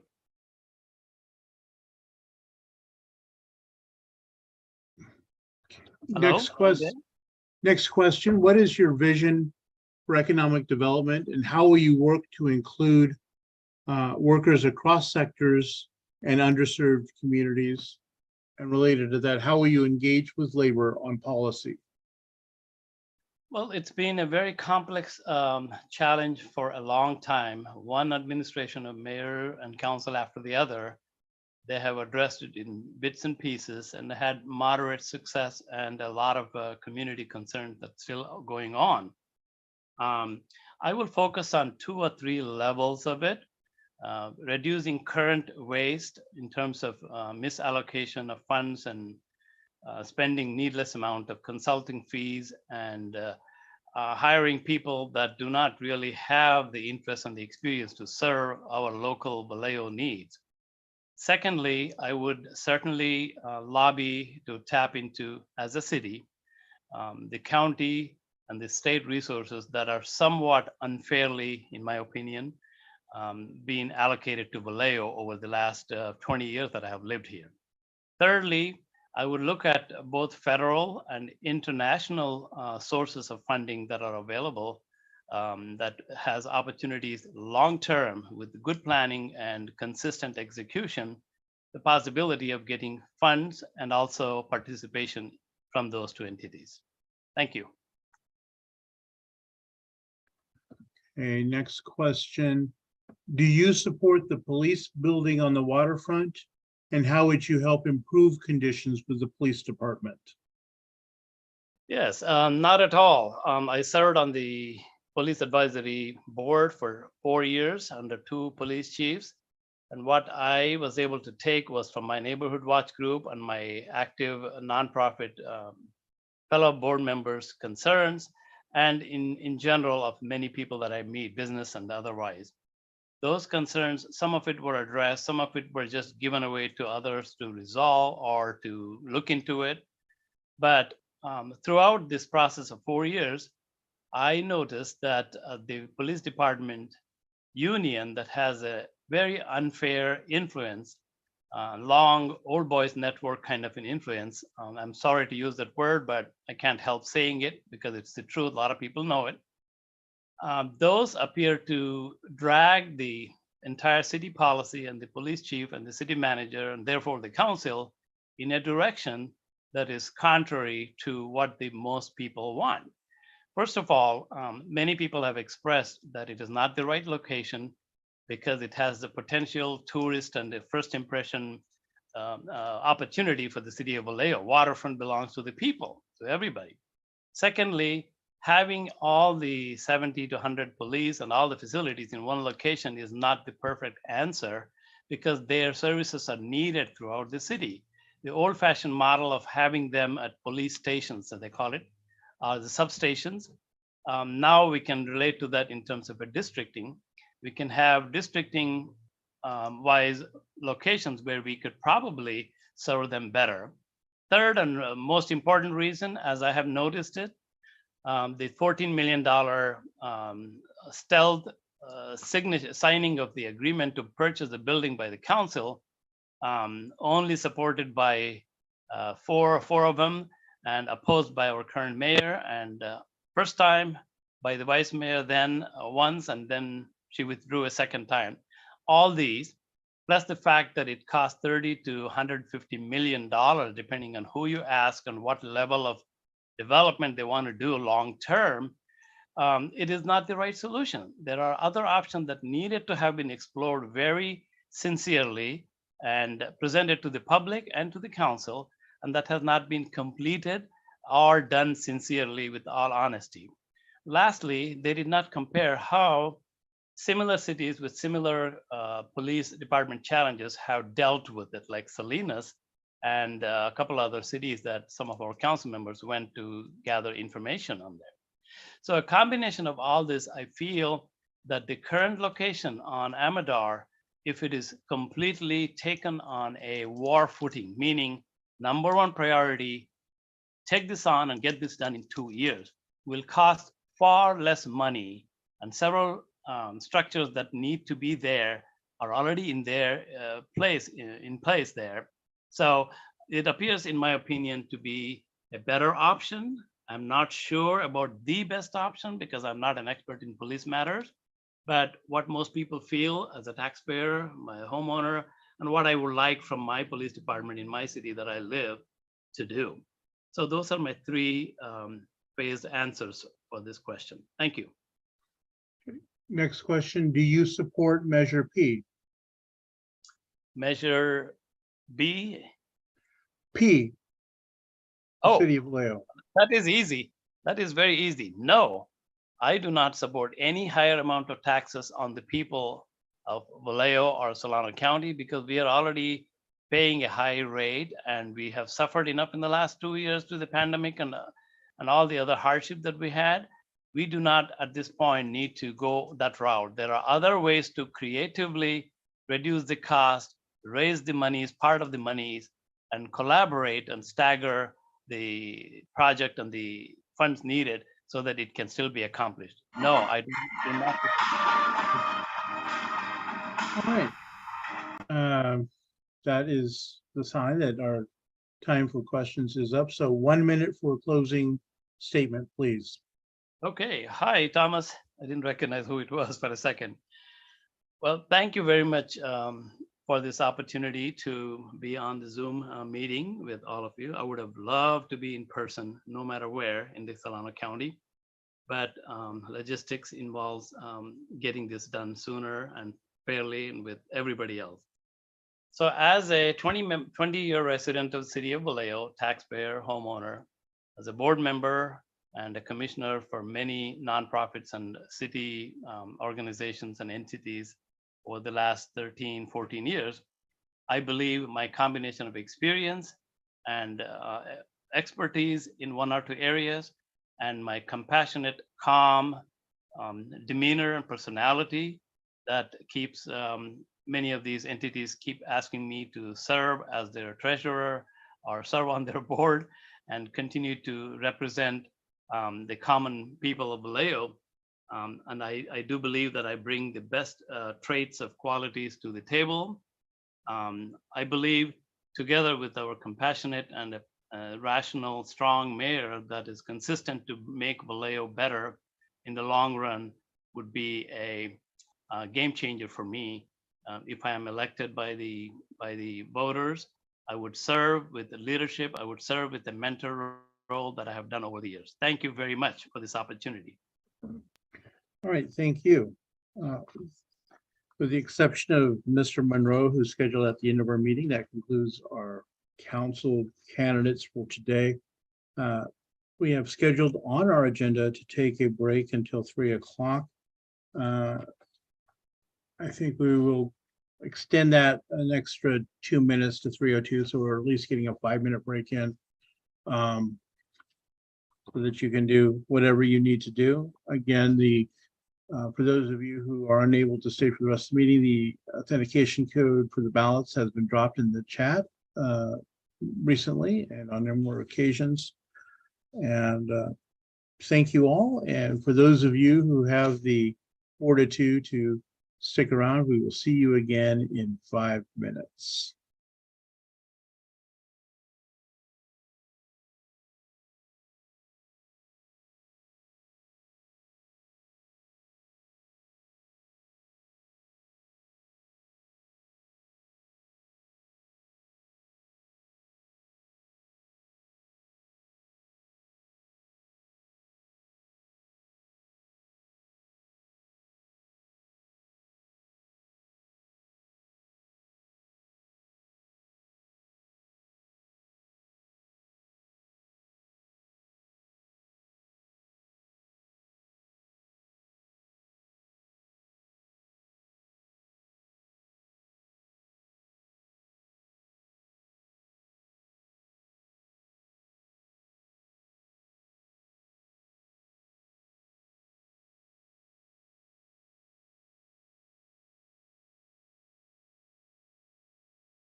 I'm busy.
That is our 5 minutes. Can I get a show of hands, please?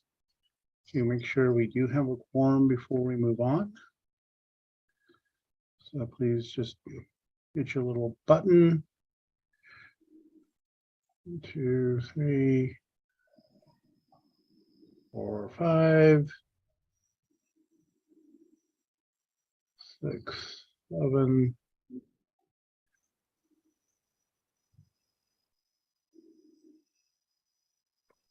8. Again.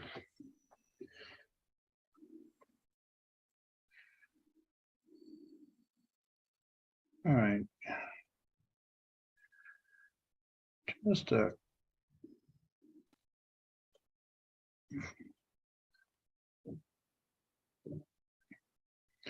again, do want to make sure we have a quorum, so I'm going to scroll down, see if I see your smiling faces. For those of you who didn't. All right, it appears we have quorum.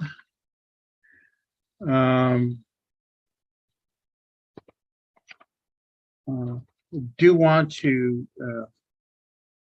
state that, yes, those of you who pointed out, I believe the agenda mistakenly said that Measure R was for City of Vallejo.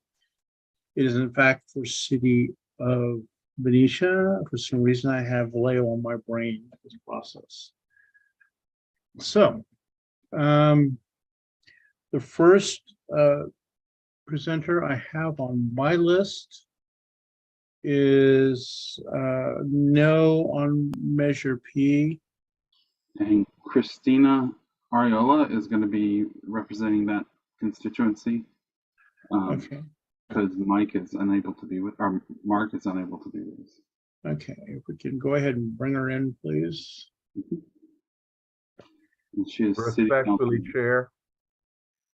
Respectfully, may I make a statement prior to the presentation by the no on?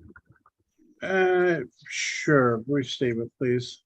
At the outset of the meeting, there was a presentation or a slight discussion about the letter of concern that I had forwarded or sent to you, and it was about procedural matters. The opponents to this particular measure were not notified in advance to make a presentation at the last meeting.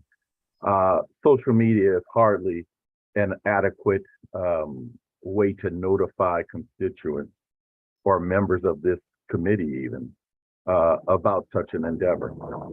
It's unfortunate that the specifics of the letter relative what the concern was was not shared. It was simply shared that there was a request for a recusal.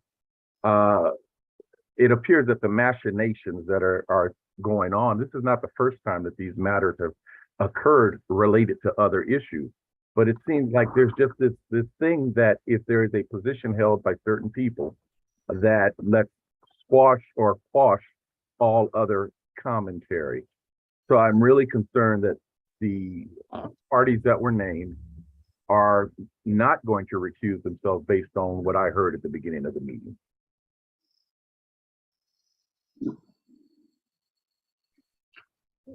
Thank you for making your statement. I have indicated to both of them that it is their information, whether they choose to do so. They receive a copy of the letter. I also, as a parliamentarian stated, members of this committee are entitled to their opinion on these matters. It did not appear that the behavior was malicious last week, and we have attempted to rectify it, make sure that communication has occurred to all parties. So, again, I am leaving it to both members to decide whether they need to recuse themselves on this vote. And all of us have very strong opinions on these issues.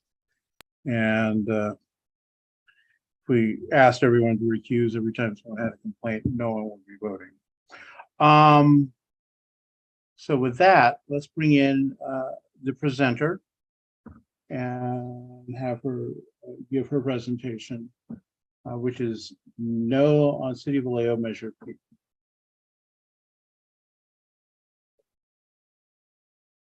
So she is in. Hi, everybody. I'm here. Thank you so much for allowing me to give you this presentation. 2 minutes for your opening statement, please. Yes, I'm Councilmember Ariola. I represent District 6, and I'm here in support of the no on Measure P. The facts are that, we're in one of the lowest, Vallejo has some of the most lowest income people in the county, and by taxing them to carry the burden for the city's irresponsible spending is highly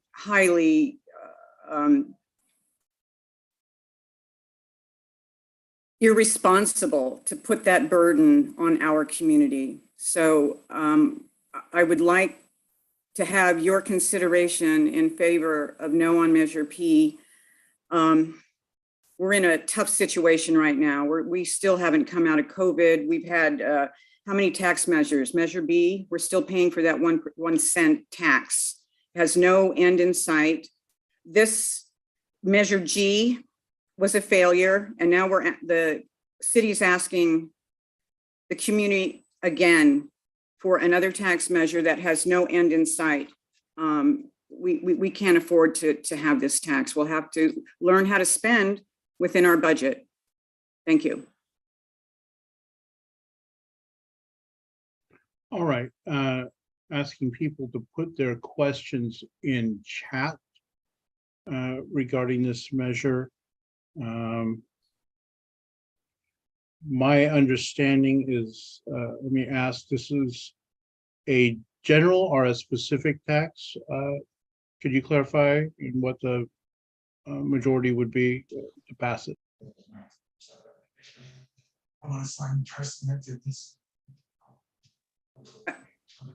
I'm sorry, is that a question to me? Yes, we are, this is now for the portion for our question. So again, is this a special purpose tax or a general tax? No, this is a general tax. Okay. All right. A general tax that's going to go into the general fund. So there is nothing earmarked for this money. Okay, next question I see, to the best of your knowledge, will this tax apply to prepared food? To prepare food? Does the tax apply to prepared food? Which I'm assuming is like McDonald's and other restaurants of that, like that. Right, okay, yes.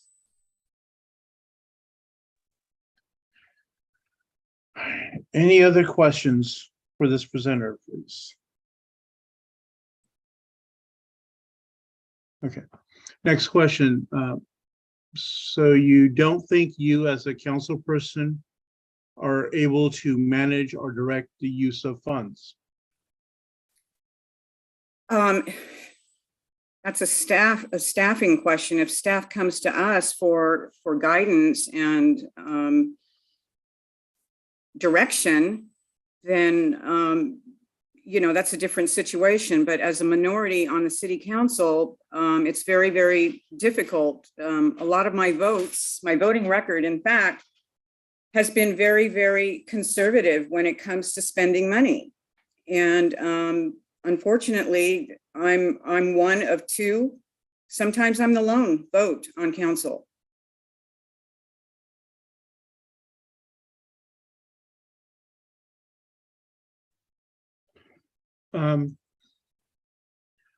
Next question is, please describe the current or proposed oversight structure for the, I assume, the tax, including the council's direct role in this oversight.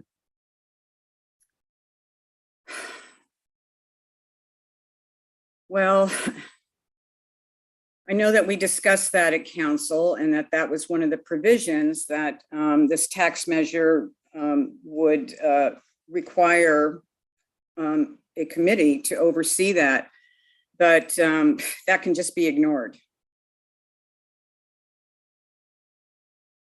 Next question, do you think this will harm low income and working families? Absolutely. Absolutely, without a doubt. You know, many people in our community are on fixed income, low income, or depend on social services to help with their family. And a lot of these folks don't have cars. So those of us that have transportation and the luxury to go to another city to save a few dollars on their grocery shopping, you know, they can do that. But for the rest of us, we're stuck here and spending our tax dollars highly overpriced tax dollars in Vallejo. And these are people that depend on diapers, baby formula, you know, things that are really expensive, not to mention the gas. Okay, next question. While there has always been a budget, is there enough for the needs of the city? And what areas do you believe should be reduced to fix roads and other infrastructure? Could you say that one more time, please? I heard the last part, but the first part. Yes. Is there enough in the budget for the needs of the city? And what areas do you believe should be reduced to fix roads and other infrastructure? Well, there isn't enough money, but infrastructure and road repair has been neglected for years. This tax measure is not going to improve that. You know, our planning, our water, our public works department gets the smallest portion of the budget. And there are other areas in our budget that can be redistributed. Redirect that into the public works department. It's, you know, it's all a matter of managing what you have. We've got over salaries are sky high. That's number one. There's so much fat that can be trimmed off the top, and bringing in taxing the people to help pay for our failures is just not the way to go. $26 million in ARPA funding, that's already been spent on things that have nothing to do with COVID. The city has shown time and time again that we're using money that if they don't take enough money, don't waste the $26 million of ARPA funding. We've only got $12 million left. It's a one-time deal. That's it. Where's the money going to come from after that? We're paying off the federal government right now for $2.6 million because the city did not manage the money. How can you ensure that the committee oversight will not be ignored?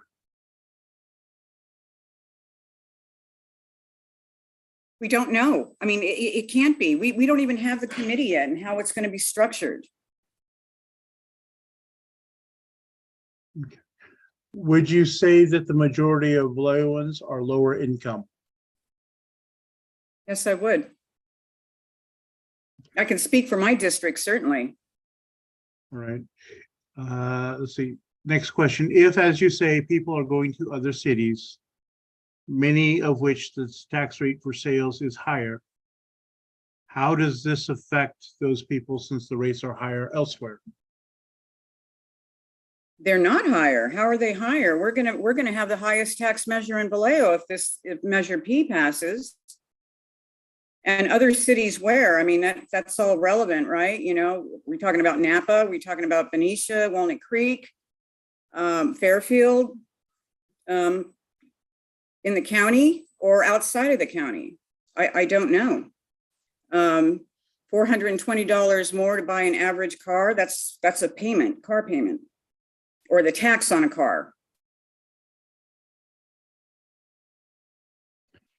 What is the city's alternative if the tax doesn't pass? Okay, it's a good question, and I get asked that a lot. And I think that if we look at what we have spent so far this year, $800,000 purchase near the water department, $700,000 discretionary funds, we can start right there. A slush fund for city council. We've gotten $700,000. We got between last year and this year to spend on groups that at the city council's discretion. All right, That's that's $700,000. question time is over. So move on to 1 minute closing statement for your presentation, please. All right, thank you. Thank you for that. Well, again, as I said, I highly recommend a no vote on Measure P. It will affect our most vulnerable community members. Raising taxes on this measure is misleading. They're calling it an infrastructure tax. But if you go further down, there's safety, fire department and the police department. For me, that's code for higher salaries. We've got officers that haven't been working. There's at least 20 officers that for one reason or another aren't working and their salaries are being paid. We've got enough money at the top level to have the wealth go around. But I mean, if you just look at the track record that the city has been spending money like a child in a candy store, and we can't continue to have that happen. This is your tax dollars, the people's tax dollars. So, you know, we've got liability, all right, housing grant, $500,000 payout to. All right, thank you. That's the 1 minute noise there. So we appreciate your presentation. Okay, thank you. Thank you all. Thank you so much. Next item I have would be the yes on Benicia Measure K. There's a note that last week's presenter is not presenting again. That is the measure to extend the urban growth boundary for the city of Benicia for until 2043, I believe. Are we having anyone speak on that? Did anyone say they were speaking on that this week? I'll speak to it, Don, if you want. Okay. 2 minutes for your opening remark on Measure K. Thanks. The Measure K was passed in 2003 and with the intent of stopping development at Lake Herman Road, everything north of Lake Herman Road, which is also known as Sky Valley. Back then, there was some development proposals that the citizens were concerned about. They put this issue on the ballot, and it passed by a pretty wide margin. Fast forward 20 years, or 19 years, and it's ready to be renewed again. and the council unanimously put this on the ballot with a couple of, it's basically almost exactly the same language. The only difference would be exceptions for renewable energy projects like solar or wind could be allowed with a use permit. But otherwise, there would be no extension of urban services to the open space, and that would effectively deny any development out there. And the council believes it's important to maintain open space between Benicia, Vallejo, and Fairfield. And for that reason, we are hopeful that the community will again support the protection of open space, and that the Central Committee will endorse that position as well. Thanks. All right. Are there any questions regarding this measure? This is again Measure K. What vote is required for this to pass? Is this a simple majority? Simple majority, yes. All right. Any other questions on Measure K? All right. I guess a 1 minute close. Well, I don't think I need to take a whole minute without repeating myself. And so I'll simply ask again for the support of the Central Committee for this measure. And I think it's important with roughly 70% of Benicia being registered Democrats. I think it does make a difference how the Central Committee votes on these kinds of issues. So we appreciate your support. Thanks. All right. And next up for yes on City of Benicia Measure R is again Steve Young. 2 Okay, minutes thank for you. your opening statement. Yeah, this one is a Measure R is essentially, although it is listed as a general tax, it is the intent of the council that all of it would be spent on roads and related infrastructure. There was some debate at the council as to whether or not we should put this on the ballot. The reality is that Benicia roads are second only to Vallejo in terms of being the worst in the county. And a lot of that is due to the age of our roads. We're over 100 years old, and many of our roads are also of that age and are simply breaking down. And the council for too long has not been willing to spend a lot of money on road repair. We get about $1 million a year from state tax, and that is simply not enough. We've had an estimate done that says to bring our roads to 70 PCI, which is sort of a C average. We are now at 53. To bring it to 70 would cost $60 million. And to raise $60 million over 10 years, which is our goal, is to bring the roads up within a 10-year period, obviously would take $6 million a year. One argument made by the lone dissenter on the council, the Councilman Larry Spada, was that we can find that money in the current budget. The reality is, our budget is about $50 million a year. To find $6 million, yeah, maybe you could do it once, but you certainly can't do it every year for 10 consecutive years. And I agree with the general premise that this is a question of whether or not voters trust the council to make the right decisions and to spend the money on roads. And hopefully we have shown through our actions over the last few years that we are ready and willing to take the hard steps to make that forward. We've had a lot of complaints about, I'm sorry. Looks like we're at 2 minutes, even though the chime didn't go off. Let me ask you, so you said this is a general tax that requires a majority to vote to pass, correct? Yes. All right. And is this tax time limited or is it indefinite? It is indefinite until rescinded by the voters.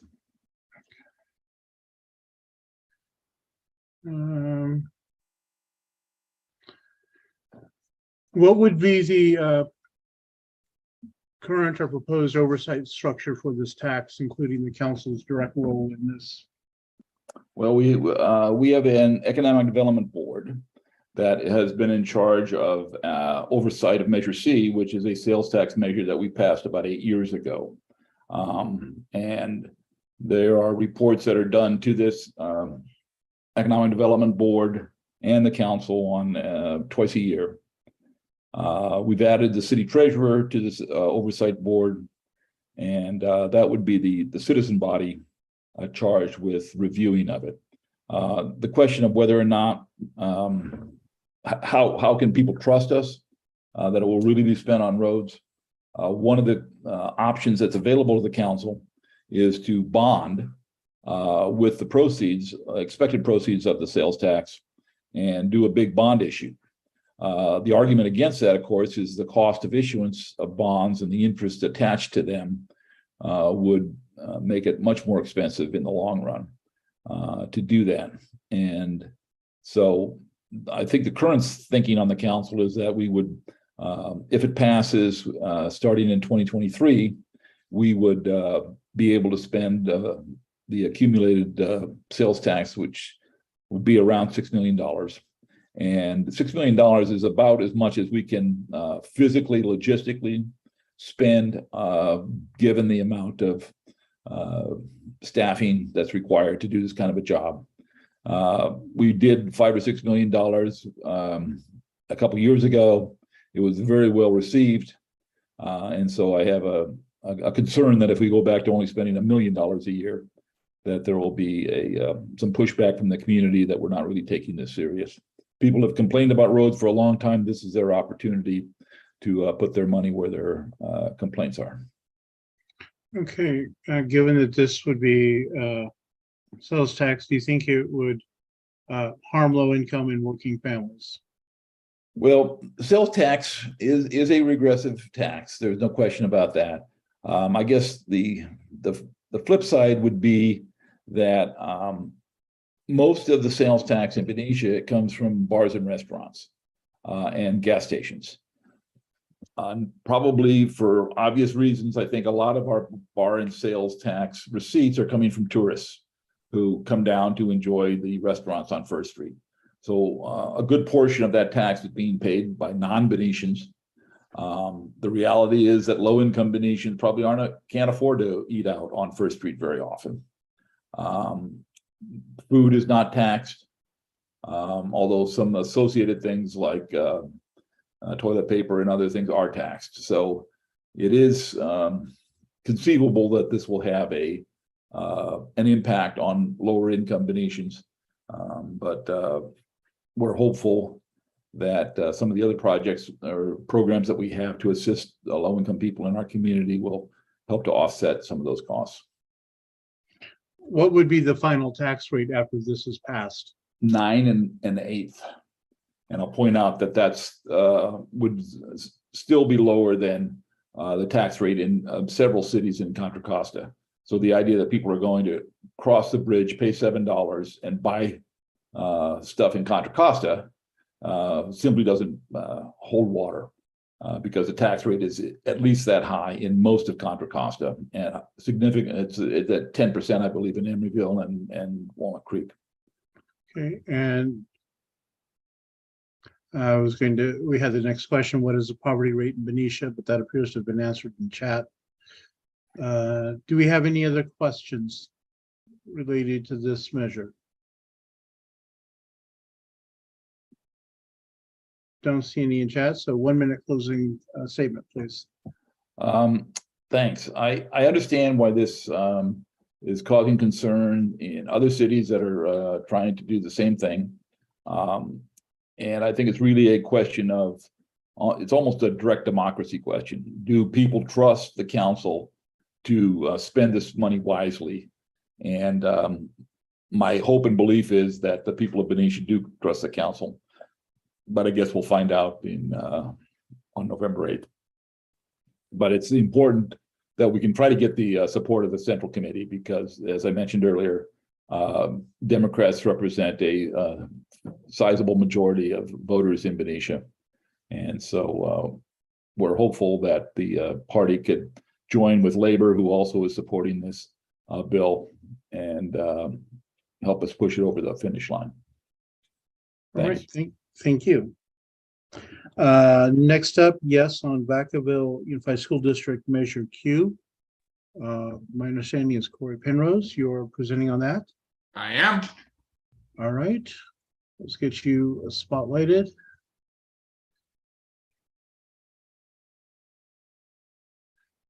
All right. Good afternoon, Central Committee. My name is Corey Penrose. Oh, sorry. May I begin, Chair? Sure, 2 minutes. Awesome. Thank you. Good afternoon, Central Committee. My name is Corey Penrose, and this year I began my 27th year at Vacaville High School. Over the years, one thing I've noticed that has had an enormous difference in the quality of the education that the children we serve receives is the quality of the facilities.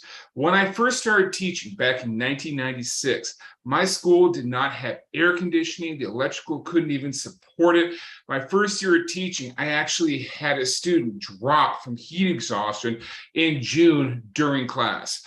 When the bond was passed back in 2001, all that changed. Students had the spaces they deserve in order to receive their education. It changed the scope of my profession. It changed everything. And Measure Q will do nothing more than just continue the existing bond forward for another 30 years. There are so many good projects which the children of Vacaville could benefit from if this bond passes, and I urge the Central Committee to support it. Thank you.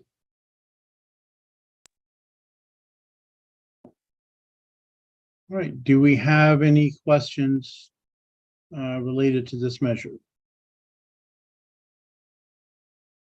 Okay, let me ask, what is the majority required to pass this bond? Simple majority, as I understand it. Okay. And looks like from the notes, it's simply extending the current tax rate, is not adding an additional bond? Correct. This is a bond. This is not a tax, and it would not raise taxes. It would simply be an extension of the current bond. Nothing would change for homeowners in Vacaville. It would simply be a continuation of the bond, which was approved over 20 years ago. All right. Any further questions on this measure? I think we've covered that it was not raise current taxes. 1 minute close, please. Thank you very much, committee. Please vote yes. Please endorse this because, sorry, because the children of Vacaville deserve it. I've seen over the course of my career how much the quality of facilities can affect in a positive way and a negative way the quality of the education which the children I serve receive. Please do, I urge you to vote yes, and please do our part to help us pass this bond. It can do so much for the children of Vacaville, and they deserve nothing less. Thank you. All right, thank you. Thank you. For that presentation. Next, yes on Solano County Measure E. I'm imagining that Supervisor Brown is the presenter. So if you unmute and yes, get you pinned. Yeah, okay. And you have 2 minutes. Okay, thank you. It's same kind of stuff like I talked about last week, which is the unincorporated area, which we really do not generate really any kind of income. We don't have hotels. We really don't have businesses or anything. The unincorporated area in which we have 4 fire stations have no money. And what we're trying to do is pass Measure E, 1/8% sales tax. We're looking at generating about $9 million a year, very similar to what is generated by the libraries. And I just want everybody to vote yes. And when my 2 minutes are up, I can answer questions. But we're looking at, I'm going to talk about like I did last time with District 2. There's fires constantly in District 2. We need to support each other. And also the fire departments, across Solano County, and the police departments are also in favor of it. Their chiefs have spoken and said, we believe in this, because part of what we want to do is to have one single distribution center in terms of dispatchers, so that the dispatchers will know where all of the equipment is, who needs what kind of help. So I think it's a win-win for everybody in terms of fire. That's the key. Those of you who live in Glen Cove, you know what I'm talking about. Benicia, you know what I'm talking about. So Fairfield, Suisun with Nelson Hill always catching on fire. Vacaville, you know that with LNU.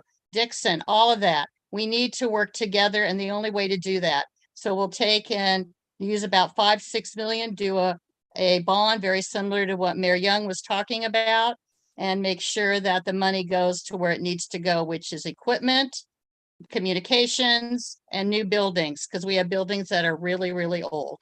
Thank you. Okay, same question I've been asking with other groups. Is this a general or a special tax? This is a 50% plus one. All right, and what is the current or planned oversight mechanism for this? And what is the board's role in that oversight?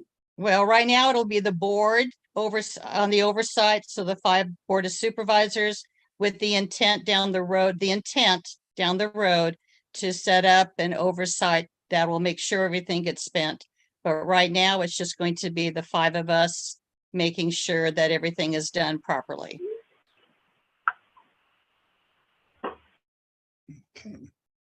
Are there any other questions? Good, here's one. Will this be added across the board for all citizens of Solano? Yes, and the reason for that is that a lot of areas have unincorporated areas. Even Vallejo has unincorporated areas. I'm thinking of homemakers, other places, so that we can work together with the unincorporated fires, say, for example, Cordelia, because, Green Valley, et cetera, Montezuma, et cetera, so that we can work together and support each other and making sure that we have enough money and enough resources so that hopefully an LNU doesn't happen again. So this would be added on top of Measure Right, P, everybody Measure would get the R, and one- the other measures if they Yep. pass as well. Yep, so 1/8% is 0.125%. That is correct. Everybody would get it and everybody would pay for it. You're right. Okay, and what are the alternatives if this tax doesn't pass? Well, right now, and I'm just going to pick on Cordelia Fire, there will be, starting in October, no money. So we can reach out to some sort of grant funding, but you can't base a budget on hoping that the grant funding comes in year by year. We know we have money right now because of what the state has in terms of a surplus, plus what has passed in terms of DC, but you can't always count on those funds. So, we have to, somewhere down the road, you have to kind of take ownership and say, I would like not my house to catch on fire. I would like to make sure that the citizens in other jurisdictions are also saved and taken care of. And so, 1/8% means what it is to you. I would like my money to go to make sure that everybody is safe. And that includes kids. Make sure that they have a way to get in and out and make sure that they're taken care of. Because on my side of the world here, I have about 4,000 kids that are in the different schools just in Cordelia villages. Okay, are there any other questions related to this measure? I do see in the chat through the chair that yes, it'll be added on. It'll be added on, right? So what happens, if I may, through the chair, to continue with that? If all of the bonds pass, everybody's going to exceed 10%. So we have to go to Sacramento to get permission to go greater than 10%. If that permission is not granted, then we're going to have to look to see which area had the most votes to win, and that would be the tax. So none of this is easy. I understand about taxes. I get it, but I don't know what the recourse is. Not have good roads like Mayor Young was talking about, which means that businesses don't want to come in Do businesses want to come in if they know that their business might catch on fire because we refuse to have the proper fire equipment and stuff that we need? So, economic development means we have to work both ways, guys. My take on it anyway. Any other questions? All right, 1 minute close, please. Please vote yes on Measure E. It breaks my heart when somebody loses their home because of a fire. And look around where you are. We're trying to do what we can, but you guys, we're all in this together. And I don't want us to be silos anymore. I want all of our fire departments, all of our police departments, let's just work together, make sure that everybody is safe.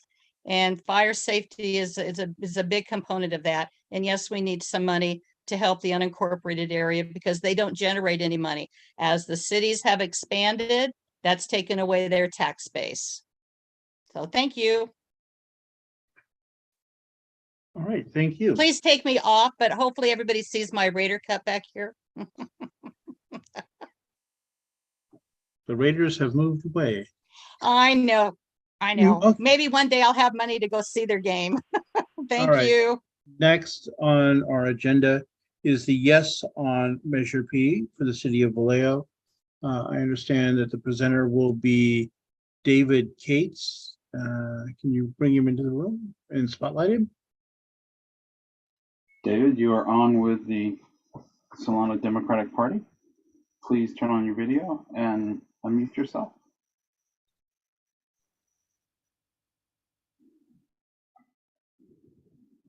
David, are you there?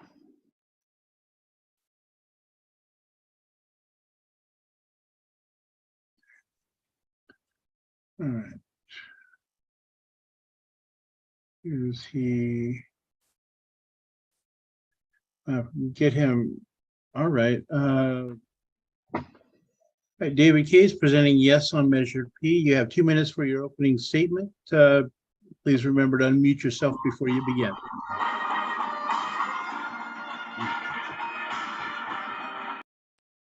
Again, 2 minutes and unmute yourself, please.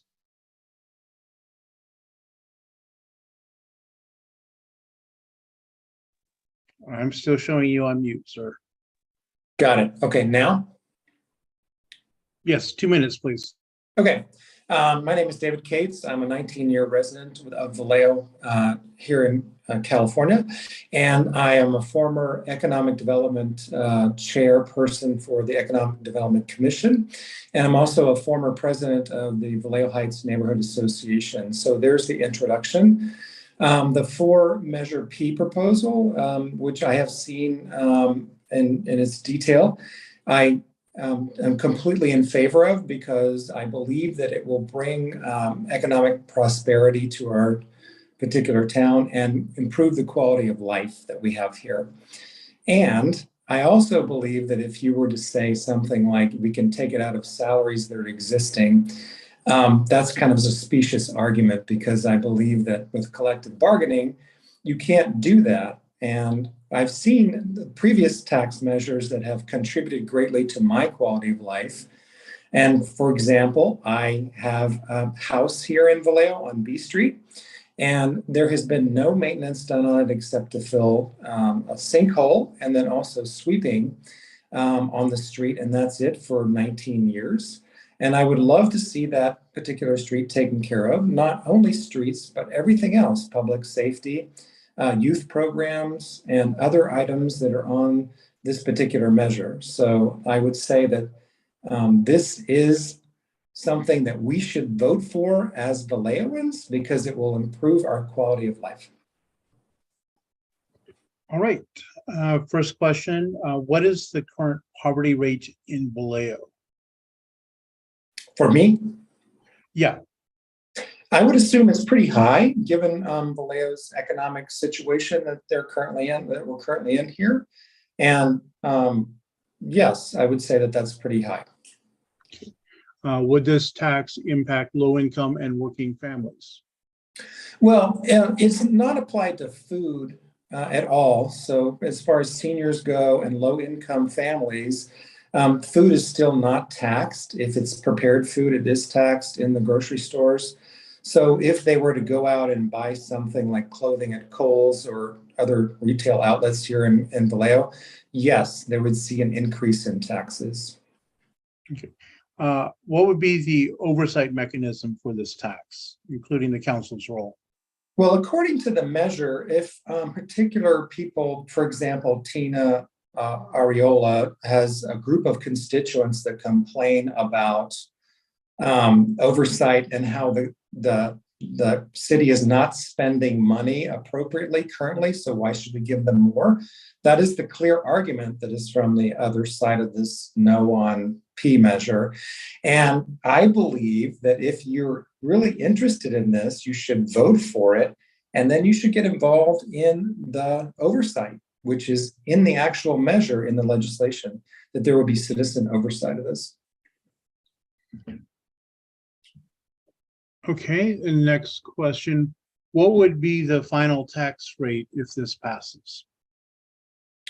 I'm not sure. It's 0.08 it's increasing on the tax measure, and I'm not sure the final tax.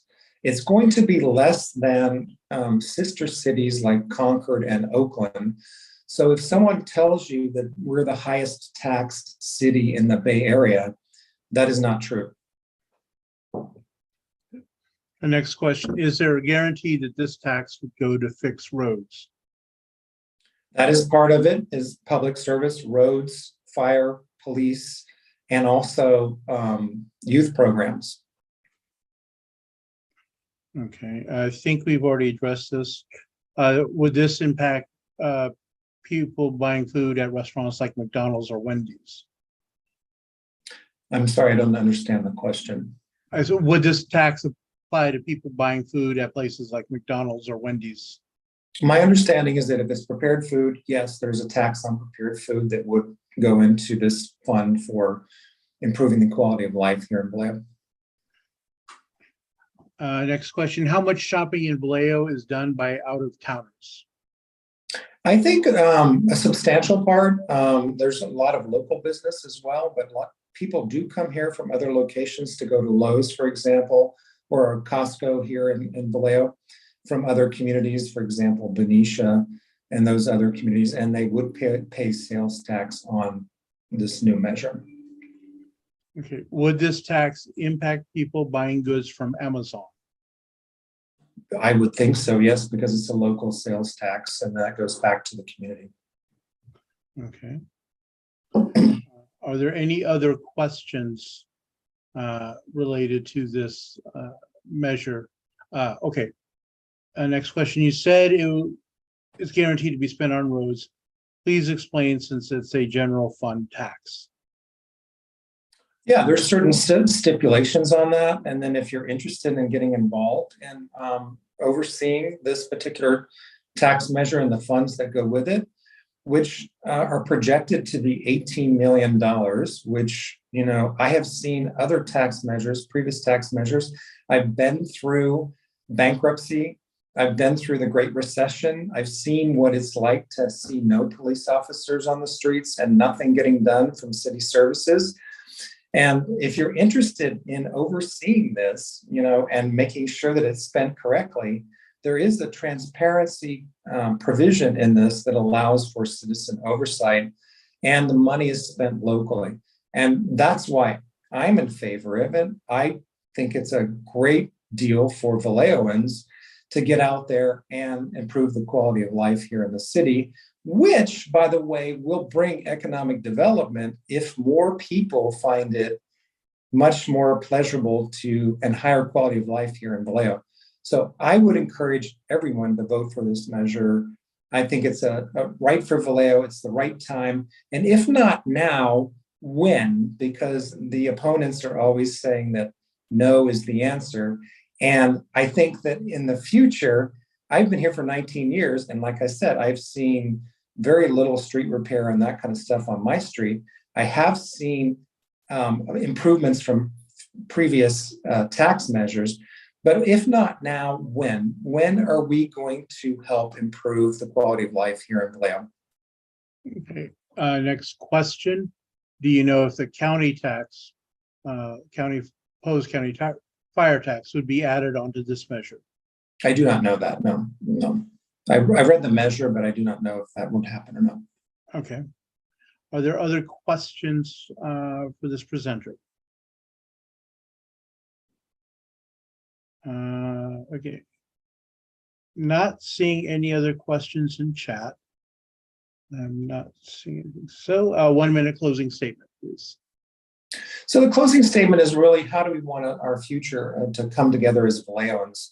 And I believe that a lot of people that are against tax measures, and I understand that. I don't want to increase my costs as well, but where's the money going to come from? Like I said before, to assume that we're going to renegotiate collective bargaining agreements to reduce salaries for city staff, police, and fire in order to get the money to spend on other things is just not, it's a fantasy. And I believe that this particular tax measure, with proper oversight and controls, which are in the measure, will be something that Vallejo can use to springboard into a future that's very prosperous. And I understand the argument about, I don't see how my tax dollars are being spent today. So why should I trust the city to spend future tax dollars? And I get that. I completely get that. But if you're interested in that and you want to oversee both for the tax measure and then get on the citizen oversight provision that's actually in the measure and help us shape the future versus just saying no. All right, thank you. That sound was our 1 minute. So thank you very much for taking the time to join us today. We appreciate it. You're welcome. Thank you. Next up on the agenda is the yes on Travis Unified School District Measure M. I believe that Manveer Sandhu will be presenting for this. So when I saw him, he was in earlier, and I did call him and ask him to rejoin, but there's not much I can do. All right. Sorry. I will just point out to everyone that for a number of these, there were links made available. I believe there are links in the ballot to the analysis. But if not, you can go to the county website and read if you need the text itself. If you're still unclear from the presentation by the proponents or opponents. Not seeing Manveer here. Jeanette's hand is up. Okay, Jeanette Wylie. Thank you. I just wanted to have someone speak for this, and I was wondering if someone from the board or someone would be here. I saw Manveer, so I wish he would have stayed, but I just want to say that being a part of Travis District for 30 years, we have not had a bond measure in that time. We tried to pass a parcel tax, that did not go. The communities around here pay Melrose and there's CFDs, so it is kind of dicey. It's also tricky with Vacaville, South Vacaville, and East Peabody, and then East Goldridge, East Fairfield, and then the base. So it's difficult to get something like this passed, but our kids are really suffering because the schools have too many people and not enough services. And so it's for infrastructure. It's not for things that are real glamorous, but it's for heating and cooling and security and other things that need to be done to keep up the buildings, because the buildings are not in good shape. Our newest school is 28 years old, and many others are 58 years old. So I would just encourage you to support this. If the Central Committee does, people do look at that endorsement. So if you have a question, I might be able to answer it. Okay. Do you know what the majority is passing? I think it's a simple majority, which is why they were going with that. Okay. And you said this would be a new bond measure for Travis?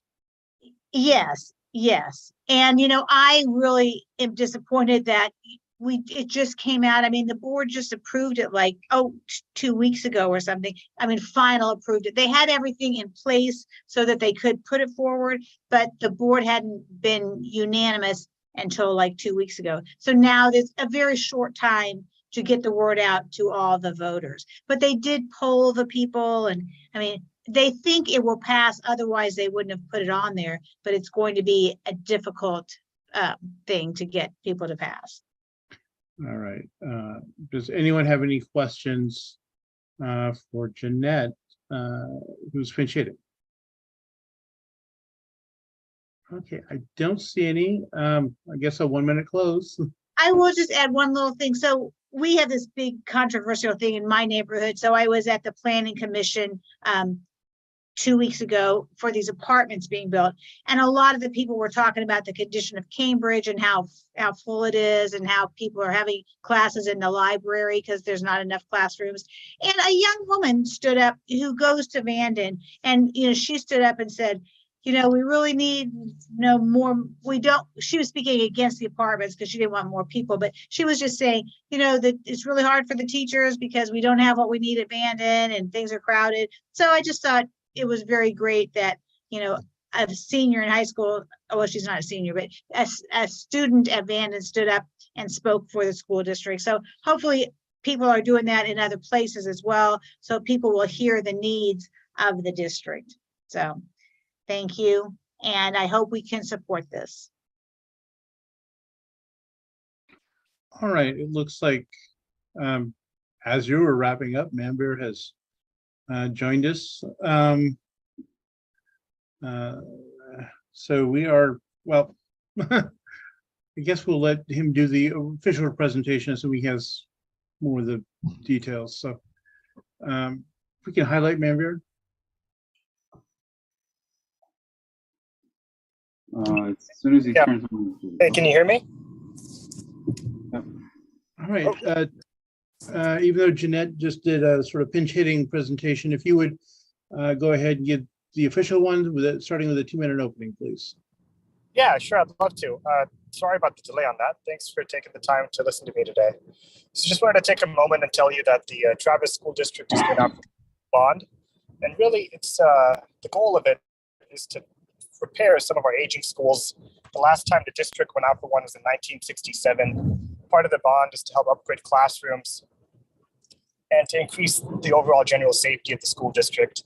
And one of the core principles of the Democratic Party is around creating a world-class educational system, and this bond is in line with that. So I know I would greatly appreciate the Solano County Central Committee endorsing Measure M. All right, does anyone have any questions related to Measure M that we haven't touched on already?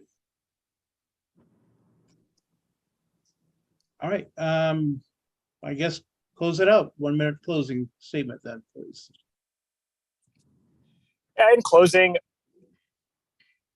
education is vital to a strong democracy, and a school bond supports multiple, be it from the classroom perspective, the facility perspective, and there isn't enough that can be said in supporting a school bond. It's one of those issues that's fairly nonpartisan, and like I mentioned in the beginning, would greatly appreciate your guys' support on this to help Travis Unified School District improve. And that's my closing statement. So thank you so much for taking the time this long afternoon. All right, thank you very much. Appreciate it. And now, last but certainly not least, is our final candidate of the day, Dwight Monroe, running for Vallejo City Council.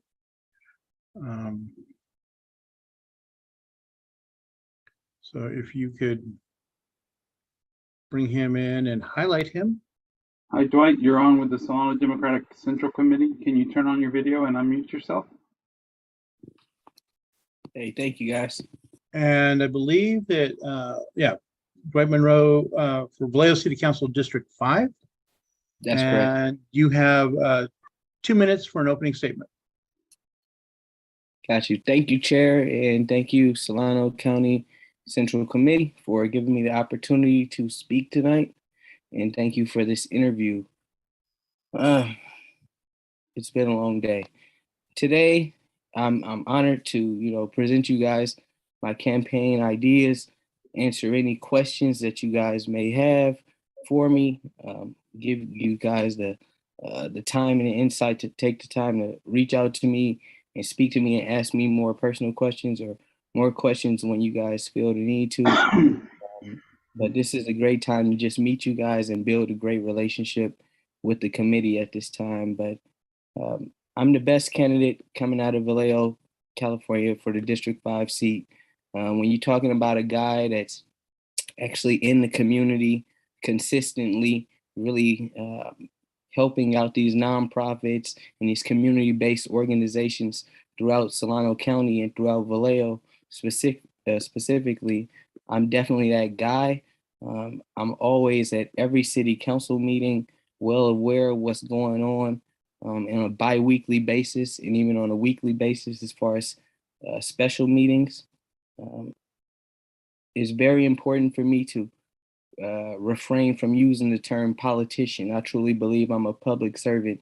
I truly believe in the idea of giving back to the public and actually being transparent with my voice, being transparent with information that is without that people have throughout the city, and just creating a very thriving environment for Vallejo. I look for the growth of Vallejo. I'm a person who you can count on to advocate for growth in Vallejo here in Vallejo. I'm not sure if I'm supposed to be responding to those chats there at all, but that's something that I'm looking forward to. So when we get things to vote on, such as growth, new jobs, healthcare centers, restoring buildings, property, vacant tax, things like that, I'm going to be that guy, going to be voting on that stuff, making sure that we got people taking care of these properties that are vacant, cleaning up these lots with just weeds just all over them, just really beautifying that city. Thank you. All right, that's the 2-minute bell for your closing statement. Moving on to the questions. First question, what would you do to help green and reduce the carbon footprint of the city of Vallejo, that is, make it more climate friendly and sustainable?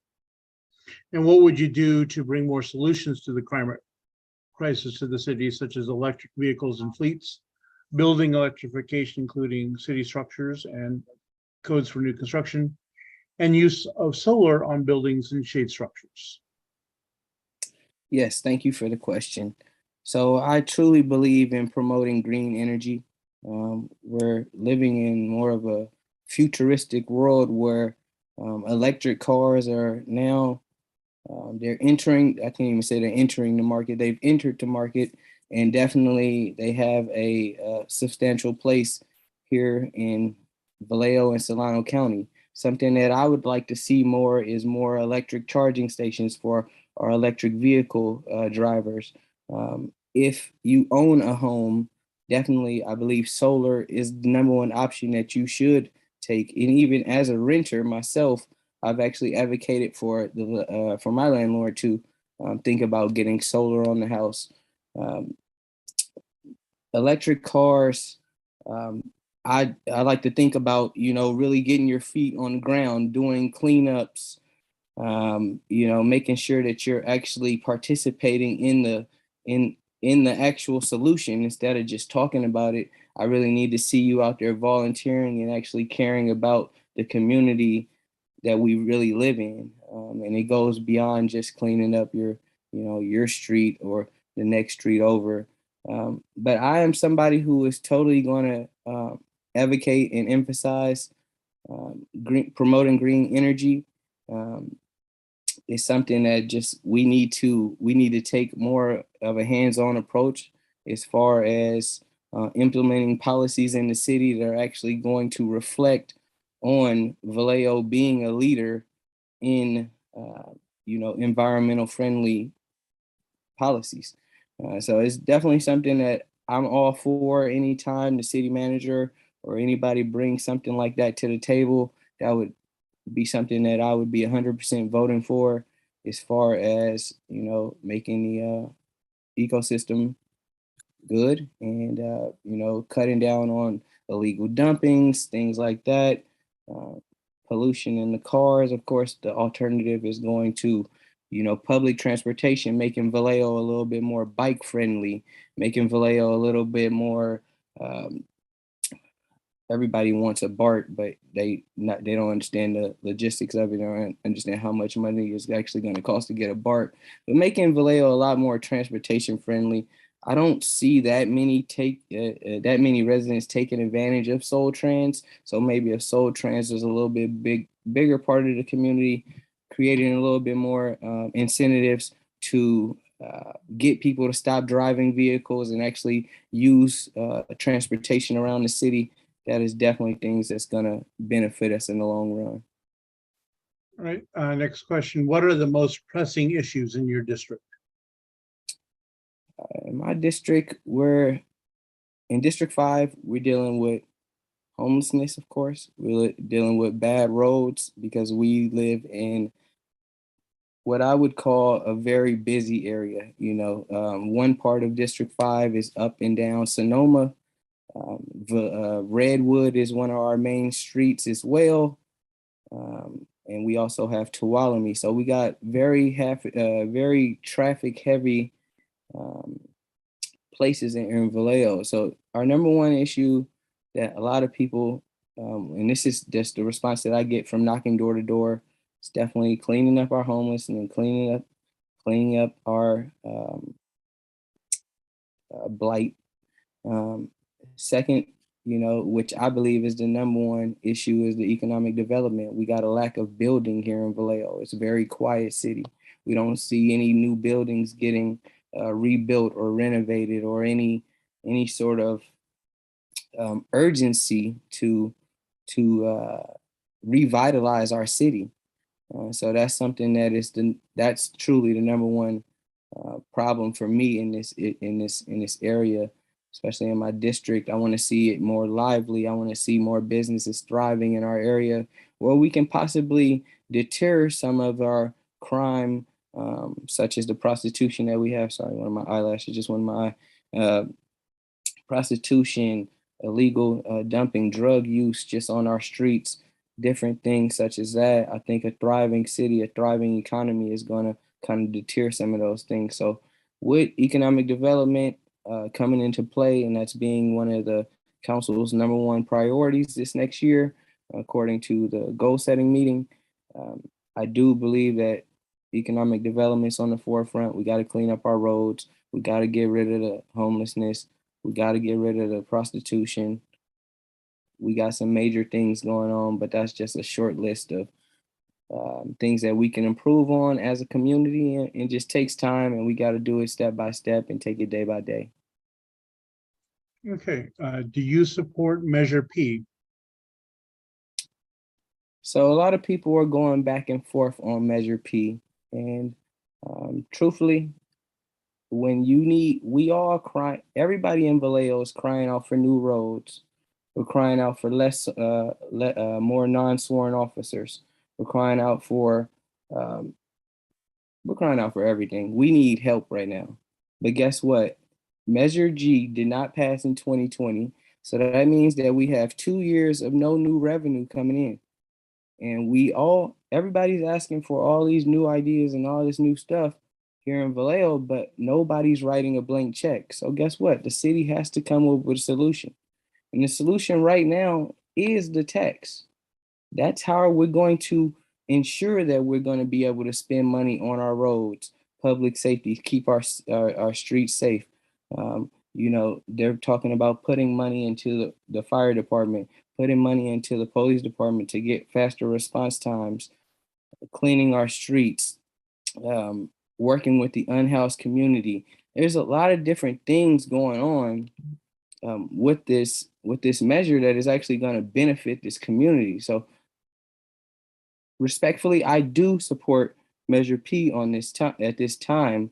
And until I read enough information that will deter me, or I feel like I cannot trust the city government to spend the funds the correct way, because it's written very persuasively. Now, we have to definitely look at our history of Vallejo and our mismanagement of funds, but we also have to look towards the future and hope that we can trust the city government to use the funds that we need them to use it on. And what we're talking about as a city and as a community, that's cleaning up these streets, making these roads better, youth centers, restoring these buildings. These sorts of things is what we want the funds to be used for. And I think where we get a disconnect is when the community and the city are not agreeing on what these funds are actually being used for. Now, this Measure P does have an oversight policy in it, and that is something that is making me lean towards more liking Measure P a little bit more, because at least the community does have a say on how these funds are going to be spent. I understand they go into the general fund, but it comes down to a lack of trust.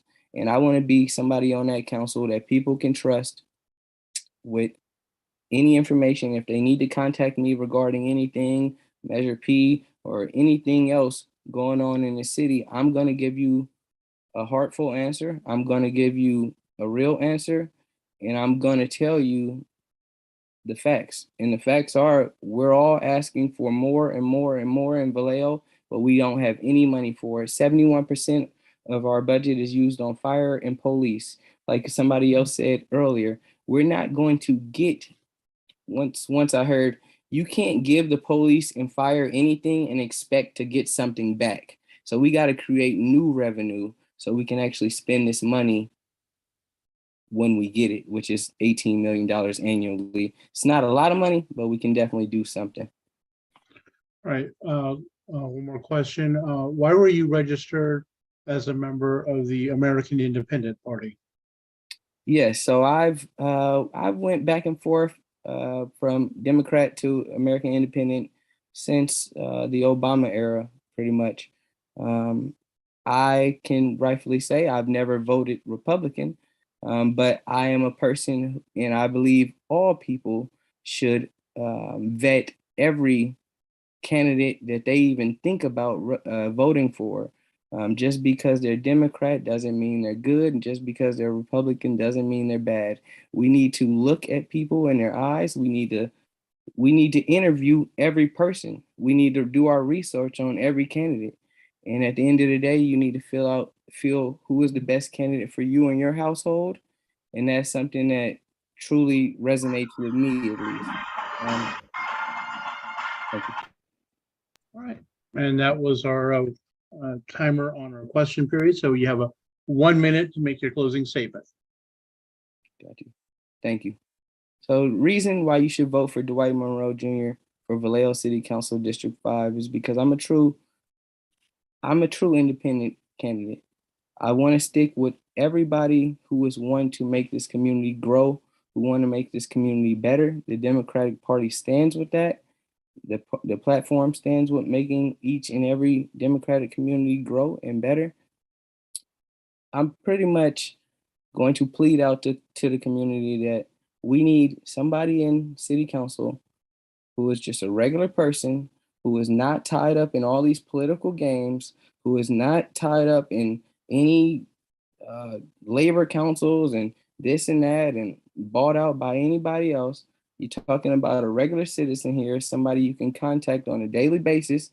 I will give you a real answer. I will give you my real answer, at least. You talking to somebody who's going to be speaking to you from the heart. And I'm willing to learn. And I know it's going to be. Thank you. All right. That was the timer for the closing statement. So thank you very much for joining us today. We appreciate it. And Have a good rest of your day. Thank you guys so much. You guys have a great night. All right. All right. Thank you. Thank you. All right, everyone. That concludes all of our candidates and ballot measures who submitted information and were able to join us today. We are at 4:16, so we'll definitely be going past the 5 o'clock deadline for the ballot measures. I mean, for you to submit your ballot. If you could kindly drop the code in the chat. Does anyone have anything they wish to raise to the body before we adjourn on any of these issues? I know we had a robust discussion last week, but again, if you have anything you want to discuss with any of these candidates or ballot measures. Okay, I see that we have hands, so let me find a participant list. Get them in order. I see, well, at the top of my list is Tom, so. Actually, Paula was before me. And Okay. then the order is Paula, me, Monica, and then Mander. All right, Paula, you're up first. Okay, I won't take much time, but I do want to make a plug to vote to oppose Measure P. David Katz made the statement that it's guaranteed to go to roads, and that's simply not true with the general fund tax. It can't possibly be a guarantee. That's all. I don't want to make a long statement. You guys know where I stand. Please vote against Measure P. Thank you. All right, next. You said, Tom, you were next? Yes, I just wanted to, one, iterate what Paula said, and also to ask people to look at the ballot measure language for Measure P. It is not 0.0875, it is 0.875% on every dollar spent. Just to be clear, if you look at the language in the resolution, that is what it is. Further, I'd like to also mention that there was some mention of people not being invited. Just to be clear, we did not have any names of ballot proponents or opponents until Friday, the 19th of August, when the Solano County Voter Registrar's Office published that list. That was the deadline for ballot arguments pro and con to be submitted, and that is when they were published. So for last week, we sent out a broad notice on social media and in the newspaper to have people submit their questionnaires. We had several people that did submit questionnaires. Now, whenever we voted on Wednesday to ask people to come back, I researched all of the people who were on the list of pros and cons, and they all got emails if I could find their email address. A lot of people I could not. Also, I will want people to know that there is one opposition group that is sort of sketchy at best, and also the Solano County Taxpayers Association refused to come because they did not agree with our party. Okay, Monica, I think you were next. Yeah, I just wanted to personally thank you, Tom, everybody who did all the work. And I just wanted that like recorded because none of this is easy. And to all of us who made it through, I've been thinking chocolate for the last several hours. So, but anyway, it was fun spending 2 Saturdays with you guys. I would hope not next weekend, but hey, you know what? We got to do what we got to do. But I think this was done thoroughly. And anyway, so I just wanted to verbally say that. Oh, I love that. Paula puts chocolate on the nap. Yes. Okay, so I'm going to stop because I'm going to get, crazier. Okay, Manbeer, you're next, and then Glenn. Yeah, well, definitely I echo what Monica said. This was a huge undertaking. My question was in regards to the ballot. I got my link, but what's the authentication code? The authentication code is what's been posted in the chat several times. Tom will be posting it again, I'm sure. Sorry, my bad. Thank you. And enter that. And so please do that. And just to clarify, we said that the ballots would be open until 1 hour after the meeting adjourns, or 5 o'clock, whichever is later, since we look to be going to 5:20 or 4:20 on adjournment at least. It'll be that, and hopefully we'll send that out and let people know what time they have. Glenn, your hand is up. Yeah, Thanks, super quick. I just want to extend a thank you on behalf of the Solano Democratic Workers Alliance for participation in this process. Also, personal else.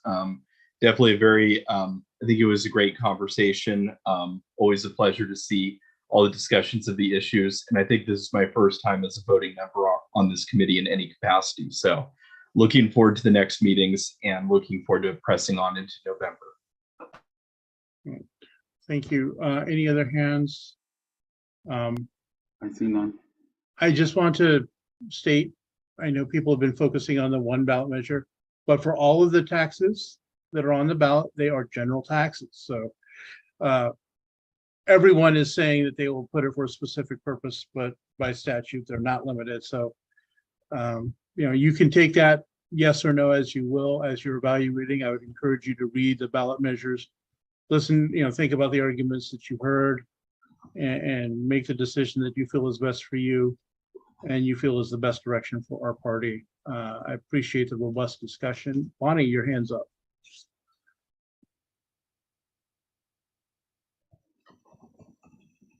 If you're talking, you're muted. So. Sorry, someone is calling me just as I'm trying to unmute. So hang on just a second. Yeah, thank you.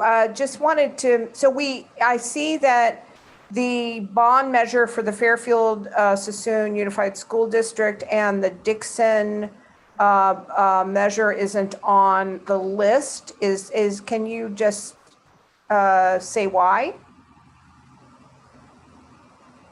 In terms of presentation, they did not submit anything.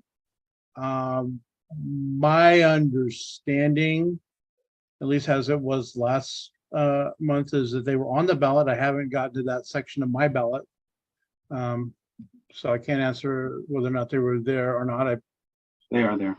Okay, so all local ballot measures are on for Solano County. Okay, so it's just that we didn't have someone speaking to it. That's correct? Correct. Okay. All right.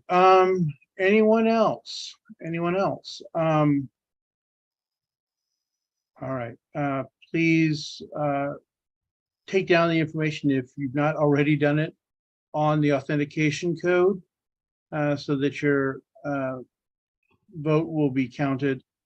A reminder, if both the member and their alternate are here, the member's vote takes priority. So just be aware of that.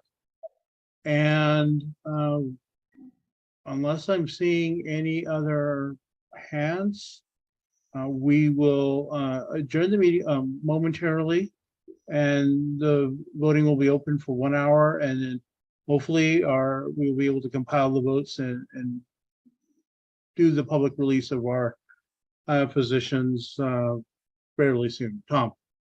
I'd like to make a motion to adjourn. Second. I will motion and a second.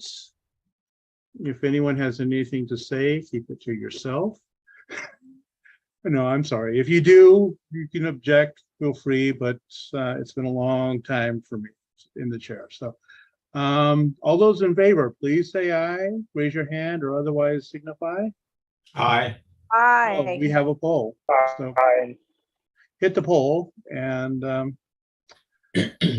have a good evening, everyone. Your ballots, balloting closes at 5:25. 5:25. Thank you and good night. Hey, Tom, this is Rhonda. Did you see my message to you? Yes, I did, and I am looking it up. I thought I fixed your email. I don't know what. Yeah, I'm not sure, maybe not, but thank you. I just wanted to make sure you saw it. Yeah, I did. I'll wait for it. Thanks. Okay. With the rate that people are dropping, I think we we're done with the vote. Yeah, I will just say, yeah, I'm sure it's passed. Yeah, everyone who voted. And just if you would just push out a email saying voting closes at 5:25